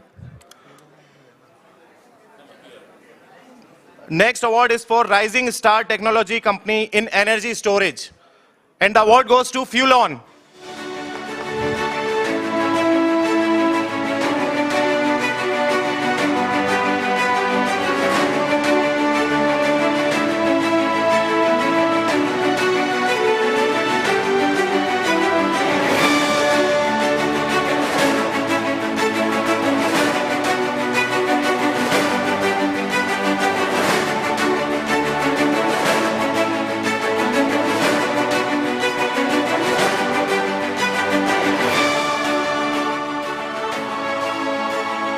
Congratulations, sir.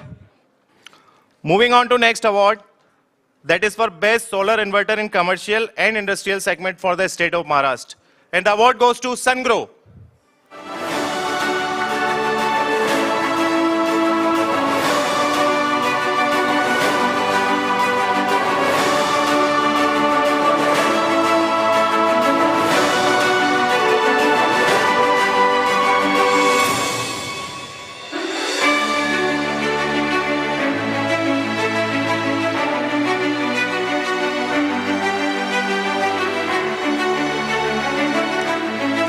Congratulations again, sir.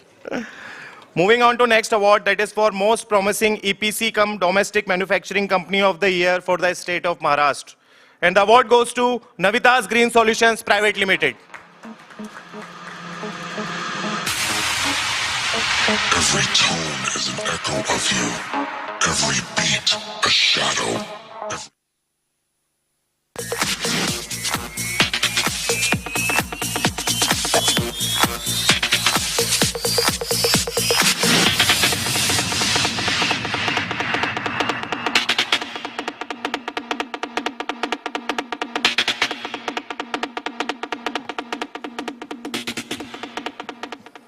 Congratulations, sir. Moving on to next award, that is for Rooftop Company of the Year in Commercial and Industrial Sector for the state of Maharashtra. And the award goes to Sun Infra Energies Private Limited.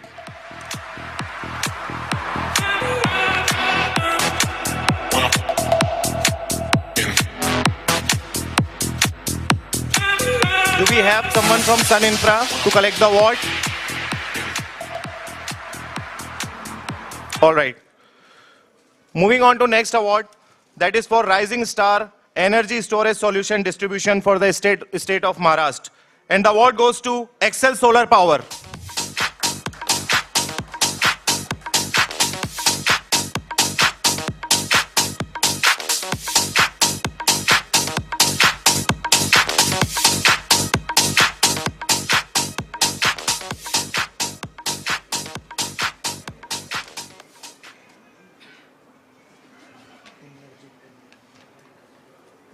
Congratulations, sir.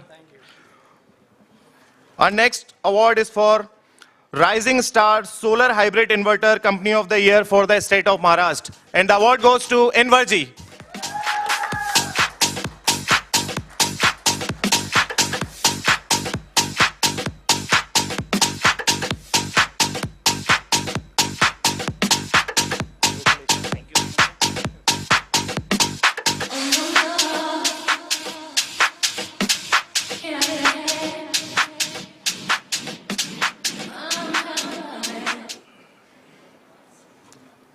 Congratulations, sir. Thank you so much. So with this, we are moving to the last award for today. And the award is for Best Performing Solar Rooftop Project, that is for 6.37 megawatt industrial for the state of Maharashtra. And the award goes to Mahendra Solarize Private Limited.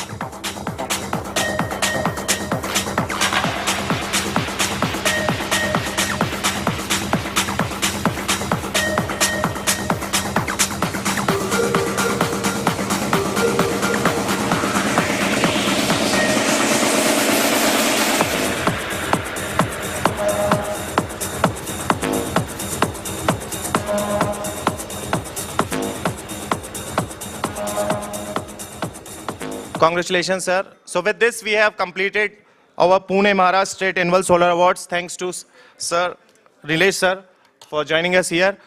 A big round of applause for all the winners. And once again, I would like to say that we have put a selfie booth over there. Please do click your selfies and photos and do upload your photographs on your different social media platforms. Thank you so much. Now we will move on to our next session, that is on rooftop and distributed solar in Maharashtra.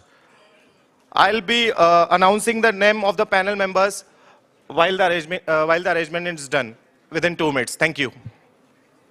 Congratulations to all the winners again. Thank you.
So we are about to start our session on rooftop and distributed solar in Maharashtra. To join the session, I would like to firstly invite Mr. Sachin Talevar, C. Rasatha Pet, Pune Zone, Maharashtra State Electricity Distribution Company Limited. Mr. Rajan Munjal, his leader, National Channel Sense String Inverter from Sungrow, India. Mr. Nishant Raj, Senior Business Development Manager, Radiance Renewables. Mr. Swamijit Paul, Director, Celestial Renew Experts LLP. Mr. Bharat Dhumal, AGM Commercial and Industrial Projects, Mahindra Solarized Private Limited. Mr. Deepak Kokte, Regional Manager, Energy Efficiency Services Limited. Mr. Ronak Muthian, MD and CEO of Kalpa Power. Mr. Abhay Tilwankar, he is the co-founder and CEO of Apollo Energy Analytics Solutions. Mr. Gautam Das, founder, Urjan Cleantech. Mr. Anuj Nigam, Director, Startling Solar Private Limited. And Mr. Vijay Vani, CEO of Go Green Ventures. May I request all the panel members to come up the stage and take their seats, so then we can proceed to the session. Moderator for the session is Mr. Gautam Das, founder, Urjan Cleantech.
Perfect.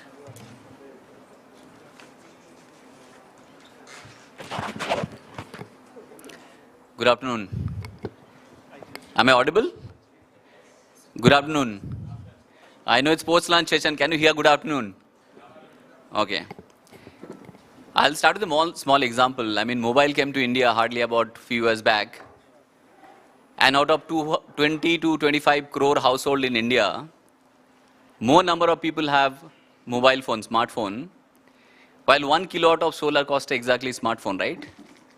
And one of the good news is that I think we are given about an hour because we are running late, so we'll take 40 to 45 minutes maximum. And out of that, we should talk about 35 odd minutes. And probably if you have any query or any suggestion, very brief, very short. So you can reserve your query. So the housekeeping announcement is that if you have any query, please note it down. In the end, you can ask. So I go back to the same story. The technology which came to India hardly a few years back, and say smartphone, the penetration in India is much more. And that asset you write off in 3 years, right? 3 to 4 years, every year you change it, right? 30,000 rupees, you write off 10,000 rupees. But if you take like 40,000 rupees of solar panel, it can give you energy for 25 years. So we'll discuss business. I mean, why it's not happening then? I mean, if it is more green, if a customer is paying 10, 15 rupees and the project breaks even in 4 years, if you look at the annuity return, it's about 20 to 30%, and still it's not growing. So before we get into the ecosystem, technology and other stuff, we quickly have a quick round of introduction. My request would be keep your interaction maybe, a minute odd, and we'll come back to, you with the specific questions and your input. So we can start with you, sir. Your name and your brief introduction.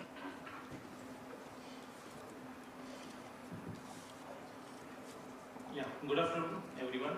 So I'm Bharat Dhumal. I'm representing Mahindra Solarized Private Limited. I'm since with the company almost for 4 or 5 years. Actually, the Mahindra Solarized formed a year back. It was the part of actually Mahindra Sustain earlier, before April 2021. And then the distributed division then came out from the Mahindra Sustain, and then now we formed as a Mahindra Solarized in April 21, where we have the portfolio of 3 business verticals: the CNI, the solar water pump, and the residential rooftop. So I take care of CNI business as an operation part. And if you talk about the company's achievement last year, as we are 1 year baby only. So we formed in about April 21 and we have owned the 40 megawatt projects in the last year. And recently we have commissioned the India's second largest rooftop solar power plant of 10 megawatt capacity, AP. Thank you. Great. So, thank you. Thank you. Over to you, Somajit. Thank you. Good afternoon, everyone.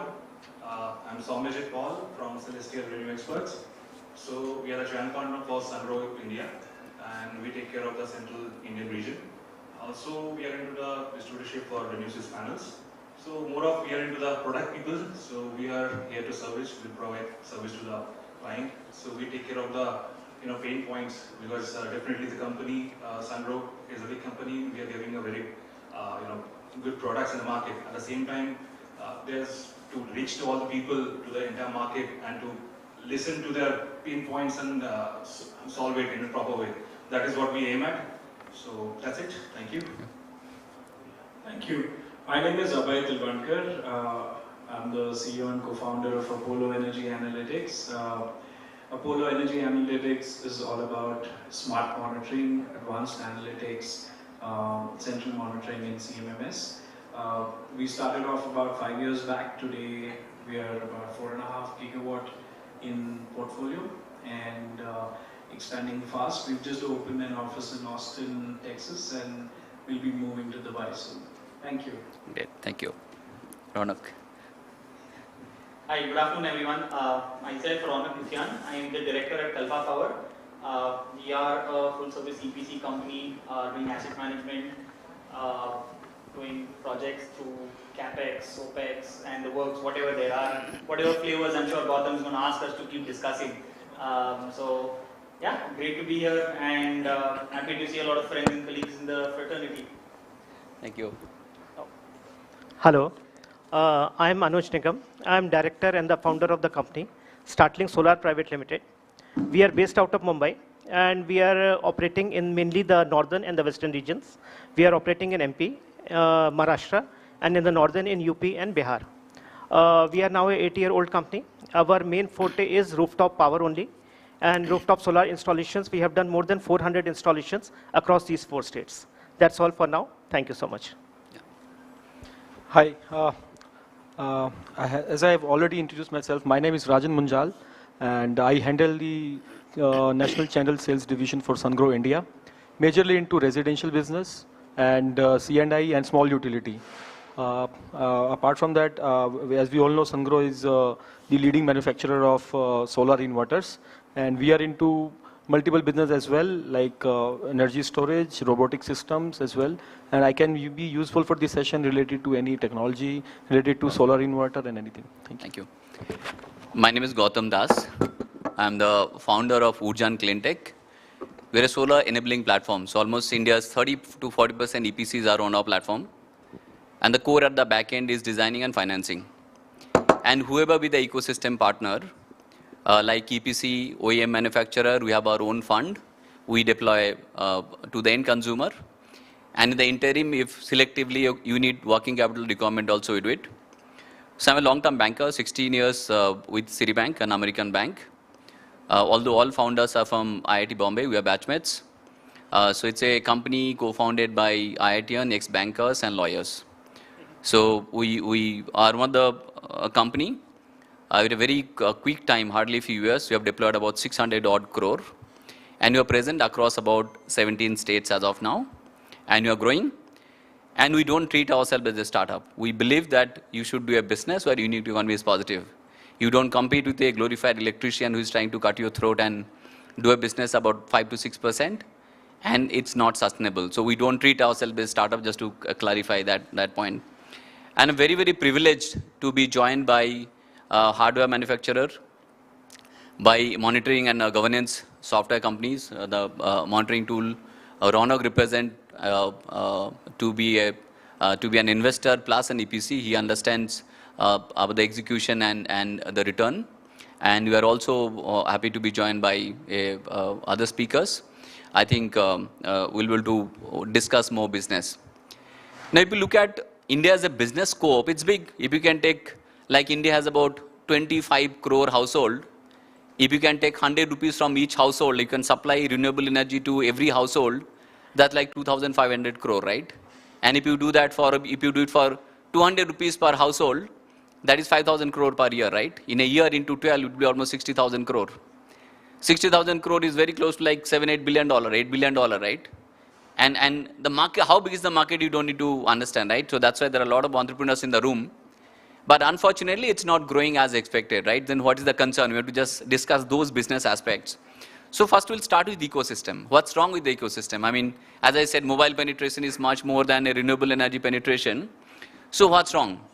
And you as an entrepreneur, I believe you are fabulous guys, and we are also believe there is a huge opportunity, that's why here. We'll keep the discussion forward looking, but how can we grow together while the business of sustainable energy remains sustainable? So we'll start with Ronak. I think last time also we asked you the same question. Entrepreneur, your ROTI, return on time investment, is sometimes zero or negative, right? So your ROTI, which is return on your time investment, is very close to zero, if not negative, as I said. So Ronak, we want to hear from you. The market is very big, everybody is bullish, a lot of people are here, very intelligent, qualified. What is the issue? I mean, you can talk about customer origination, somebody is dating you for too long but not marrying you, correct? Plus somebody is saying that, give me something where you have to leave your jacket at my house, correct? So we want to hear from you, what is the issue? I mean, what is the issue in BD and why the market is not growing and what's so much challenge? Sure. Thanks, Gautam, for the easy one to me, right? I'd be happy if they only take the jacket, by the way. So, forward-looking, right? Let's be forward-looking and speak about how we can really enable the ecosystem. So, I think we are a country hungry for power. We are a country hungry for sort of these freemium models where till it is free, everything is ours. Once you start asking money, don't even come back, look at me. That's something that we've been love to be with. I don't want to get political in how it's happened to be so. But the same follows anything and everything to do with any business, right? Solar is no different. Although in solar, I think the glorified electricians and the glorified everyone else around, and I take some of the blame. Very honestly, Gautam, I've discussed this the last time. Kalpa eventually has to take some of the blame because we are all in this together. I think we are just too hungry without trying to understand how much is our hunger. So let me rephrase that in a way, probably in the business sense. We make really amazing plans. I love the way a banker speaks, a 16-year-old banker. सबसे 25 रुपया ले लो, 25 करोड़ घर है, 5 करोड़ का business, 5,000 crore business is done.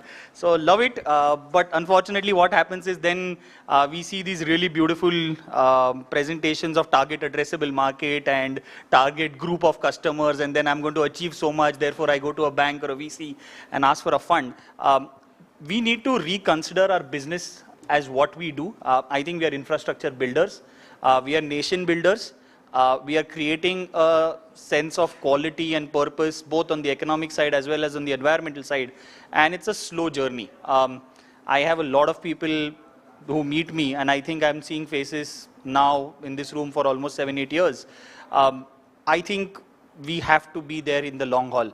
We don't still have questions to answers about आप 25 साल का बताते हो, what is the oldest plant in the country, आप 25 साल का guarantee लेते हो, आपका सबसे पुराना plant क्या है.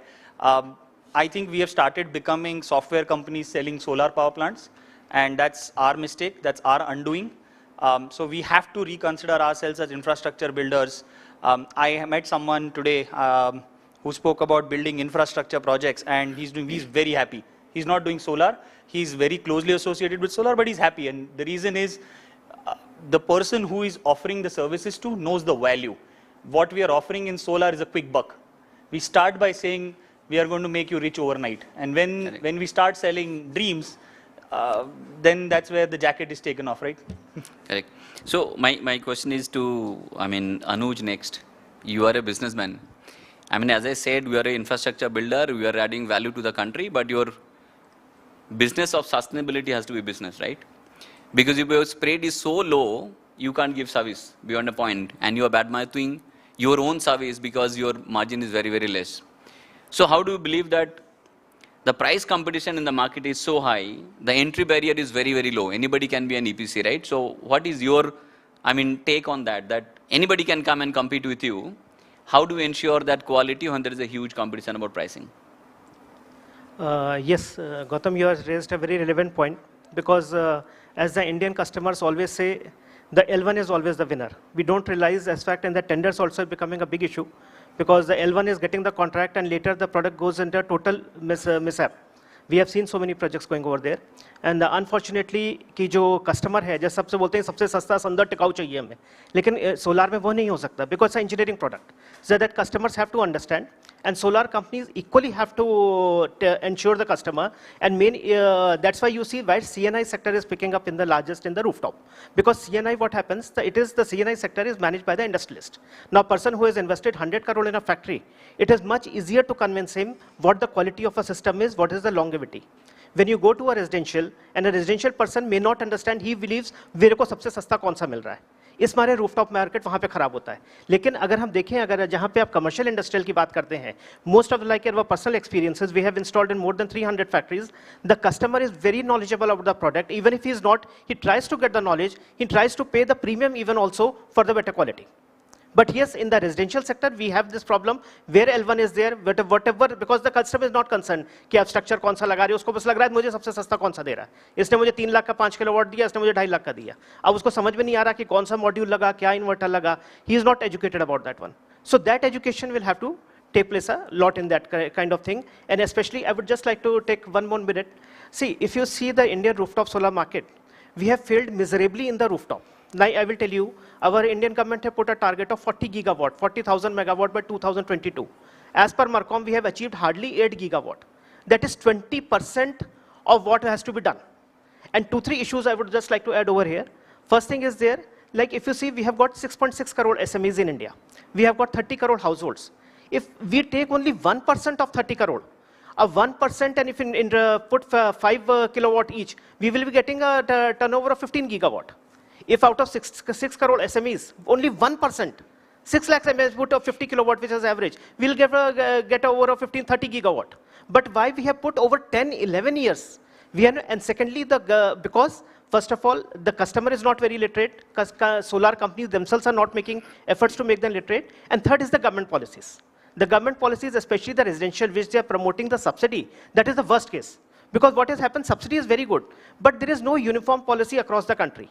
Every state is asking for his own. See, first of all, benchmark prices are already given by the central government. Yeah, we'll come to we'll come to that one. Next so that one I will explain we'll to next talk one. about Yeah. ecosystem. So Mahindra, Thanks. I believe, in the solar business for probably longest. You have transformed your company for over 8-10 years. It was acquired, transferred by many people. Tell me one thing, I can relate to one issue, that one village doesn't have water. And we all trying to put a pipeline there. Now there is a policy that to measure how much water is coming, you have to do a meter, which is called net metering here. And which make of pipe you will use, there is a policy, there is a BCD, there is a ALMM coming, right? So if the supplying water is the main objective, the over-regulation kills the market, right? If you compare solar industry with the car industry at the bicycle stage, Maruti, Honda, Audi, Jaguar is yet to come, right? And that's the hope all of us are working on. And we believe that business will be big and we'll all build our business. So the over-regulation, we believe, I'm sorry for using that language. Regulation is required, made in India is absolutely required, PLI, production link incentive is absolutely useful. We all love India and it should do it, right? When you produce only 25% of the hardware, whether you produce or put a sticker from other country, so it's 25 years, how can you try to regulate 75 years, right? 75% of the supply. Now, uncertainty on ALMM. Uncertainty is still there. When it is coming, how much is coming, who all are coming, that's uncertainty is there, although it is deferred. Second is BCD. Third is net metering, grid charges. As he said, there are state-specific policies. We are operating across 15, 16 states already. It's a difficulty we face everywhere, right? I'll get to Mahindra Sustain. How do you read this? Why so many uncertainty? What could be your suggestion? You can be politically correct, but just you can say the truth. Now I'm representing Mahindra Solarize. Just to be clear, a year back only. And my role in the Mahindra Solar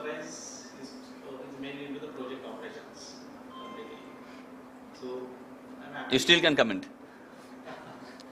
yeah, see the challenge in the government regulatories and all the state-wise policies and all, there is no uniformity. Every state has a very different policy. The Maharashtra state, Andhra, Tamil Nadu. But what we look forward as a EPC player, the policy should be in such a way, the benefit, it should be the win-win situation for the customer as well as the developer. So government should think on that. They should release the policies with the benefits, with the subsidies more. There are constraints like this open access and the and we have the project actually one where we have one experience in the project. We installed one rooftop project of 6 megawatt where customer has the open access also. So that time customer wants to get the power from the open access. So that time regulatory denied and stated. Yeah, okay. And the regulatory had denied their demand and said that open access, if you get the power from the open access, then your rooftop solar will convert into the gross metering rather than the net metering. So then that time the benefit is not getting to the customer, to the developer. So these kind of policies are stopping to the manufacturer or stopping to the customer to come forward. So I think the government should set the policies. There should be SOPs actually, because still we have not clear on the policies. Understood. When the awareness is not there, complete what are the policies. Many players, many customers don't know about the policies now. How much is time take? There is no specific time given by the authorities. So I think this is the area improvement where government or the DISCOM need to set the SOPs and the time frame. So execution is the issue broadly. I mean, whatever announced, it should be time bound. Understood. The customer wants the power. Understood. Okay. So it's Great. taking too much time for the approvals and all that. Okay. Now we'll go to, see, solar is a silent engine. I mean, many a times there is no signal that it's making noise today and suddenly it stopped. There's a silent engine, and what the brain of the inverter, brain of the solar system is inverter. We are fortunate to be joined by Somajit and Rajan. So we want to hear from you, because any single percentage of efficiency you can improve. Of course, my cost of production, we call it maybe LCOE or something. So that cost of production is very, very important, and it's very important to alert you that this silent engine is not working, because the engine working and not working, that signaling is only probably the communication, right? So I'd like to hear from Rajan about the technology briefly and what's the development, and we'd like to hear from you about the monitoring as well, and then we'll come to Somajit. Thank you, Gautam. As you rightly said, inverter is the, not just brain, is the heart of system as well, because if anything happens to the system, obviously the first thing which alarms you, which is obviously the inverter. And broadly speaking, from last couple of years, at least Sangro, I can say, I mean, we are not just working on the kind of efficiency we can improve in the inverter, but now we are working on the O&M part, because this system should sustain for 25 years. So any system who has a life of 25 years should also commit the kind of O&M prospect as well, because it should also need to be reduced down the downtime of the inverter.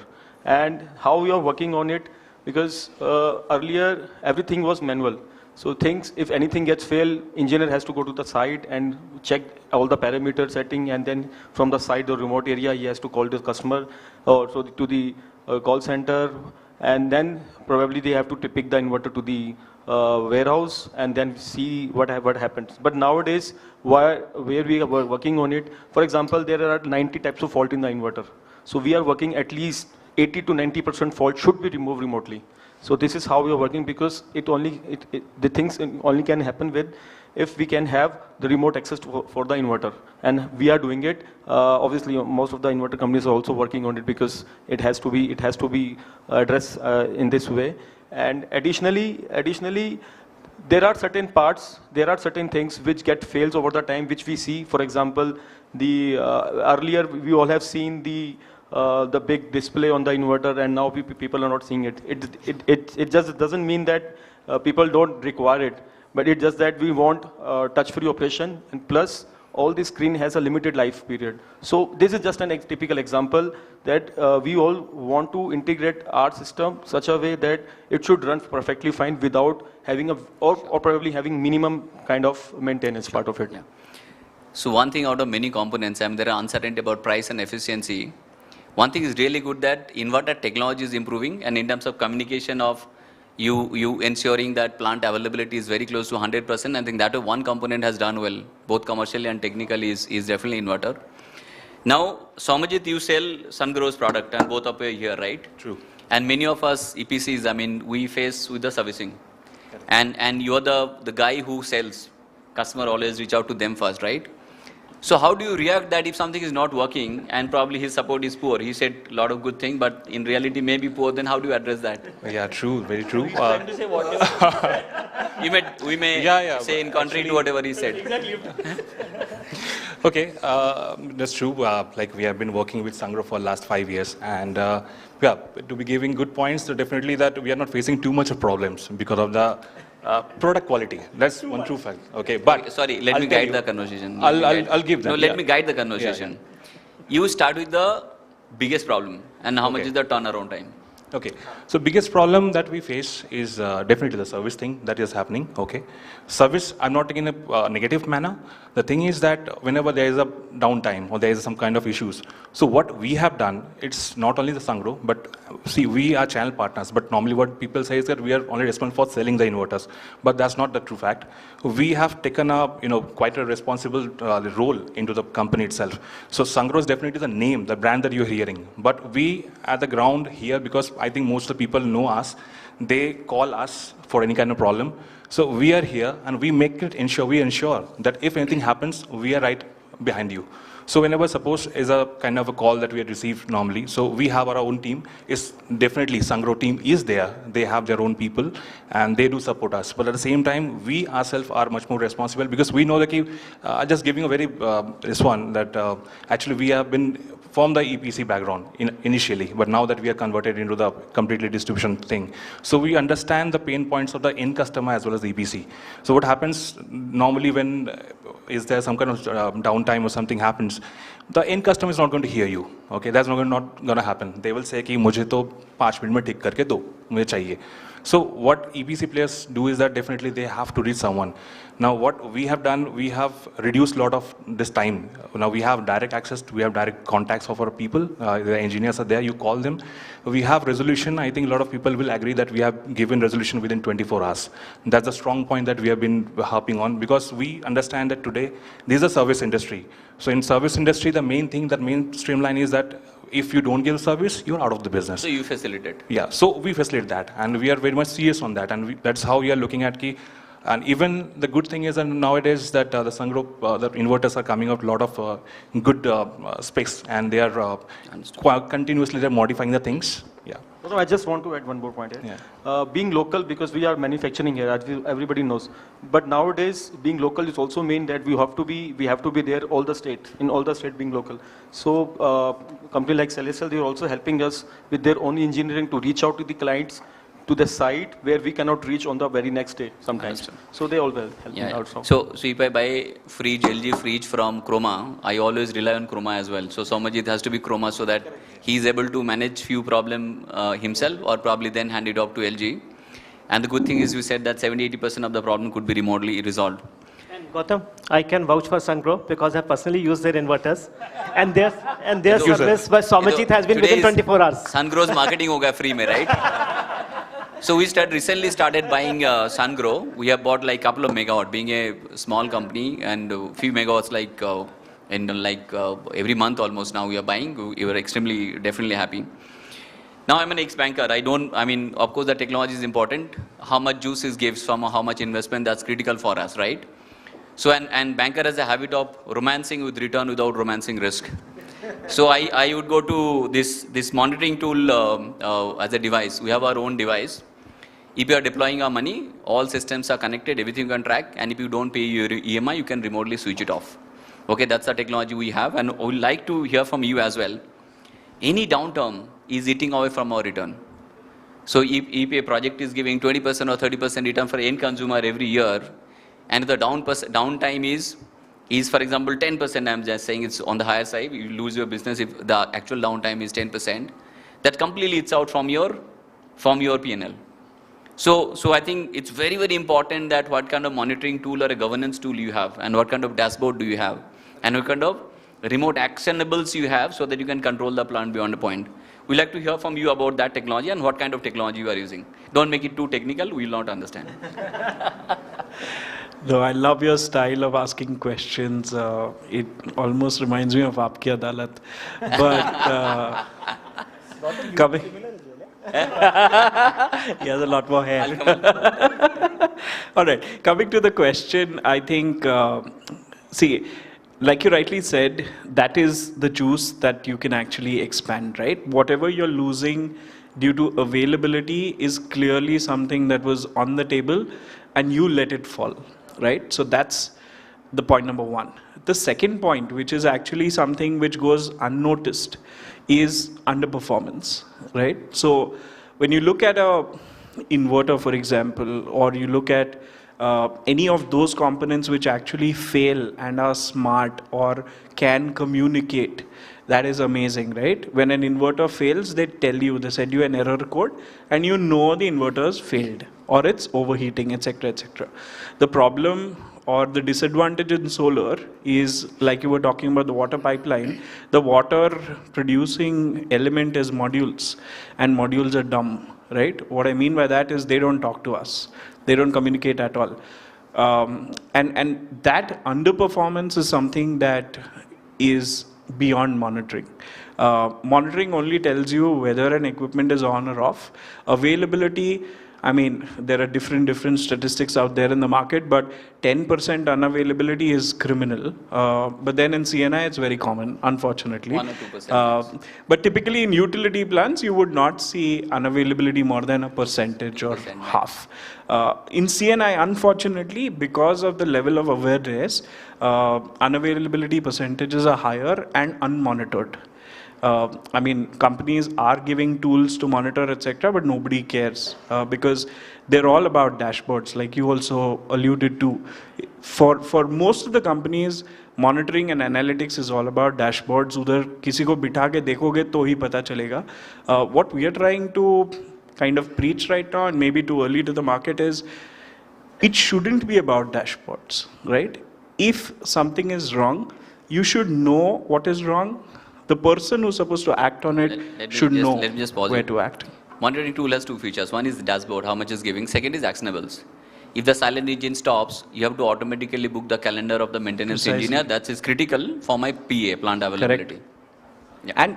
And then there is something which is the most critical, which I'm trying to highlight today in this audience, is the underperformance, right? So beyond unavailability, you may have underperformance which could range anywhere between 2% to 10%, which means everything is on, everything is green, but you're losing power every minute.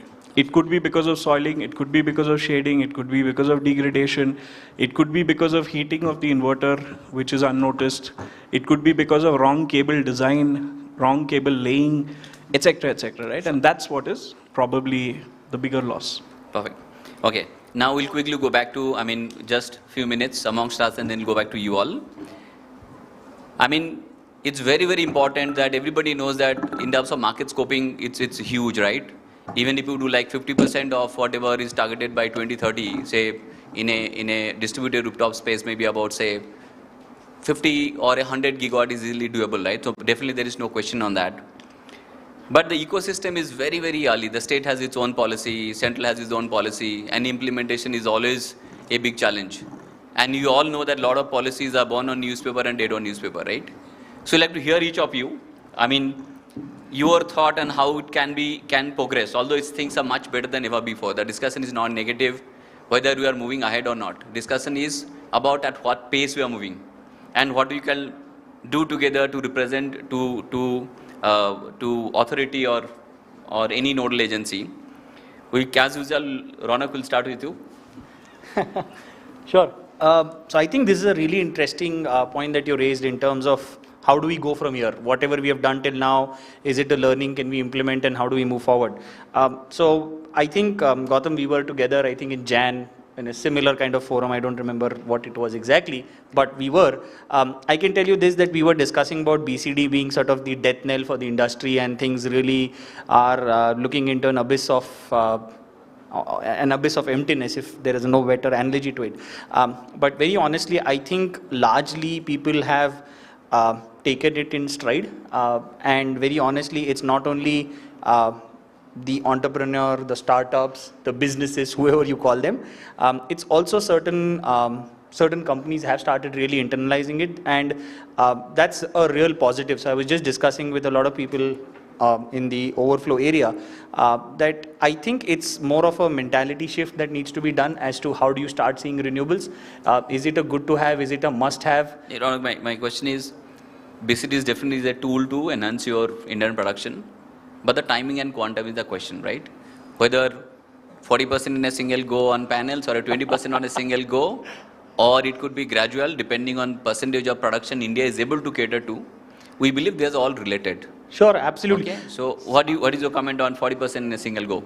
It's 44, by the way. I have imported modules, it's 44. So it's misnomer if all the entrepreneurs are calculating 40%, 4% goes out of your pocket. We don't care. As a banker, you see, I used to pay 24 rupees. Now we are paying 28 rupees. 4 rupee difference. That's 28 what we calculate. mein de module, by the way. So what's your comment on the quantum and timing? I think I'll rate the policy as a 5 on 10, and I'll rate why the glass is half full. At least they give you 2 years to realize, right? Absolutely. So I think one really big shift that's happened in the last 5 years is all the policies still are half baked, but they are not making it come overnight. So be it ALMM on 1st of October, be it BCD on 31st of March, be it net metering in Maharashtra till 2000 megawatts, or be it gross metering when you're converting open access. All of these policies were given enough segue. Were they given thought? Absolutely no. Absolutely no. I can debate with everyone and everyone. Only comment, sorry to come in between, is, for example, if there is a 100 kilowatt open access possible, is allowed now, it is announced today, and when it will be implemented, there is uncertainty.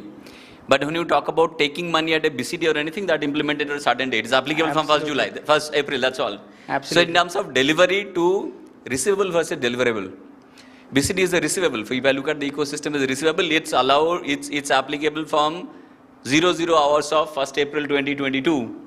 But if you look at the open access policy, my request to all regulators, it's open-ended request to everybody, you please deliver. I mean, implementation is bigger the issue, right? How can you solve any problem? It's a question of ability and intent. Ability is very clear, we want to promote manufacturing in India. But the intent to deliver, it has to be measurable, right? So if the policy has to be measurable, if you say net metering has to be done, it has to be done in 7 days. If you don't do it in 7 days, deliverable. So I say measure. So BCD is a receivable. There's a bullet point that 1st April is the deadline. What is your comment? Anybody else you can take a? As far as the deliverable is concerned, from the ecosystem, nothing to blame with Meta, GEDA, or CRC, anybody. So what is your comment that how do we expect? How much do you expect from them as far as deliverable is concerned? Anybody can take a nap. I mean, it's when you talk about the ecosystem, it's not necessary that you have to be always nice. It's very important to be self-critical as well. Yeah. So I think we have been into the product side, and what we understand is that definitely, if you understand the psychology of the end customer, so definitely they have a certain limits of the whatever they are paying up. So what happens when you give something, when you put a sword into the throat and say, within this 2 months you're going to do this and you have to implement this, that makes a difficult thing for everyone. So the entire, the flow, if you see the last year, I think I was reading in some the articles where the renewable has grown by 50% in last year, which is a really good sign. And I feel that that's going to happen every year now. And there's a progress, then definitely we are looking forward for that. But at the same time, there should be some kind of, looking at the timeline. There should be the proper timeline according to the definitely what you said, that what products that we have, how much ability that we have with us. So that thing has to be seen, that has to be judged, that has to be judged by someone, because if you are taking such a big decision, so it has to be taken in consent with all the players or the stakeholders in the market who understands it.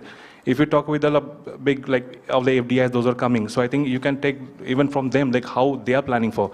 So when we are looking for addition of some value, addition of the capacity, so definitely all the stakeholders are responsible for that. So timeline is a challenge. We'll take a quick pause. So anybody from the audience, if you have any questions to any one of us, please feel free to ask. I mean, instead of stopping, and then we'll go for a concluding comment. Anybody has any questions by any chance? Okay, no problem. So good. So we'll go for a concluding round. We'll conclude. Each of us. Can I will just take- add one bit on the entire bit about deliverance and commitments, right? So I think the concern really is the regulator. We are in a highly regulated business. We are regulated by a business which is fragmented because sustainability or sufficiency is a subject of the center, while deliverance is a subject of the state. So we are in a sort of a joint stakeholder or a tricycle or whatever system we are. And the only reason why we are talking about not having as much as what we can do or working on a 50% number and being very happy or whatever there is very honestly, this industry is right now functioning without, very honestly, it's functioning without any support. It's not because of any support that we're growing. But I guess we are able to make big numbers and big promises, and we're all happy to be there. I think I just read that we're still doing 2 rupee tariffs and people are extremely happy, saying that there's no problem, everything's all hunky-dory. So Gautam, I think we are in the wrong room then. Sorry to, I'm sharing this way. I think only help is we need is don't trouble. Okay, just please facilitate, because when things are moving, if there is a deliverable, my only request with a folded hand to every regulator saying that you be a facilitator. Let's take an example, same ACDCL. I mean, they have the great company which has catered to the state and of course supplied power to other state as well. Over a period of time, you had monopoly. If your financial health is poor, that's definitely not because of solar. You had a monopoly and still have a financial health which is very anemic. Sorry, we can't help you, right? Because you are the monopoly guy for over a period of time, right? So collaboration is probably a better way. So please facilitate net metering. You take 25 paise, let's fix it across the country or maybe at least for the state. That collaboration will give them a drip income at least. So more people are moving out from you to solar. Of course, that will, even your earning is goes up, and service income is always more than the product income, right? In a service income, you make 50-60% PNL, and a product business, maybe all of us will making about 10-12%. If Raunak is coming, I'll make 8%, right? So as we go sakte, right? So collaboration is probably the key to move ahead. So we'll quickly go for a concluding comment from each of you. Over to you. Concluding comment, very short and brief, and then you can conclude. Yeah, it was very informative session, and this was my first experience actually. So I'm very happy to have this session and the conversation with all of you. I got to know the points and what we discussed on the regulatory, even on the product part and all these things. So it's good actually. It was nice interacting to all. Thank you. What do you, Samajit? Yeah, I think definitely we are looking very forward for the market, and the concluding definitely has to be the happy ending, and we are definitely looking for the happy end. And yes, of course, this ecosystem that we are all support for everyone, each and everyone.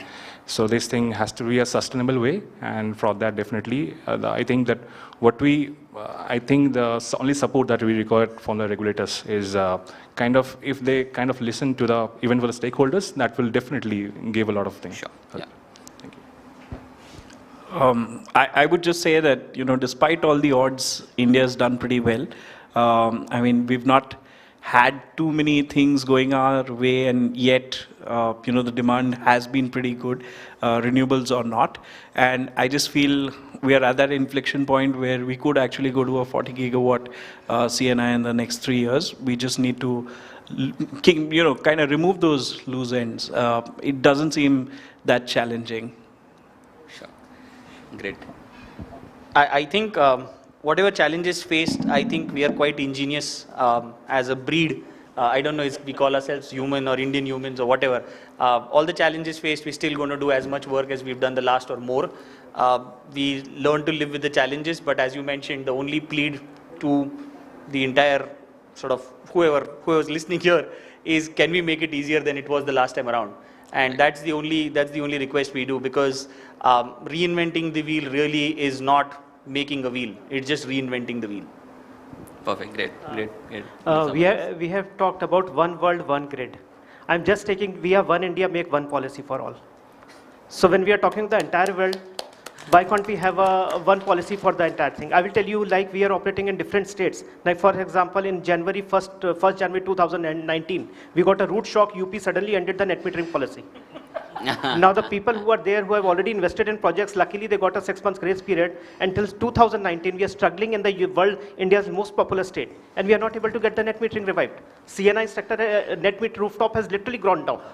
So in some states you are allowing, some states you are not allowing. Benchmark prices you have announced by the most eminent scientist. MNRE has got the most eminent scientists who have announced benchmark. Still, the people have to go in every state, do a bidding, pay a performance bank guarantee, everything to arrive at a then benchmark price. So these kind of things, we should just have one country, one policy. And recently, National Solar Rooftop Portal has been launched thanks to the effort of Mr. Gadkari.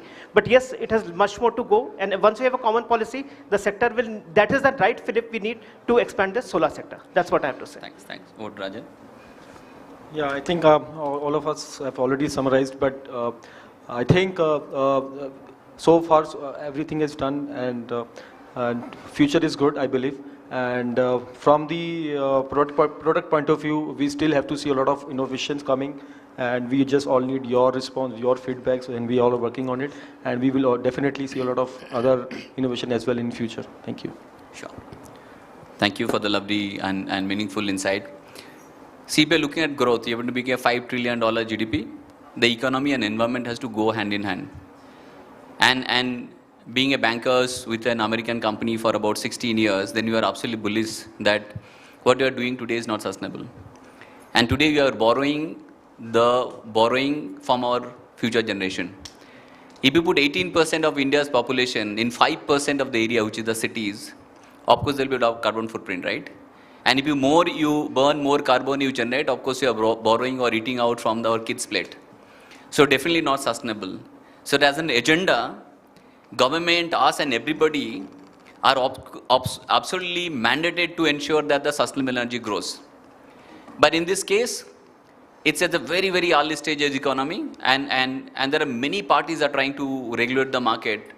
But you have to look at, if you're a regulator, if you're an EPC, if you're a manufacturer company, we all should contribute towards a progressive movement. If I'm a regulator, I should facilitate how much more solar can be done, how easily can be done.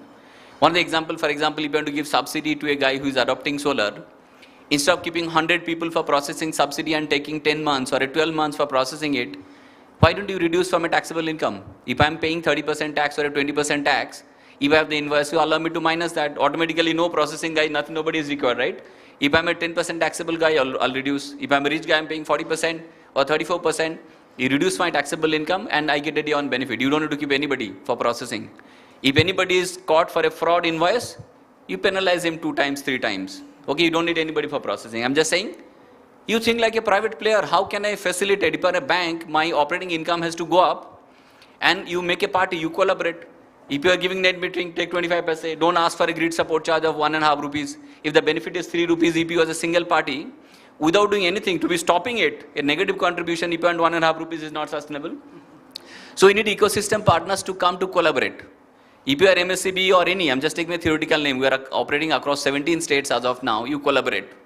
If you are a financier, you are ready to collaborate. If an asset is giving 30% return, leave me 15% and remaining 50% you get between customer, EPC and anybody. If customer is doing OPEX project where they are not investing any single money, their return is infinite because I have not invested any capital. So solar as an asset, it's an asset which gives 4 times of India's GDP return. If you look at equity market, as of now it's negative. If you look at any FD income, it's 5-6%. If you look at 4 crore rupees of investment for a customer who is paying 10 rupees per unit, and today 1 megawatt of solar, which you put 1.4 crore, 15 lakh units into 10 rupees give you 1.5 crore of saving every year, minus the whatever the minimal AMC income, AMC cost. So almost the asset, the money you get back every 3 years. And this you continue for 15 years, 25 years. That, for example, 4 crore, if you do the cash flow in a future value, you get 32 crore. Tell me any asset, take gold, commodity, rice, real estate, anything. Nothing can give this, right? So you have all the more reason, a asset which gives 4 times of India's GDP return, maybe 6-7 times of FD return, and still you are not doing well. And today we are buying more car which depreciates in 4-5 years and pollute the world. Still collectively you are not able to do it. So we thank, or rather I'm very proud to be an entrepreneur that we are trying to push the boundary. We are trying to be in an industry which is highly regulated. There is no single agency who's trying to facilitate all this stuff. You feel, you give a pat on your back that you're doing a great job. We are trying to push the boundary where the growth can be powered by sustainable energy. So thank you very much for giving us an opportunity to be here. And of course, with the esteemed panelists, they know more solar than me at any point of time. So thank you very much. And if you have any query, we're around and we'll be very happy to hear your feedback, critics, or whatever you want to hear. Thank you. Thank you very much.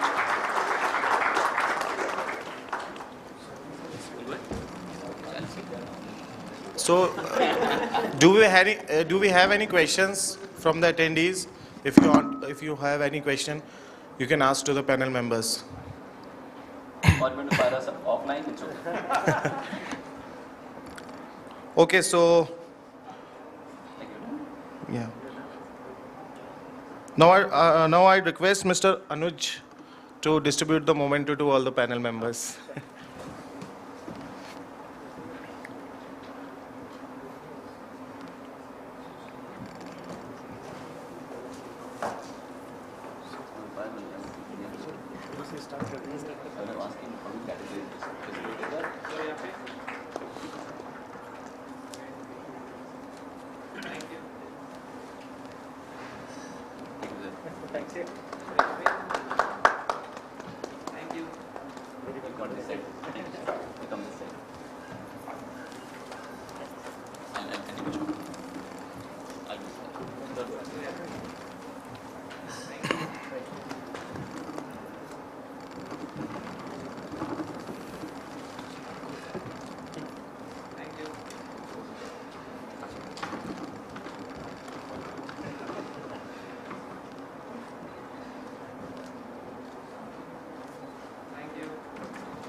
Thank you. Sir, group photograph. Okay. एक सामने. Oh. Sir, last row sir को.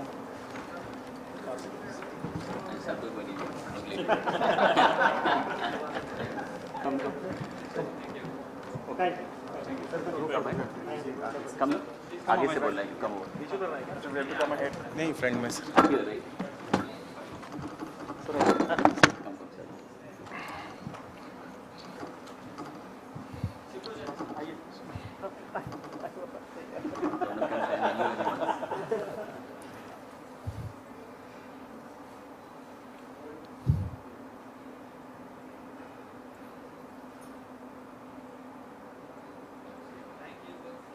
Thank you. Thank you all of you, all the panel members and the moderator, Mr. Gautam. Thank you so much.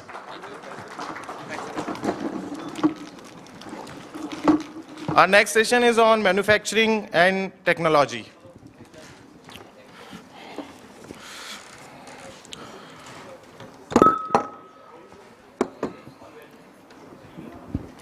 To join the stage, I would like to invite Mr. Rajesh, President and MD, Masma and Vitronics Control, Mr. Rohan Shelar, Deputy Manager, Channel Business, India and Sri Lanka, Longi Solar, Mr. Trilok Singh, Senior Sales Manager, JA Solar, Mr. Rohit Pandita, Regional Head Sales, West, Adani Solar, Mr. Shantanu, Technical Head India, Growwatt New Energy, Mr. Avikal, State Head Maharashtra, Wari Energies, Mr. Nitesh Singh, Western Regional Sales Manager, Solis, Mr. Jay Shakole, Co-Founder, Winson Ecosystems, Mr. Aniket, Director Distribution, EC India, and Mr. Rahul, Assistant General Manager, Sales and Marketing, Renewsys India.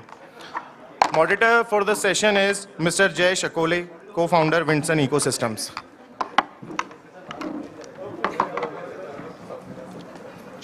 So you will, yes, I'll continue from here. Yes. Floor is yours. Thank you. You can keep the paper.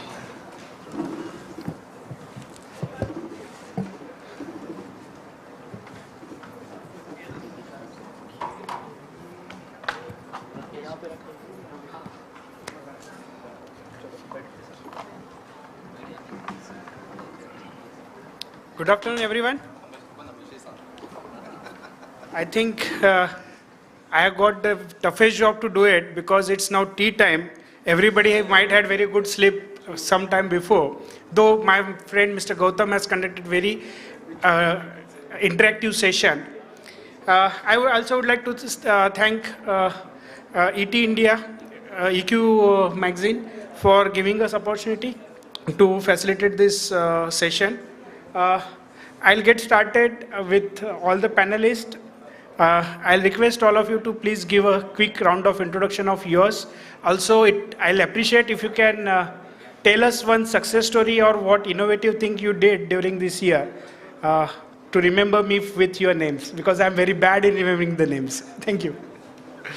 Yes, maybe Aniket will get started with you. Hello. Good afternoon to all. This is Aniket Tondade, Director Distribution from AC India Energies Private Limited. We are module manufacturer having 100 megawatt of capacity located at Amravati, Maharashtra. And I guess, Jay sir, you won't you easily remember my name at least. Yes. So, basically, we help all smart EPCs to give their to have best solar module in their EPC projects. So, looking forward to this conversation. Thank you. Yeah. Please pass on.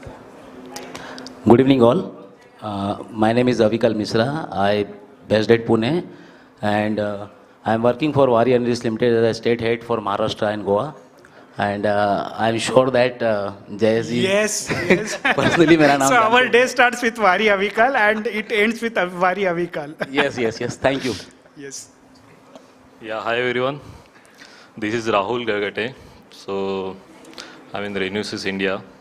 So I look after the western region. Okay.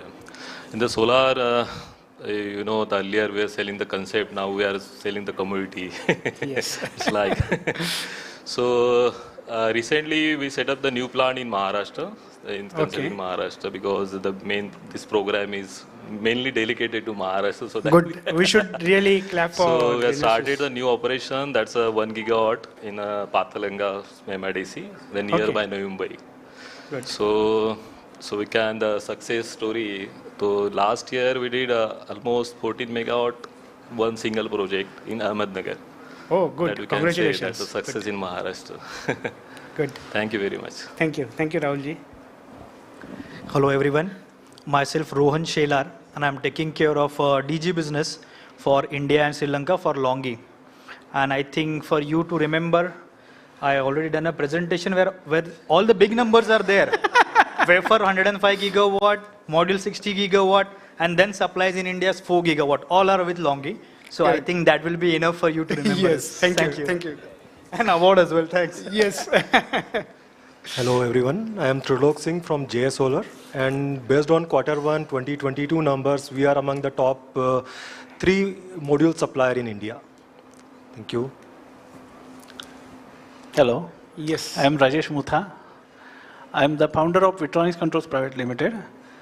So we have started the manufacturing in 1996. We are the 26 years we have completed, and we are manufacturing all power and solar products.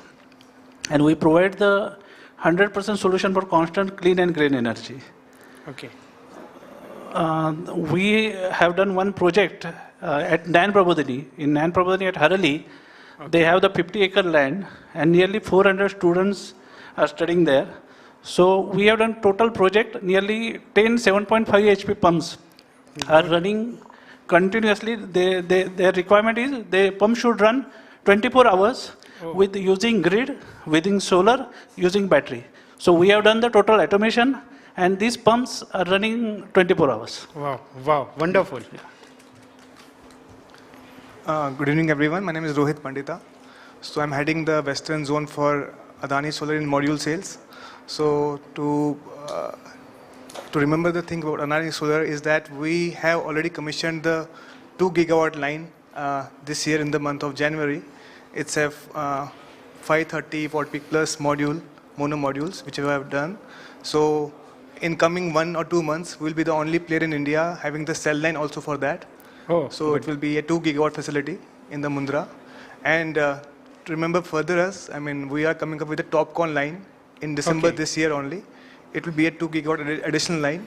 Okay. And by March 23, we can say we'll be having 4 gigawatt of integrated module and cell line. This is what we are anticipating in the future. And we are the largest suppliers in the DCR segment in the country from the past 3 years now. The highest market share in Kusum segment. Okay. with 70% market share in the supplies of modules, with 70% market, 60% market share in the rooftop segment, and probably the 70% market share in the CPSU segment of the DCR. Okay. So we are just planning to have the same kind of market shares in the coming future as well. Okay. So let's see. Thank you. Good. All the best. Yeah. Good evening, everyone. This is Nitish. I am heading over the Western region. I am the regional manager for this market, and I cater the key accounts for this region.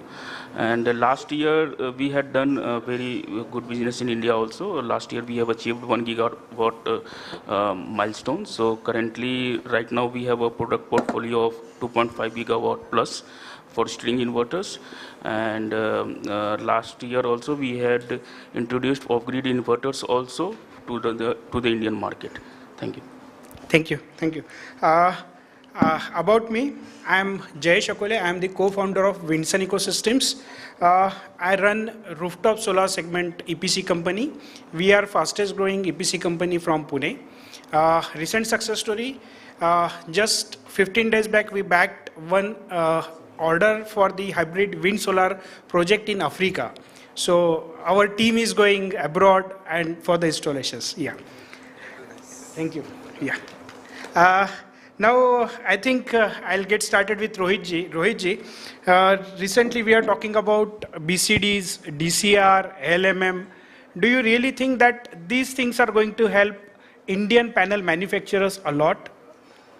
So this is the most talked about thing right now, and it has given some, we can say, a kind of, we're in the forefront these days, the Indian module manufacturers. At least people are now seeing our capabilities, they're noticing us. Not only Adani, Vitwari, Vikram, Arunasis, Goldie, everyone is getting noticed now. The technologies that we are doing, that is getting noticed, and people are appreciating our efforts in the industry from the past 2, 3, 4 years. So we have struggled a lot. It's not like it was a smooth road for us. It has been a very tough things right from start. But now, yes. Now coming to the BCD, the ALLM, all these things, this is all to promote the local manufacturing in India. Correct. Basically to generate the jobs within India, correct? So if you see China, you have almost 200 gigawatt of the installed capacities of the manufacturers over there. Longi almost 70 gigawatts, and Trina 50. So compared to that, we are nowhere right now, correct? So, but we have the demand. We are the second populous nation on the earth. So we have every reason to grow, correct? We have every reason to make our industries grow. For that, you need a push from the government itself, correct? Correct. China has done that right from 1980s, 1990s. Now India is doing this, and everyone is welcoming that. And it's not like you're getting some inferior quality for that, correct? If I say all the leading manufacturers currently, Indian-based companies, they are all coming up with mono lines, correct? 530 plus. We are starting the trend with TopCon by this year end. So technology that is available in China is readily available within the vicinity of India. Okay. You don't have to depend on the supply chain constraints which you all would have faced from the past 1 year, right? You were struggling to get modules from China. I mean, there was a wait time of 60 days, or sometimes it was sailing in the sea and people were saying, oh, ये तो अटक गया यार, duty लगेगी क्या हो जाएगा? Then GST changes, correct? In the month of September, October. So all those things were not giving confidence to the developers ki whether I should purchase at this time or wait for a few more months. Or maybe if I'll purchase, whether I'll get the goods on time, right? Correct. My commissioning timelines will increase. So this was all in the mind of the developer. Not only in India, even in the Western countries, the same trend was happening because of this dependency on one nation. You cannot depend on one nation, even for your own budgets. You cannot depend on only FDs. You'll keep something in stocks, something in mutual funds. Keep the baskets open, right? Correct. This is what a developer, a EPC company has to do. I mean, they have they know, yes, now we can at least go to Ahmedabad or go to Pune and tell Rohit कि यार module कहाँ पहुँचा यार, है ही नहीं कहीं. No, that's true. But does these policies are really benefiting you in making more profits? That's what I really wanted to ask you. Profits is no game right now, right? It's all about at this time. I mean, if you see the trend from the past 1 year, how much the metal has increased, right? 15 to 20%. The cost escalation, supply chain constraints, raw material cost. So even we are dependent on our raw materials from different parts of the world, right? Be it wafer purchase or other purchases from different suppliers. So it's not like कि वो आपका cost same रहा और ये बढ़ गया है. It has all gone up by 20-25%, right? Correct. So if we see by the lens of profits बना रहे हैं companies, वैसा कुछ भी नहीं है. It always looks good on the other side, right? The grass is always greener on the other side. So it looks good, but we only know how we are suffering, how we are doing the things, how we have suffered in the past. So now, no, the people has something in a mind. Just 5 months before, these people were ready to sell the panels at 18 rupees, and now they are selling it at 28 rupees, 29 rupees. Who are these people? I don't know. I mean, this is all rumors. I never told the integrators and the end consumers. So we just tell people these were the people, but we don't name them, right? Because there are no people. Correct. It's all speculations. We all know. Okay, I'll stop you over here, and I would like to ask same question to Mr. Rohanji. Being Longi, being a non-Indian panel manufacturer, how do you see this LMM and DCR implementation in India? Do you see big impact on Longi in coming time? Absolutely, there is a big impact, I would say. And one more question addition to that. Yeah. Is Longi going to planning to start production in Maharashtra? These are the two questions for you. So that would be a really difficult question to answer. Definitely, we have done a lot of work done, and we have submitted a lot of details to our headquarters that how the things are coming, what duties and everything are coming into the picture. And if we don't come up here in India, we might suffer with some loss of business, because being number one, supplying close to the module worth 8,000 crore rupees, and then getting stuck with something which is an issue with the government and rather duties. Because I do agree with Rohitji that the intentions are always good, that we want to and we have to come up with the capacities from India. But if you see, let me take you to some other industry like automobile. So what we have seen is, if we want to grow, we have seen a collaboration of Maruti and Suzuki. We have seen a collaboration, rather Hyundai coming into India and working. Because what is happening, if we will restrict ourselves only to India, getting the innovative technology would be really difficult. Because yes, Topcon is next thing, IBC is next to that, HJT is next to that. So the guys who are not only supplying to India as 80% of their production, but to the globe, so they have a higher chances to come up with something new, which is better in terms of price. And I wouldn't say that the quality would be much higher, but yes, with the better price, you will be getting something which is more reliable. And the people in India, when we are talking about 10-12 gigawatt of the installations, within those kind of figures, the bankability is also a major concern. I won't talk about 4 to 5 people who are there sitting in the top 5 people in India. But we have seen there is a ramping of the capacities with the local domestic players also. Yes. How you are going to rely on this thing when you are talking about 25 year of your production plans and everything? Because bankability, the bill of material, everything has to be thoroughly checked, which is not happening. Absolutely. So going back to your first question, ALMM, definitely it's impacting. But I think Indian government and we both these countries are very much having the knowledge that only pushing with the productions will not be possible, because as we are discussing, we know it's not only about assembling module here. Cell capacities has to improve. To supply that cell, wafer has to be there in the back. And to supply that wafer, you need the raw material. And we know why the globe is going to China is just because of abundant availability of raw material with very low prices. You cannot compete those things, because see, it's naturally available over there. So I think with this ALMM or even the other duty and this schemes or any sort of thing, we should think that how we can collaborate with them. Definitely, because when they come in India, we'll get a lot of employment will increase and all that. So I think we should propose in such a manner that these guys should come in front. They want to share their technology with the Indian people and they want to take forward and go forward together. That should be the approach actually. Okay, okay. Thank you. Yeah. So next question I'll ask to my friend Mr. Avikal. Avikal, do you see any benefits or are you able to take the benefits of PLI scheme which has been declared recently? Do you really think these schemes are really benefiting Indian panel manufacturers or solar equipment manufacturers? I would say that not directly as of now, because since we have not received the benefit of that, but indirectly I can say that you must be aware about it that we are going for the IPO listing. So we are there in PLI list. Our number is 12, and we are getting very good response from across the world. I'm talking about the investors. That is why we have, as of now, we have the largest capacity, 5 gigawatt, which you are aware. Then another 4 gigawatt line, which is in process, I think by September or December mostly, will be 9 gigawatt module manufacturing. We have recently acquired Indo Solar. We are planning to increase the cell manufacturing capacity from 1.5 gigawatt to 2 gigawatt from there.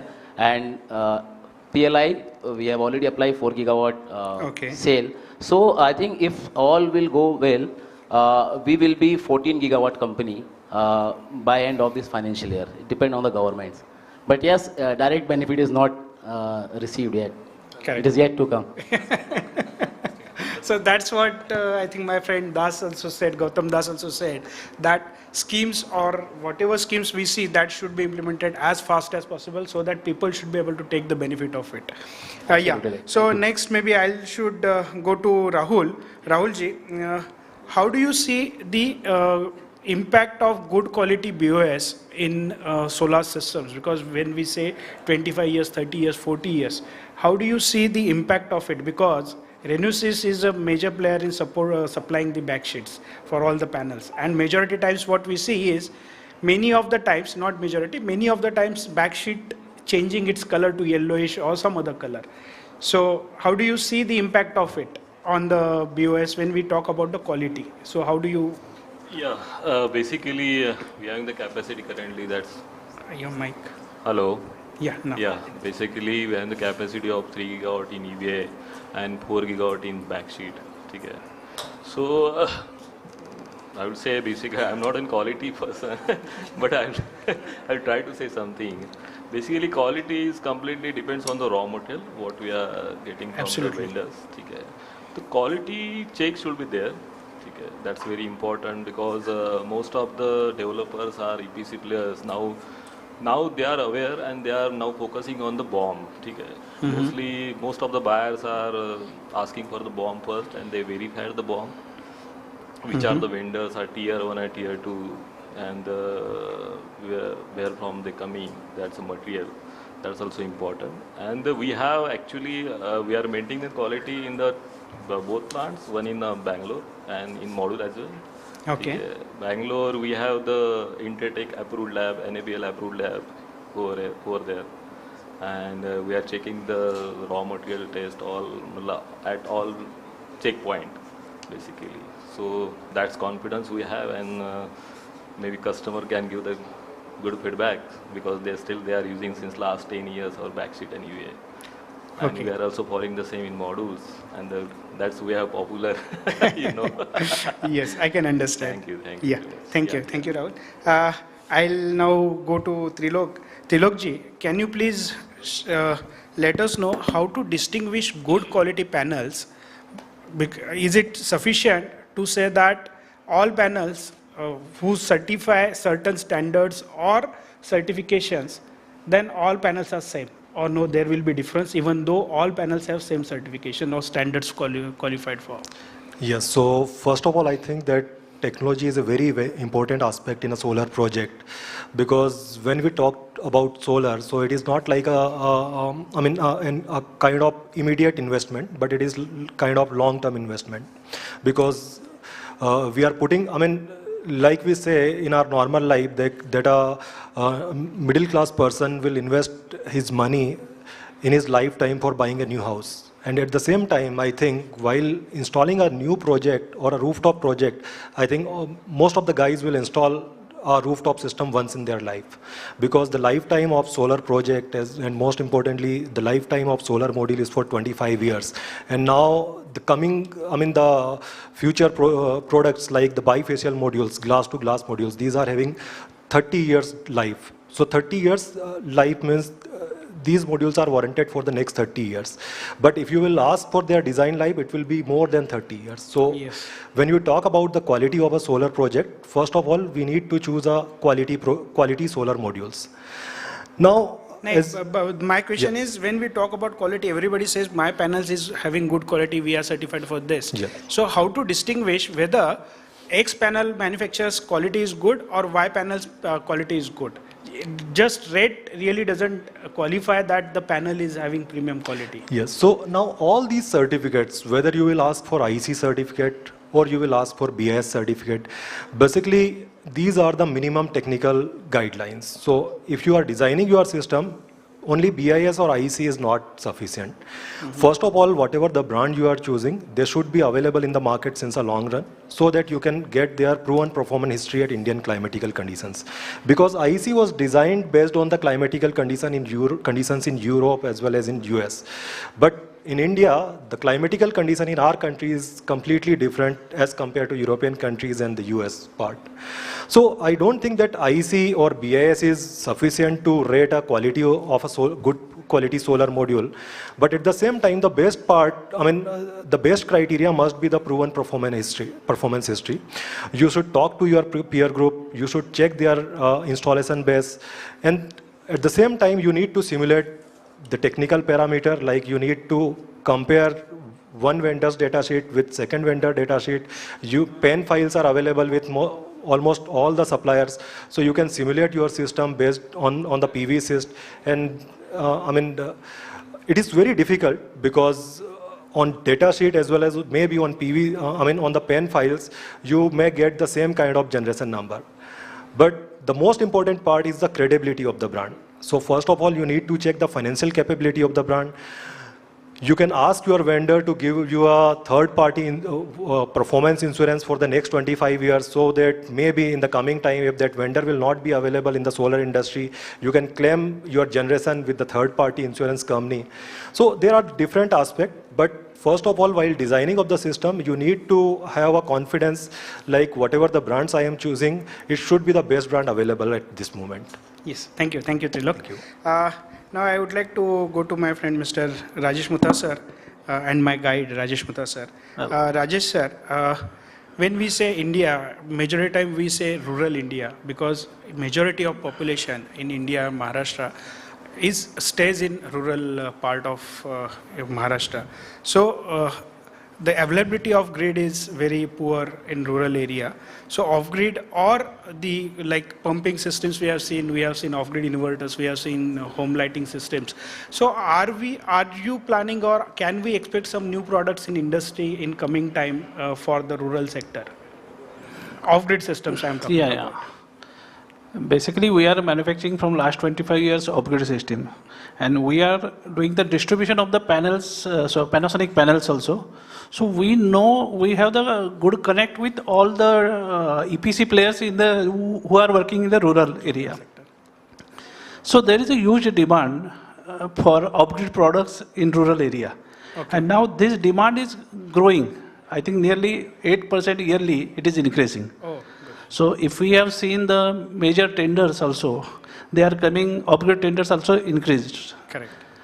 Also there are, in rural area, power condition is very bad, and their demand also increasing, means their standards is also growing. So they have many appliances, and they want to run these appliances on the grid. So there are for pumping also there is a huge demand. Also for running the various appliances in the rural, there is a demand. So we have developed one product in rural area. When there is we install the pumps, And after 2-3 hours, these panels will be the ideal. So we have developed the inverter which is without battery. Okay. So he can use his residence load using the same panels. Okay. So this type of the products are very useful. Okay. Yeah. Yeah. Thank you. I would like to ask Aniket. Aniket, you being a prominent panel manufacturer from Maharashtra, and I know you are really a leader in DCR panel manufacturing. How do you see the impact, or how do you see any benefits of these government rooftop schemes and Kusum Yojanas and all that? Are they really benefiting our Maharashtrian manufacturers? Thank you for asking this question, first of all, because, you know, because you know, Kusum, if you talk about Kusum scheme, Kusum component A, component B, component C, है ना? I have seen this Kusum scheme closely in 2 or 3 states, one in Maharashtra, MP, and you know, Rajasthan. Only launching schemes will not benefit our you know, stakeholders. Correct. Basically means only launching good and bulky schemes for agricultural people, for solar integrators, for manufacturers will not do much. Okay. Government should come up with some supporting system also. You know, regulation should be improved. That's what you wanted to. Regulation as well as support. You know, the most prominent issue in Kusum component A is fund. Okay. LOI has been distributed like, you know, offer letters. Right now, IT companies are giving to their IT students. So LOI has been distributed, but farmer is helpless. You know, he don't have any clue. He don't have any know how to install the plant and how from where to get the fund, and you know, and he thinks कि यार नहीं मेरे पास तो 2 megawatt का LOI है and I am the boss now. But when he comes in the market and then he come to know कि यार this is just merely piece of paper. I have to, you know, I have to prepare a long list of you know, checklists is there waiting in front of him, to really have those benefits in his bank account. So although pumping component, when the Kusum component pumping is doing well, but still you know, lot more to be done in Kusum sector, Kusum party. Yeah, thank you. Now I would like to go my oldest friend Shantanu. Shantanu, when it comes to inverter, nowadays, every now and then we see new panels, new technology coming up with new current ratings. And there are so many new EPC players also. So I was talking with one of my friend and he said he has connected 540 watt peak panels and he haven't seen the input rating of the MPPTs and inverter. He connected multiple string into single MPPT and something has went wrong in the inverter. So how do you see this as a challenge, considering now people are talking about adding 650, 600, 500 plus, 600 plus panels.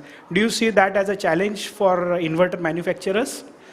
Because you have to have longer range to support the panels, because you don't know whether the consumer is going to connect polycrystalline, monocrystalline or whatever technology panel. Yes. So basically the whole inverter business is dependent on the modules, because till 2 years back the maximum capacity that you were getting was around 500-550 watt peak. But from last year onwards, new manufacturers are coming with 650, 590 watt peak modules. And earlier what we used to see that the current or the swing current of the modules was limited between 10 to, you can say, 13-14 amperes. But some of the manufacturers are coming up with higher current ratings. And now slowly and steadily maybe it can be a trend also in the coming market. So obviously our R&D team or inverter manufacturers R&D team are continuously what you can say in discussions with most of the leading panel manufacturers, because they are paving the way for all the new iterations that we are going to do in the inverter side. So earlier you can see the maximum you can say the string capacity of the inverter was up to 15 amperes. But as the string current of the modules is going on increasing, Beyond 9 ampere and above correct. that, yeah. No, now it is coming around 17, 18 amperes Yes, also for swing. So definitely it is not going to hamper the inverter in any way because all the precautions are being taken. Protections are present in many implemented. But there is definitely going to be a loss in the generation if you are not able to utilize that much of current. Not able to harness complete current source. So there are some changes that can be done from the software side in the inverter. So instead of working the inverter in the multi-MPPT mode, you can make it work as a single MPPT. But again, the whole advantage of multi-MPPT is being diminished. Gone. So it's of no use. Other than that, the new, what you can say, the research that is being done is that yes, definitely we are coming up with higher current MPPTs. So earlier the maximum MPPT current that we were having was around 30 amperes per MPPT.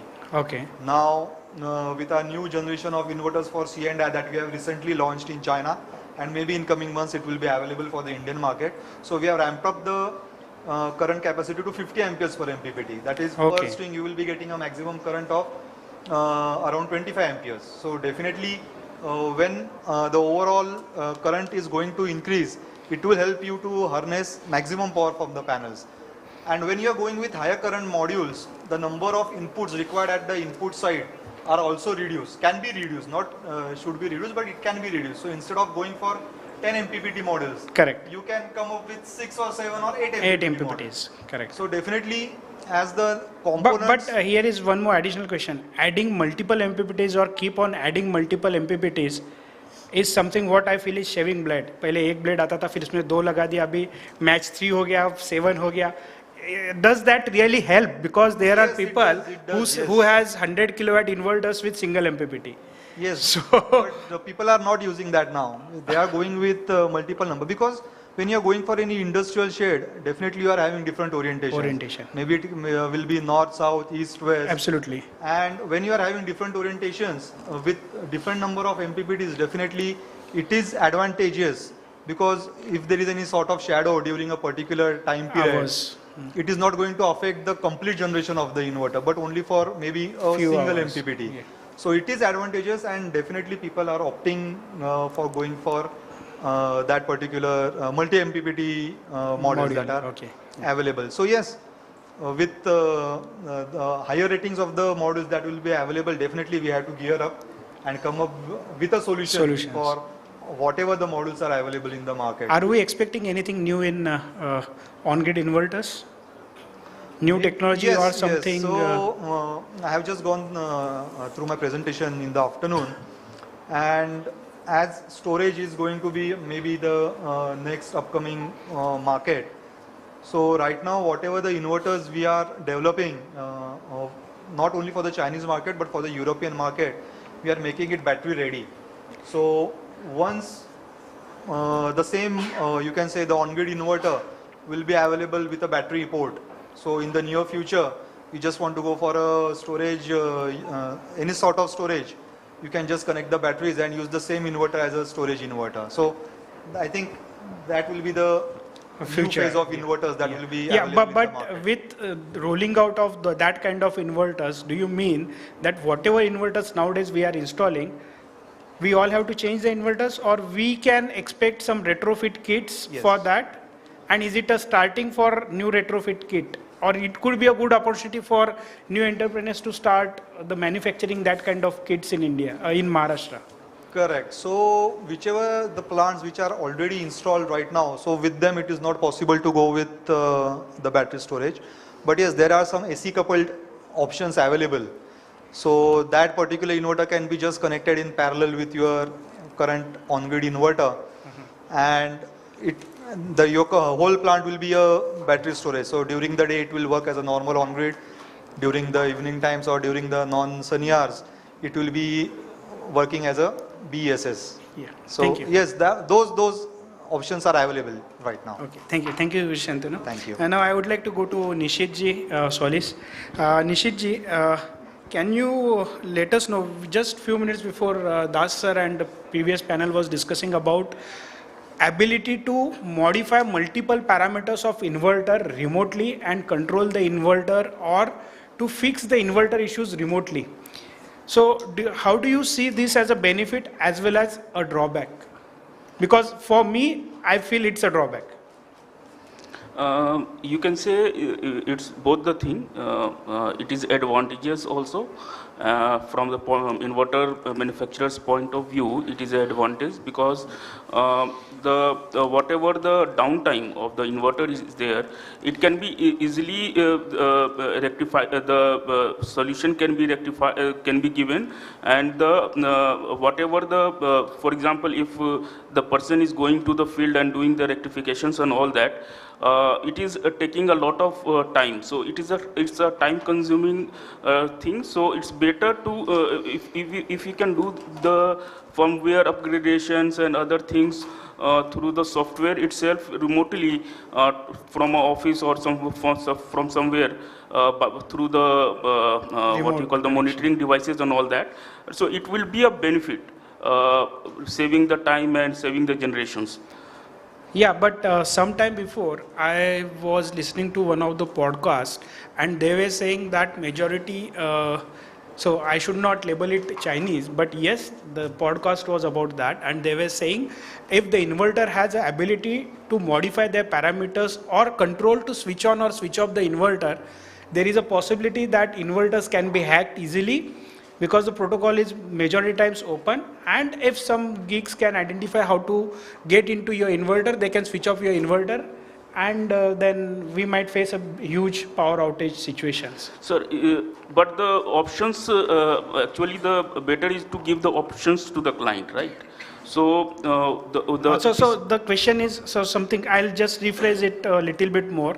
So can we say, can we have some provisions? Definitely the remote control or remote fixing of the issues is definitely going to help, no doubt about it.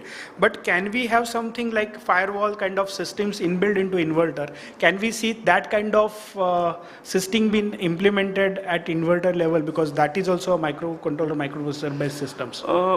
So I don't think that is a big challenge through the firmware or through the installing a software that can secure your data and something. So it's not a big challenge from my point of view, because it's also a part of the programming, right? So integrating, I think it should not be a challenge, and in the future we can see this technology coming up. Okay, thank you. So I'll open the forum for questions from the audience. Audience, please ask your questions. All the manufacturers are here. This is a correct time to ask the questions. Except price छोड़ के बाकी सब पूछो. एकदम correct बोला आपने. Price छोड़ के सब कुछ पूछो. वो भविष्य नहीं बताएंगे कि कल क्या प्राइस होगी, अगले महीने क्या होगी, वो भी नहीं बताएंगे. But yes, definitely whatever technical challenges, I'm sure these are. We all face huge challenges when it comes to implementation. So here we have a manufacturers. Please ask your questions. If not, I'll open for the panel. So if anybody want to pick up mic and talk something about the upcoming trends or what they exactly want to do it in Maharashtra now. I'll just add to your question. Pricing. Look. This is the most difficult question our customer asks to us. The most difficult one. इतने price क्यों बढ़ रहे हैं? Look, we all are manufacturer over here, and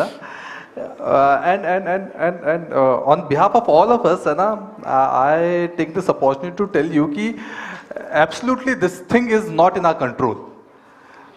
It's just coming from the back, and we are pushing it to in front. And while participating any tender, you should have a fair idea when we are going to when we will procure the things. To become L1 in the tender, we always quote today's rate. मुझे कितना आज मिल सकता है.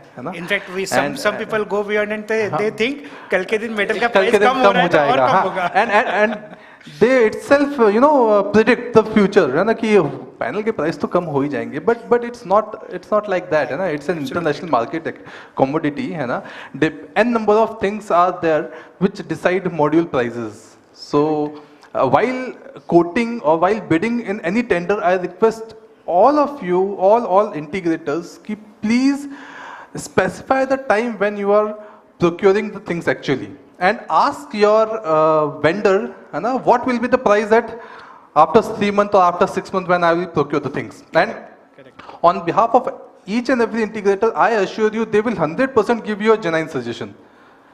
Because being a manufacturer or being or sitting in this side of a table, we know ki where market might go in near future. Correct. We have little, what you say, forecasting. We have that sense ki where price might go. So a genuine suggestion ki you ask your vendor ki what will the price when I will procure the things. Correct. So I'll just, please, I agree with the things which my fellow panelists said. I mean, coming to your question that about that Kusum and rooftop, right, which you asked. I mean, it's quite close to me. Why? Because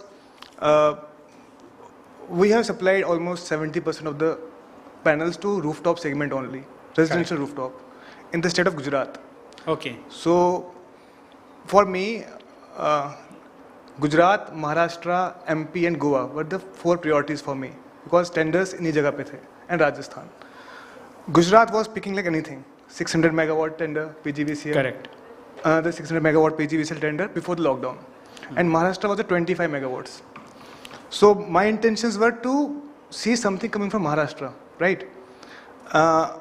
So on one side I was supplying almost, 15 to 20 megawatts roughly every month to Gujarat market in residential rooftop. Every corner of the MGVCL, PGVCL, DGVCL, UGVCL was getting, solarized, right? But in Maharashtra, I was checking the numbers every monthly basis. 5 kilowatt hua hai, 10 kilowatt hua hai. So I used to think, still it's picking up with very slow speed right now. Very Even slow. after So it was, I was noticing the everyday basis. कि क्या situation आ रही? वहाँ पे problem कहाँ आ रही थी? I was the key here is the implementation from the DISCOM side. Correct. Which I am saying openly in the forum कि Gujarat has managed to do almost 1200 megawatts in 2 years. 600 plus 600 PGVC, and they're coming with new 900 megawatts. Correct. So it's under process. Bidding is underway, so they're asking the pricing to us right now. So put together almost 2 gigawatts of rooftop residential only, right? Maharashtra came with 25 megawatt, happened only 200 kilowatt in the first tender. Then they came up with 200 megawatts, revised it to 50 megawatts. Again, it's 50, it's now 90 megawatt, right? Almost. So somewhere there's a disconnect between the integrators and the DISCOM, which are not ready to, plus the benchmark pricing. So when you keep thinking, you will keep thinking. Absolutely. Okay. You have to go. You'll have to start acting on it. You have to go. What happened in Gujarat's first tender? There was L1 from the southern state. He put a very nasty price over there, just for the sake of putting the price. It was the decision taken by the DISCOM level that we should blacklist him so that others should not suffer. Correct. So they did it at their own levels. Yes. This happened in Maharashtra also. But it never. They did. Not in 2017. Yes. In 2017, this thing happened in Gujarat also. One of the Bangalore-based company has quoted very poor price in Maharashtra and Medha that time. And that time Medha, they disqualified that thing. So same should have been done this time around, which the DISCOM of Gujarat did. So they've disqualified that person. The others were at good pricing. That we also looked at the possibility being at Masma, but the difference between L1 and L2 was not much high. In 2017, the difference between L1 and L2 was almost 10 rupees. So that's the reason. The reason was it made a sense to ask L1 to withdraw. Correct. Yeah. So yes, the reason was, Gujarat was in that position to get the tenders out and do the work. And Maharashtra was just looking कि हम करें कि नहीं करें, करें क्या करें, क्या नहीं करें. But right now, still the market is open. The fair game is open. There's allocation from MNRE. Phase 3 scheme is launched. You just have to put right numbers in the financial model, right numbers in the bidding. yes, and you have a possibility to add charge additional money. Right, you have that. Beyond your benchmark prices. Correct. So if you want to have additional structures to be installed, you can get it done from the. Yes, absolutely. You have to tell him that इतने में इतने मिलेगा. ये standard है. If you want to have something, you have to get. So things will start, and for that Maharashtra has to pick from the integrators' point of view, like you said, RYB, right? That integrators plus the discoms and the regulators. They have to work hand in hand. Yeah, absolutely true. Absolutely. Plus, and the desire has to be there from discom side. And it has happened. When a state like Gujarat can do 2 gigawatts, at least 200 तो यहाँ होना चाहिए ना. Daring state है. Plus pricing का, like you said, pricing we have a fair idea, right? But होता क्या है कि pricing के खुद डाल देते हैं, then they come up to us कि हो नहीं रहा है. हाँ, ये market rate है. Yeah, yeah. I think I would like to add one more point because I personally handle Gujarat. We haven't supplied anything in residential, obviously because of DCR stuff, but closely working with a lot of EPCs. What I've seen there is the subsidy which is being committed. It's reaching to the account within 3 to 6 months. That's been the key factor which is driving everything. Like people are getting the subsidy, so everyone is tempted that yes, I'm getting something in my account and I'm able to install the system which is in the market which is costing around 1.5 lakh within 80,000 and I'm going to save getting the payback within next 3 years. Yes, payback. So that's the mindset has been set in Gujarat. I think with the discom and regulators, if you are able to push through the MASPA, you guys are there, that if the subsidy comes in time now, I don't think so Maharashtra will lag behind anything. Absolutely true. So people are right now in wait and watch situation. So I'm having one question. Yeah. Whether we'll get the poly panels after 6 months or because yeah, very good question actually. So I'll add to it. So poly is a obsolete technology going day by day. Absolutely. The reason being, it's not we who are rejecting the things. It's the suppliers of wafers. The wafer suppliers are reducing day by day. So we don't want to have only one wafer supplier, then he will put his all things on us and you will be putting all the indicators, will ask the manufacturers. So this is a global trend for poly. Countries like US and everyone have already moved to monofacial. Yeah. They're in monofacial now. So now you won't see many poly coming in substantially in the Indian market. Maybe in next couple of months, there will be a shortage of poly, and which is round the corner. We have already, you said that we have already told our few players that this is a trend. Correct. So So can I ask you additional question? Yes. So can we expect mono panels from manufacturers in very? So we have already started our mono panels in the month of January. Yeah. We'll be having the DCR cells also in the month of July. क्या बात है, very good. So it will be kind of ये exit हो रहा है, वो introduce हो रहा है. Correct. So Yeah, thank but you. we'll keep some stocks with us so that वो transition बीच में हम झेल पाए. This is our strategy. Okay. Thank you. So I think we are on time. So I thank all my panel friends, panelists for contributing positively in the discussion. Thank you. Thanks all. Yeah. Thank you, Jayesh sir, for moderating the session, and thanks to all the panel members. So now I request Mr. Rajesh, President and MD, Masma and Vitronics Controls, to distribute the memento to all the panel members.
Yes, sir. Yes.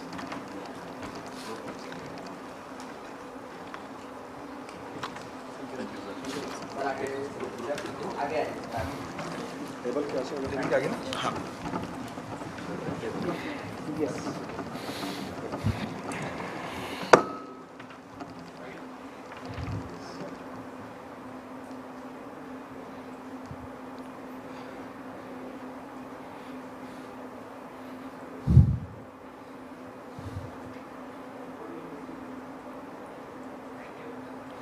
Thank you so much, all the panel members and the moderator, Mr. Jayesh. Thank you.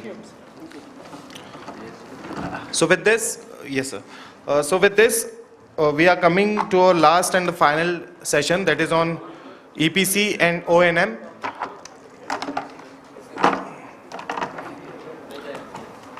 I would like to invite Mr. Brinder Gandhi, CEO Impulse Green Energy. He will also be the moderator for the session. Mr. Dhananjay, Global Head Asset Management CleanMax. Mr. Sachin Agrawal, AVP EPC Goldie Solar. Mr. Suhas, Vice President Sales and Marketing Railon Solar Private Limited. Mr. Amal Nayak, Vice President Sales and Marketing Contender Green Energy Private Limited. And Mr. Bhuvan, DGM Sales EKI Energy Services Limited.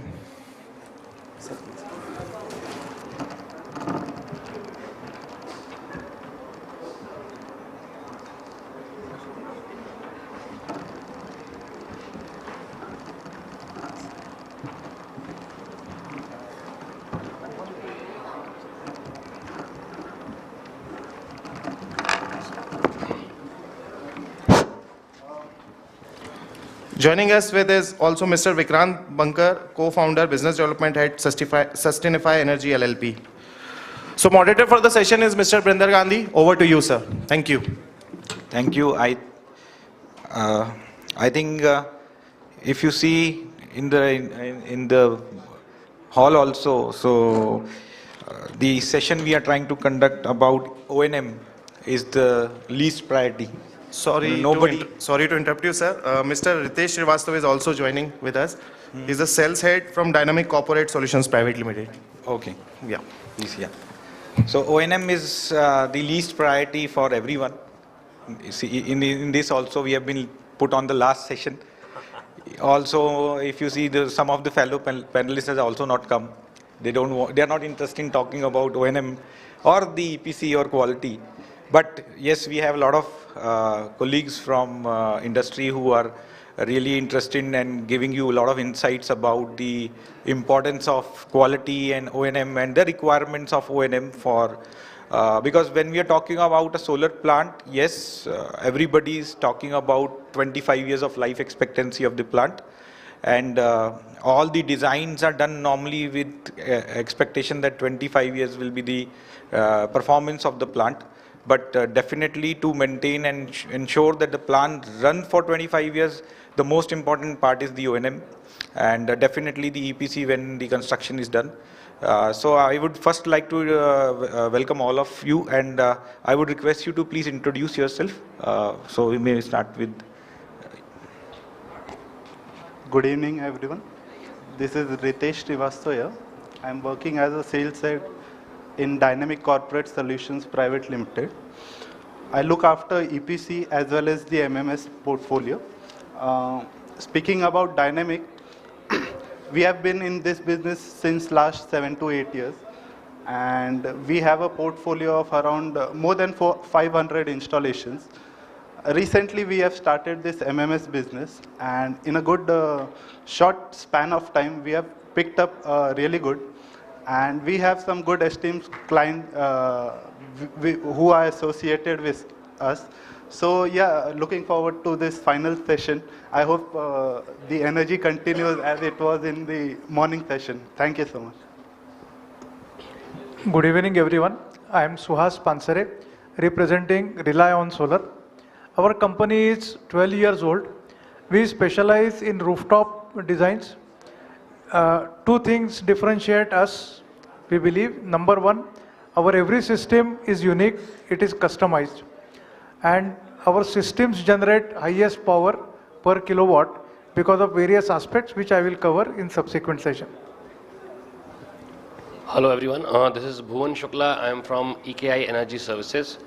EKI is a 13-year-old company basically dealing into carbon credit asset management, and we have been doing a lot of work in the renewable energy as well as other services like nature-based solutions, community-based services, and sustainability services. So I look forward to this session for some insights. Thank you. Good afternoon, everyone. My name is Brinder Gandhi. I am CEO of Impulse Green Energy. We are a distribution company distributing complete module, inverter, cable, connector, complete solutions which are required for installing any project. We are also now trying to bring in storage products and also trackers. So we know that the market is moving towards now having more of storage installed into the household or the industrial or commercial requirements, and even in the utility scale, a lot of now projects are happening where 3 or 4 megawatt or even 40 megawatt of hour of requirements are coming up. So we are able to offer all kind of solutions for any application, and we are representing all different brands. So we are trying to give high quality products to the customers which we are dealing with. Thank you. Good evening, everyone. First of all, myself Amal Nayok. I am from Contendre Greenergy Private Limited. We are the module manufacturer based out of Mumbai. I would like to thank you, EQ, for this session. Though it is the last one, but the point is very important considering the life cycle of the solar power plant. So definitely it will be a inside discussion from all of us, and I'll discuss on that part later on. Thank you so much. Hello, good evening everybody. Myself Dhananjay Andedkar. I am representing Climax Solar. Climax is in the C&I segment, both on the rooftop as well as utility scale. So I am representing the rooftop segment. We are almost 300 megawatts in rooftop and across globe, including UAE and Southeast Asia. So we will discuss about the O&M challenges and what are the different activities we can do in the O&M in the subsequent sessions. Good evening, everyone. First of all, thank you, EQ, for at least giving now the platform for the EPC and the O&M companies to be there on the podium. Probably 6 months, 1 year down the line, nobody is going to call the EPC companies and the O&M companies to at least speak on the things what they are doing. So jokes apart, I am Sachin Agrawal. I am heading the EPC vertical for Goldie Solar Private Limited. We are primarily a module manufacturing company with a 2.5 gigawatt manufacturing capacity, and we started our operations in year 2011. So one of the oldest company in India. Thank you. Good evening, everyone. So myself Vikrant Bankar. I am the co-founder and the business development head of Sustainify Energy. So we help actually solar renewable assets owners to addressing and mitigating the shortcomings encountered throughout the life cycle of solar power plant, and we can able to enhance its economic benefit and sustainability of that plant. So in that field, we are doing testing, inspection, there is some type of due diligence job and the root cause analysis for the large scale utility solar power plant as well as the rooftop solar power plant. And we have working in the industry from last 5 to 6 years. And right now we recently got an assignment of around 300 megawatt where we are doing due diligence during handover and takeover activities. And until today's date, we completed around 2 gigawatt of portfolio in the testing, inspection, and the design engineering field. That's all for our side, and we're looking for grateful discussion with the panel. Thank you very much. Hi, good evening, everyone. I'm Satish, representing Mahindra Teco. Mahindra Teco is basically in asset management and operation and maintenance. So currently we are having a portfolio of 5 gigawatt plus as a third party, and we have a technical due diligence and software as a service. And other than we are like doing the help to the seller and a buyer side. So in terms of the technical due diligence, we help them to analyze the plant potential, how it is generated and how much it have a potential in the remaining balance of the life. Yeah, thank you. I thank all of you. So I will start maybe taking some questions from the panelists, and then maybe we can open up for any question from the floor. So I'll start with my right. So I have a question for Mr. Suhas Pansare. when we talk about rooftops installation, I think in Maharashtra there's a lot of rooftop industrial installation which is happening or happened. So what is your view about the EPC quality of the projects which have been done by in the region by different players? Good evening once again. Couple of points, as Brinder, you said in the beginning that the interest that is generated in EPC and O&M is visible from the fag end of the session. And my experience is when customers are finalizing their projects, whether it is CAPEX or OPEX, at that time, major focus of our customers, how much is it on the EPC vendor, how much is it on the contents, the bill of material that goes. That reminds me of some earlier experience. I was in the UK for 5 years and I had many British local friends, and they relish Indian food. So we used to often go out and have dinner in Indian restaurant. An interesting observation, and it is like how Britishers are very observant. One of the Britishers was very close to me, and once in one of the dinner he said, "You know the difference between Brits and Indians when we go out for dinner?" I said, "What is it?" I said, "Maybe I'm a vegetarian, so many of us order more vegetarian food, or you order more of drinks along with." He said, "No. Whenever all of us get the menu card, you all start looking at on the right side of the menu card, and the Brits look on the left side." What does this mean? They want to figure out what they want and then pay for it, whereas we Indians first look at what we want to pay and then order that part. I think whether it is restaurant or an EPC, it's the same thing. So coming to your point, Brinder, is there are 3-4 important parameters as a customer should always look at in EPC and its content. My experience is majority of the times I get cold call saying that we have a requirement of so and so kilowatt and we are in a hurry. Can you tell me what is your per kilowatt price? And being in a rooftop business, it's very difficult. It's impossible to just give a thumb rule of per kilowatt price for a rooftop. There can be, and I'm not going into the 100 parameters that go into it, but customers don't realize. They just think that all the EPCs are going to offer them the same thing. The price is dependent on whoever is going to offer me at the lowest. And there is another misnomer that I have baselined everyone at par. In the earlier session on module manufacturing, there was a question asked. Unfortunately, I felt sad I did not get a proper answer. The question was, when you manufacture modules, how do you differentiate? And one of the answer came was that, this IEC standard and different standards do not really specify whether that module is going to be of a right quality, good quality, or a bad quality. And same thing happens. Customers think they have specified 340 watt peak or 450 watt peak or 540 watt peak module. They have specified certain brands of module. Someone is very fancy saying, "Oh, we want only tier 1. X. What does that tier 1 mean? Nothing.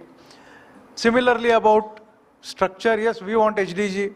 But end of the day, when these plants are installed, the performance is not up to the mark. Performance may not be the same for all the EPCs.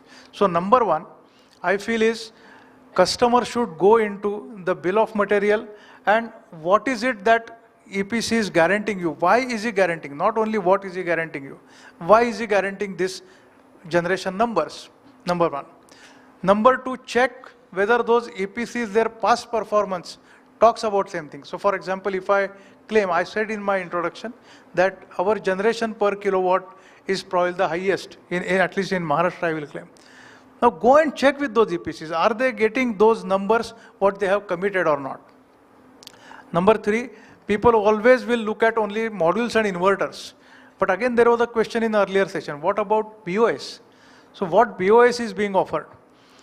I often get my competitor proposals because many times potential customers are my friend, and just looking at it, then I can come out with 4 or 5 points which really make a differentiator between a good proposal a bad proposal, good EPC and bad EPC.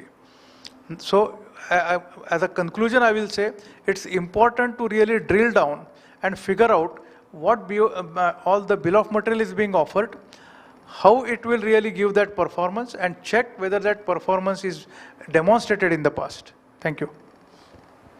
Okay. Thank you, sir. I think you have covered up lot of points. Just to add, I think any component used in the project is important. It's not only the module or inverter or cable or connector. You can choose the best tier 1 brand of modules. If you use a poor quality cable or poor connector, you end up in a problem after some period of time. So maybe now I go to the left side, so I'll check with Mr. Dhananjay, because now we are talking about quality of equipment. So what is your view, because you have a lot of assets, you have been handling assets, not only in India, also in other parts of the world. So what is your view about the quality of equipment and why they are important when you choose them for the projects? Thanks, Vrinda. Suhas Pansariji already mentioned what exactly has the quality importance. It's not only at the quality of the product, because that is going to give you the revenue. When you are into OPEX model or CAPEX model, the generation is what is going to pay back the cost of the project. So if the generation is not to the mark, definitely the IRR or the planning which was done at initial stage impacts. As Brinder mentioned, it's not putting a high quality inverter and module is not enough. What exactly combines them together, each component makes a difference, and that ends up into giving a good result end of a day. So whether we have seen so many cases that MC4 burns on the roof, the modules are there. So if it's a penny wise pound foolish, you spend, you get it what you want. But if you want to save on the class C items or class B items, that's at the end of a day where the O&M cost increases drastically. It's the repeated visits are required, the generation impacts, the turnaround time impacts. So quality of every component matters a lot in terms of operation and maintenance. Thank you, Dhananjay ji. So I'll have a question from Mr. Bhuvan. So we have now talked about performance, quality and requirements and parameters.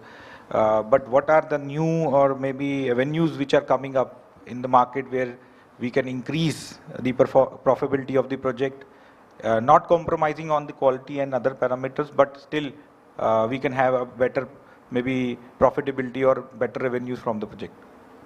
Sure, yeah. And one thing before I answer the question, I was hearing the previous sessions. A lot of focus has been on, the price which IPP is getting for selling the power, the investment which they are putting in, in putting up those plants, maybe it's solar, wind, or any other renewable energy. One important point which we as as a consultant, carbon credit consultant, which we keep on telling our customers, is that any kind of renewable energy source can always generate a carbon credit. So when you're producing renewable energy, it's basically a reduction of the emissions of CO2 in the atmosphere, and these carbon credits can eventually result in revenue realization for the IPP or the project owner. So we strongly believe and suggest our customers that even if you are putting up a small solar plant or a small wind plant, do register it for carbon credit issuance. There are various platforms, registry platforms, where you can register these projects and get carbon credits over the period of say 1 year, 7 year, 10 years. And these credits, I can say, but not exactly, but in some point of time, or maybe in a very small amount, can help in realizing some revenue which can be reinvested in the project or can be set off for other expenses as well. Okay. Thank you. I think there are new avenues opening up, and I think a lot of people are not aware about these avenues which are available today, and hopefully in future more and more such avenues will be available. So again, I'll go to the left side now. So I have a question from Mr. Sachin. There's a lot of today bidding happening at very ultra low cost projects are bid, but how does it impact the EPC and O&M? And you being a manufacturing, having a background from Goldie, have manufacturing modules and then doing the EPC and everything. So how you will cater or how you'll take care when a customer comes to you and says, okay, I bid for 2 rupees, now you do the job. Let me share you recently the tariff which has been discovered is rupees 2.3 and lot of developers has come to us that Sachin, how this is, it is not the one who has won, but basically it is the one who has not won. So how this is going to be possible? You look at our prices. So everyone is now very transparent in this sector. So that is the best thing. Everyone knows about the pains which other person is going through. So they tell us, yaar, Sachin, ye kaise ho sakta hai? How we can map our numbers, or there is something that we had missed out, probably which the winners are taking with them. I said, probably the only thing that is left right now is we should start putting up the panels on the bamboo structure. So that is the thing I can suggest right now. Because anyway, modules is something which is not you are in control.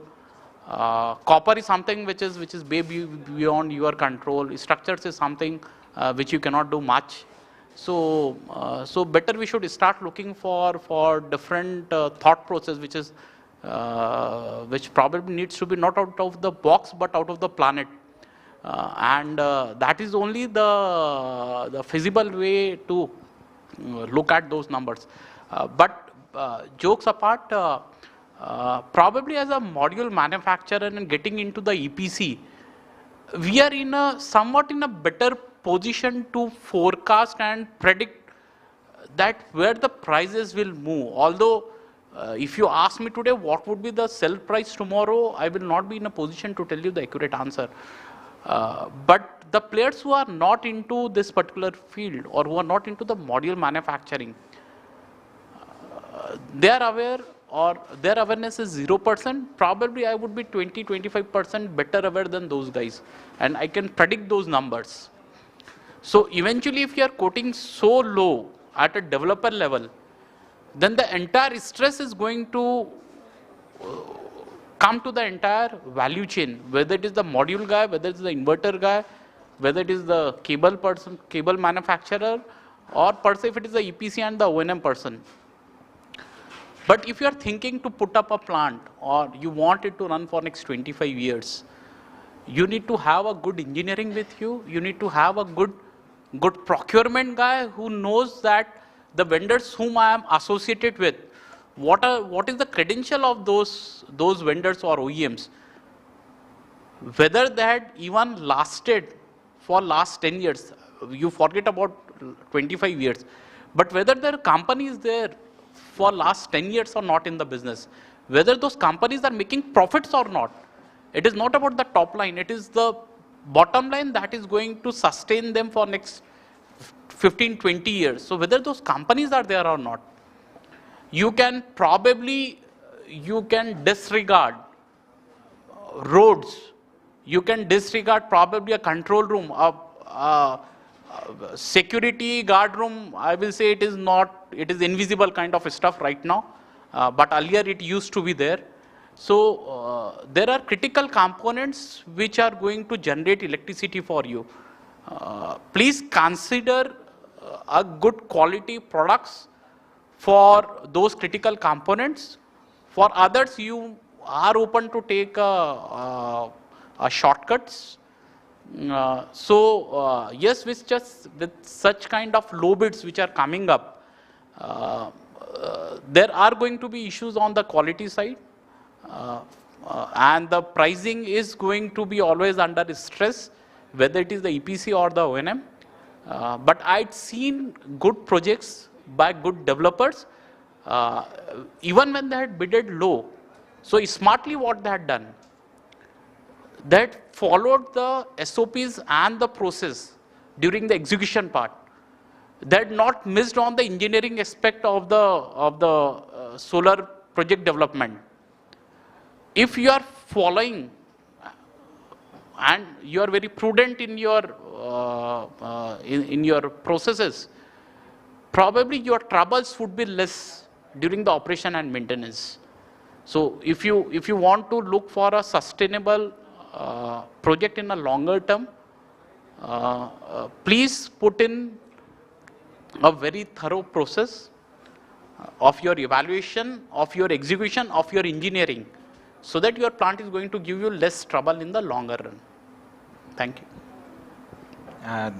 You have taken a lot of points, I think, relevant points, yes. Lot of things which have to be looked into. I think, unfortunately, engineering team sitting in the office making a design, but the person who's working on the site, they are totally in a different direction. Someone sitting in the office has done a proper design, but someone doing execution on the ground is totally following maybe a version 1, and a person sitting in the office making version 10. So that kind of gap is always there when we are doing execution, especially I think in India. If you go outside, maybe they definitely are somewhere close to version 8, if not 10. But yes, they are very close to what they have designed, and then they are trying to execute on the ground. So coming to a question of module, Mr. Amal, if we are talking about module being the, I would say, heaviest cost product in any project, and whenever the bids are done on a lower price, the first person they look at is the module manufacturer. So are you happy in those situations? And what is your view about contribution of module in the later stages when we talk about long-term performance and maintenance of the projects? Thank you, sir. The question is very relevant. But being the module manufacturing segment, and personally I am more than 12 years from the module industry. So what I have a humble submission to all the stakeholders. Whenever we are bidding, we should be very, very careful on the pricing part. What will happen when we are bidding, in an earlier session also we have discussed, when we are bidding, we are calculating like that, now it is 23, at the time of execution it will go 21. So we will have an aggressive number becoming L1, but whenever actually we are executing the project on ground, the situation just reverse. And what will happen? Everybody will come and sit with the module manufacturer, as because module cost almost 50 to 60% of the total project cost. Sir, this is the number, so you have to manage. But honestly, being the module manufacturer from India, our value add not more than 10%, as because we are doing assembly, simply. So entire that value chain, entire supply chain, it is, more than 90% almost, it is beyond our control. So even if we want to support you, we don't have the buffer, we don't have the room. So my request is that whenever you are going for bidding, don't go for aggressive number and put all in the, trouble. You just think over it. In India, there are manufacturers, they are supplying modules at the rate of 31, 32. At the same time, there are module manufacturers, they are supplying at 27, 28. So there is a gap of 3-4 rupees per watt. So people are there, segment are there, customers are there, they are ready to pay 3 rupees, 4 rupees more for the better product or quality product, considering the life cycle of the 25 years of the project. So I think if we are very, very careful on that part, whenever we are selecting the brand, we are selecting the modules costing, inverter costing, whatever may be the designing part, costing part, then later on we can avoid so many challenges, and the function and performance of the plant will be very, very smooth, and we can satisfy the end customer who has invested money on solar.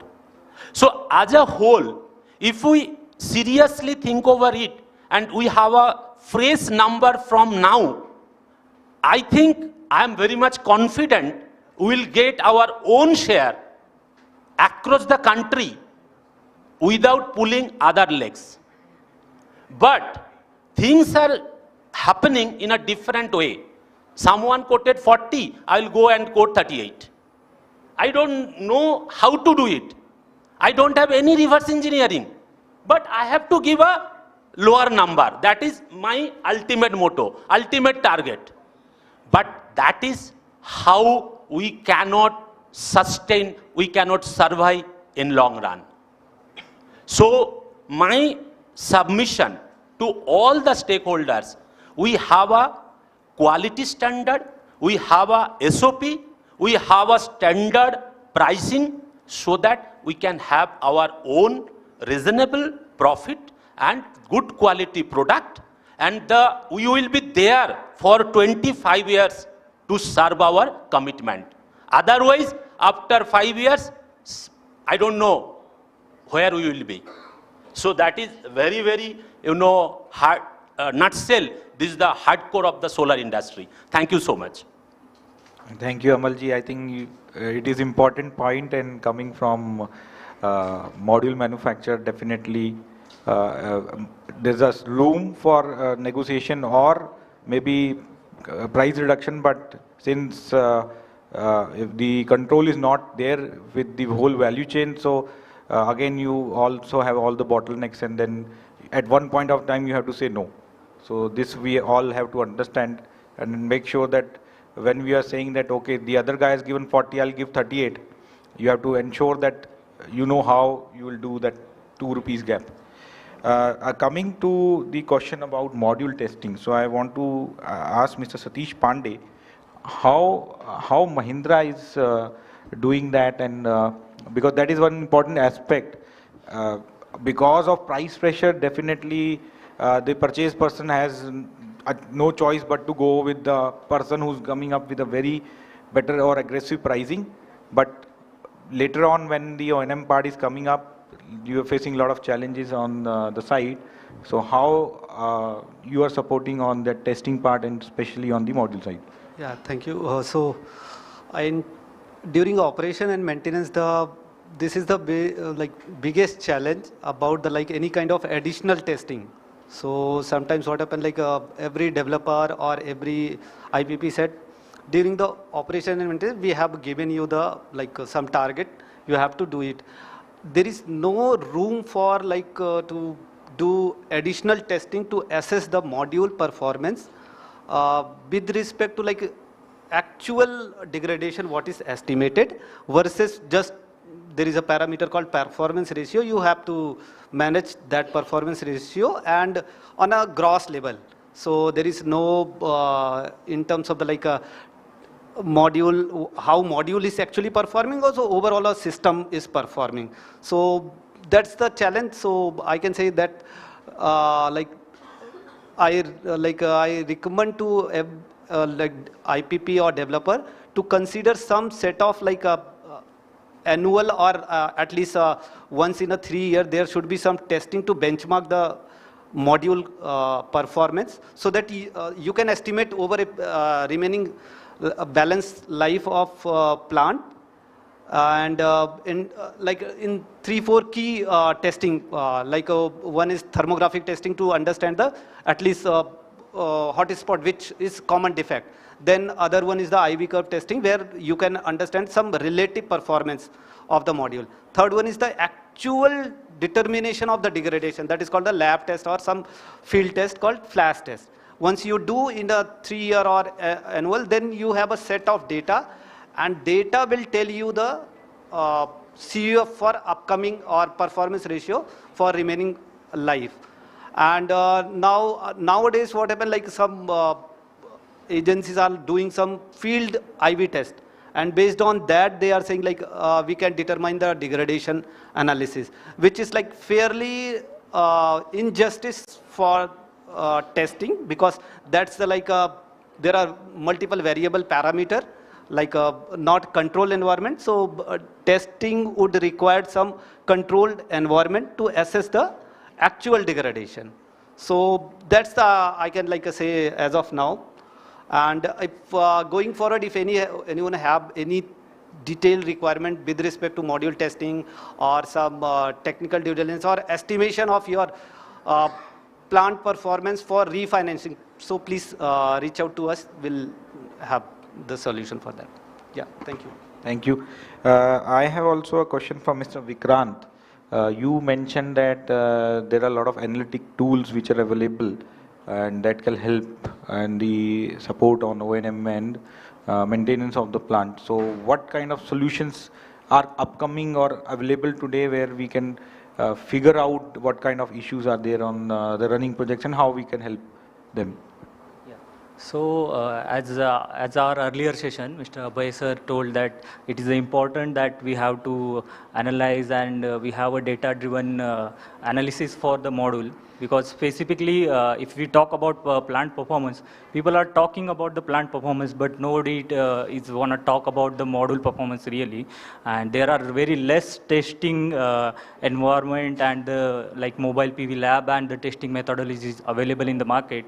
But we need some data-driven technology that comes into the picture, like data analytics and AI integration with the softwares and the hardwares.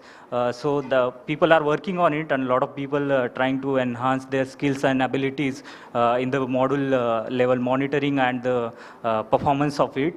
So right now there are few tests are available with the modules, like the sir mentioned, that is IV curve testing, and the labs also, like mobile PV labs are also there. So those are the tests, but those are the tests which I have to perform intensively on the sites. And as he earlier mentioned that people don't consider that budget in the earlier during the EPCs and during the execution time. So that's the reason if we have enough budget and everything, then we can really think of that data-driven softwares and analytics, and we can drive and exact analyze the performance of the PV modules and inverters also. So that's the thing. We have to little worry about the operation maintenance too. We'll have to consider a lot of things, not only the cleaning of the PV modules. When we see operation maintenance, a lot of people think like we have to perform regular cleaning activities, but there are multiple things and multiple tests involved in the operation maintenance, which has been done yearly basis or quarterly basis. So that's things need to be followed. And one important point I actually realize in the entire period I worked in the industry, like regular health checkup is missing in the industry. Like in the rooftop segment also, in a utility segment also. People don't want to go for it, or people just have a thought process regarding that. It is a lifetime asset we install at once and we'll figure out for 25 years. So that is not the case. If we have to sustain our plant and asset, and we want to get the maximum return from it, we really look into the operation and maintenance part very seriously, and then we can have a sustainability of that plant. Thank you. I think you have added a lot of inputs. So another last question is for Mr. Ritesh. So what kind of solutions which you have for the O&M or advanced solutions which are upcoming in the market? Right, sir. Before coming to this point, I would like to resonate some of the points rightly put by the panelist. As in, solar system is not only about inverters and modules. It is about structures, it is about cabling, it is about the earthing system, which we as an EPC, in order to gain the order, or in order to like close the client, we rightly miss that point, or we try to like give less importance to it.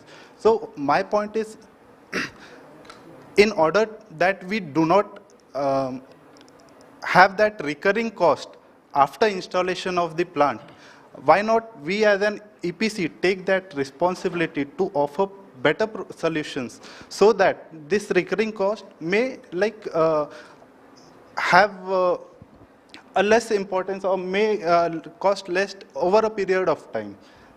So this was the point like I would want to put.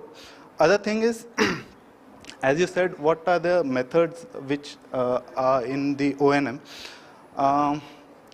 As someone was presenting about the robotic cleaning system, I think that is a very futuristic technology which we can adopt not only in IPP projects, but we can have that kind of technology where we can use this robotic cleaning in a rooftop system as well. I don't know how, but definitely this is an ever evolving field, and definitely we can work on this part as well. So I think one aspect is that we can work on the robotic cleaning systems. Yeah, thank you. Thank you. Yes, I think there are a lot of companies who are now focusing on these robotic cleaning, and I think in India also there are companies who are offering solutions also not only for the rooftop, also for bigger, larger plants, and definitely is helping us. I have a question for Mr. Dhananjay. Okay, now when we are talking about cleaning and maintaining the plant, we are consuming a lot of water, and water is a very right now so availability is going down. In future it will become a bigger commodity than some of the commodities available. So what is your thought about in the O&M's perspective, how we can make sure that we are able to have reduction in the use of water, and how we can ensure that the maintenance and other activities are also done properly. Thanks, Brinder, for taking that question. Definitely, water is a big concern. We just has gone through the summer season, and in those period, water scarcity is a major in the rooftop segment as well as the utility. Major is that, as one of the panelists has already covered, that robotic is one of the upcoming technology where we can have dry cleaning as well as wet cleaning. With robotic, we have on the rooftop segment, it is to have a permanent robot is not that feasible because the structures and the there are lots of obstacles on the ventilators. So instead of that, what we are using is a handheld robot. So that the effort is reduced. Instead of 3 people team, 1 person can do that, and that saves the water to a greater extent. The frequency of robotic cleaning is more. So end of the day, what we have is the expected generation should match with the actual one. So with those handheld robots, dry cleaning is one of the option. Second, wherever we have a water source available, so reduction of water, currently in the industry it's roughly 2 liters per module is an average required water. So how can we bring that to a lower level? For that we have been working very detailed activities has been carried out. So we are using a mops which are inbuilt with the water hose. So usually the hose diameter is 25 mm or more than that. The bigger the hose, the water is going to be wasted in the more water wastage is going to happen. So how can we are working more on reducing the diameter of the hose. Instead of going from 25 or 32 mm, we are now using 8 mm hose. So the water saving is directly proportional to the size of the and the wastage in between. Whenever there is a shifting from one row to other row or some other activities, the water wastage is more during the non-working cleaning of the modules. So that with that, all this taking into factors, we are somewhere achieving around 600 ml of water per module in the last few months to years. We have been working on it. So that is one thing. Wherever there is a high industrial area, dust factor, because every site is a different. So there is no single option which we can implement throughout the industries or throughout the rooftop segment. So depend on the site condition, the method use or the technology use has to be changed. So there are sprinkler systems which are wherever the dust level is very high and periodic, or it's industries where lot of, you can say, cotton dust in the dust is coming out. Then in that places we use a sprinkler technology, which is again gives you a better water saving as well as the generation increases. So these are the few methods which we are using it to save the water. Okay, I think that is good that you're trying to do a lot of things and reducing the water consumption per module. I think hopefully in future maybe you will be able to reduce it to half, and maybe future there will be a technology where we don't need water, hopefully. my final question, and then we'll open up for question from the floor. So, Mr. Suhas, Dhananjay just mentioned that cleaning is important, then it will help in improving the performance. We want to increase the generation and everything. So what is your view about the performance evaluation of the project? How can we ensure that with the better O&M, or how can we ensure that whatever performance we designed or we envisaged during the design stage, we could get it on the ground, and maybe for a very long period of time when we are talking about 25 years? Brinda, this is very, very important question. As an EPC, my experience is rigorous negotiations go on at the time of finalization of any project. Every rupee saved, customer thinks he is going to really get a good pie out of it. The savings that are shown are on Excel sheet. Year-wise degradation, everyone wants, less than 10% degradation in first 10 years, blah, blah, blah. I will cite you two examples. One of them is a residential society in Pune. Installed this system 5 years ago. They took O&M in-house. About 2-3 months ago, I was traveling and I got a call from one of the persons claiming that he is from that residential society. Am I talking to Suhas? I said yes. And he said, I have taken over as a president of managing committee. Your company has installed this plant. It's not we don't think we are getting all the benefits. So we would like you to come and evaluate and suggest us what can be done. I was surprised, but of course I was not surprised. So I definitely sent our engineer there. It's our system. When we really went into detail, we realized, number one, nobody has done any maintenance, preventive maintenance on the system for last 5 years. In the initial months, they were doing cleaning at a regular interval. I was told nobody could tell me in last how many months have you not done module cleaning. Their generation levels had dropped down to close to 70% of estimated generation. Of course, rest is history. We then put that back into various actions to be taken, etc. The system is now performing at almost 95% of its expected level. Number two, my good close friend, we play tennis every day. And he installed 3 years ago. We were talking on something else, and in one of the dinners, I just casually asked him, how is the plant performing? He says, I will check and let you know tomorrow. 3-4 days pass, no response. So again, I call him and say, at that time he goes and checks up and again realizes that nobody has bothered to check the performance. Summary, everyone wants to save money when they are spending it, but nobody wants to look at it. Are they really getting that benefit out of it? Very few of my customers I know are meticulously monitoring that. So number one, as we say, if we want to reduce the weight, start monitoring. Similarly, if you want to get full benefit of solar, start regular monitoring of that system. Number one. Number two is preventive maintenance.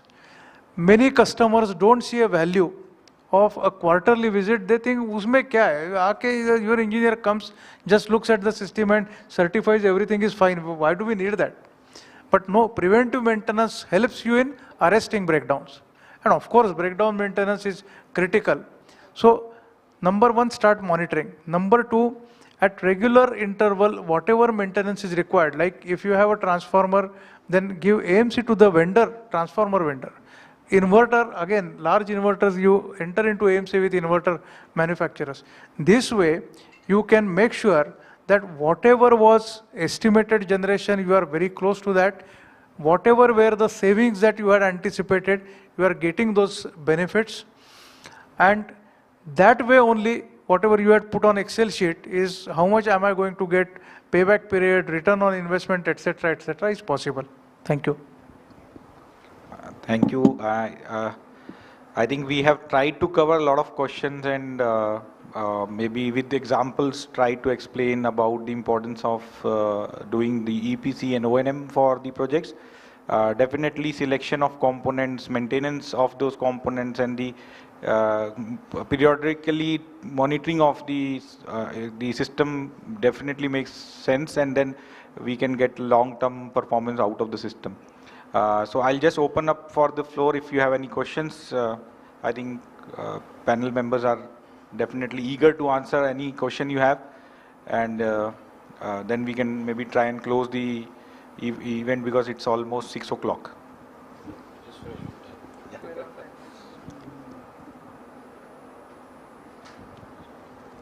So any questions from anybody? Okay. Okay, then I think we don't have any questions. I want to ask one question to Mr. Sachin Agarwal. Okay, because we are talking about a company having manufacturing and then coming into the giving solutions and projects and everything. When we talk about 25 years, yes, on the Excel, manageable, but who has seen 25 years? So what is your view when somebody comes to you and says that, okay, my requirement is this, and I want you to do this job in this is my capex. What comes into your mind?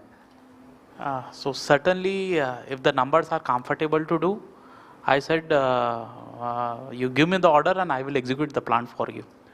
But the moment I see that those numbers are at all, or it is not possible, whatever optimization you do, so then I only pray to God. And incidentally, my owner name is Ishwar Dholakia. So I always say कि ईश्वर ही आपका कुछ मदद कर सकता है तो करेगा, मेरे बस का बात नहीं है. So, but yes, I'd seen some of a very good plants, utility scale projects in the state of Rajasthan. I'm not going to name the developers, but looking at those plants, it gives me a solace that yes, still we have the quality conscious developers who do the right engineering, right execution, and of course the maintenance what they are doing is phenomenal. So, but again, on the other side also of the spectrum, also you have a lot of things which needs to be done, and primarily it is not because of the money. Money is again it is one component or one part of it, but the second part is whether as a engineers, whether as a technocrats, the one thing that I find missing is the ownership at each and every level. Right now we are thinking more in terms of short term basis, that probably 1 year, 2 years I am going to be there at bid. Probably I will take the bonus or increment for this year. Next 2 years, 3 years down the line, I will move to a different company, or probably I will start on my own. But we should, so as the engineer, when we are sitting in this room, not only on the dais, but on the other side, I know that there is a lot of knowledge which is prevailing that side. So we should see that what best we can do for the end customer or for the industry as a whole.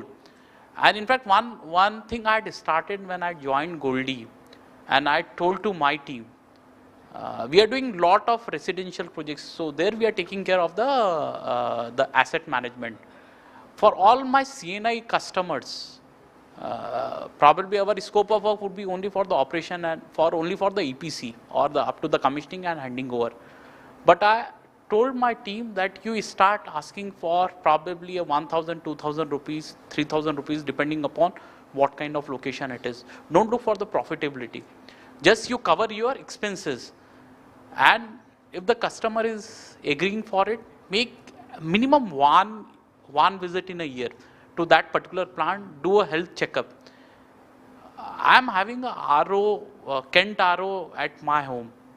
It cost me probably 15,000, 17,000 rupees. But I am paying to that RO, to that Kent service provider, I am paying 1,000, 1,500 rupees per visit.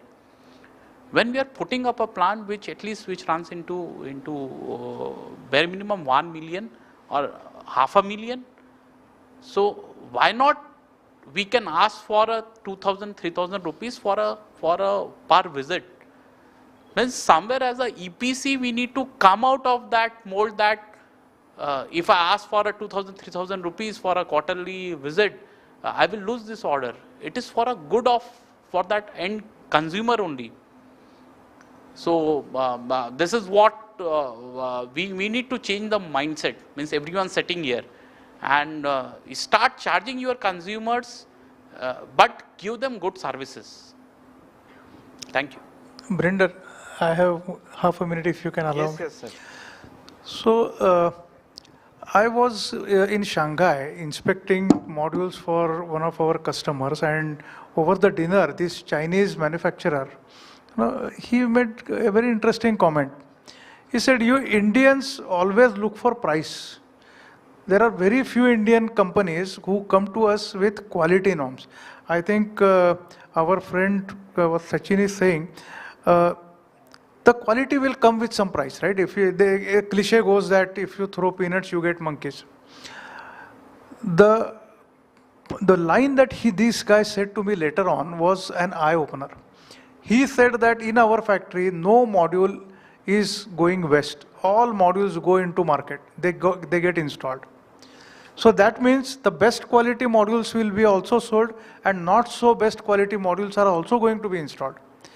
Now, where is the difference? So, in one of the RFPs where we quoted, we were L2 and L1 was Indian module manufacturer. After a lot of, I mean, it was a very severe competition, we put forth certain qualifying criteria to our customer saying, look, why we are on a slightly higher side, probably we are going to commit you this generation level. He says, if you are committing this generation level, you are so confident about quality, you should offer the same price. I said, no, our modules will undergo these type of tests. And if the lot which will pass these tests only will be offered for our installation. Customer took it to the competitor, which was L1, and they said, these are the ones we want. And this company says, fine, if these are the ones, yes, we can offer it, but this is a different price. The point I'm making here is, even in India, we will get and we do get best quality solar modules. We have to ask for that quality and we have to pay for that incremental price. People talk about 40 rupees per watt peak. Probably that incremental quality becomes 41. Do you want to risk all your 40 rupees, or with that 1 rupee you want to de-risk your 41 rupees? That's the decision as a customer we have to take. Thank you. Thank you, sir. Just to add, we are also offering modules from REC. So REC, if you want to buy module, our price is 44 rupees per watt peak. Okay. So there are customers in the Indian market, yes, they are interested in the quality products and they come to us and only ask that we want only REC. So they are ready to pay. So we only have to educate the customer that this is the value, this is your money, you are investing in money, and if you are really interested in making that your money, make sure that you get 25 years, or if you want to throw it in the dustbin, then it's your choice. Thank you. I think I would like to conclude and thank all of my co-panelists. We have shared a lot of inputs and insights, and definitely we will hope that we'll continue talking about EPC and O&M in the future and trying to educate our customers that what brings them value and what kind of solutions they should take when they are also considering to buy a solution or a project or installation for their own house or factory or building or any other project. Thank you. Thank you so much, Brinder sir, for moderating the session, and thanks to all the panel members to share their views and insights on the topic. So now I request Sachin sir to distribute the memento to all the panel members.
On behalf of EQ Magazine, I would like to thank to all the attendees, all the speakers, all our sponsors for attending this conference.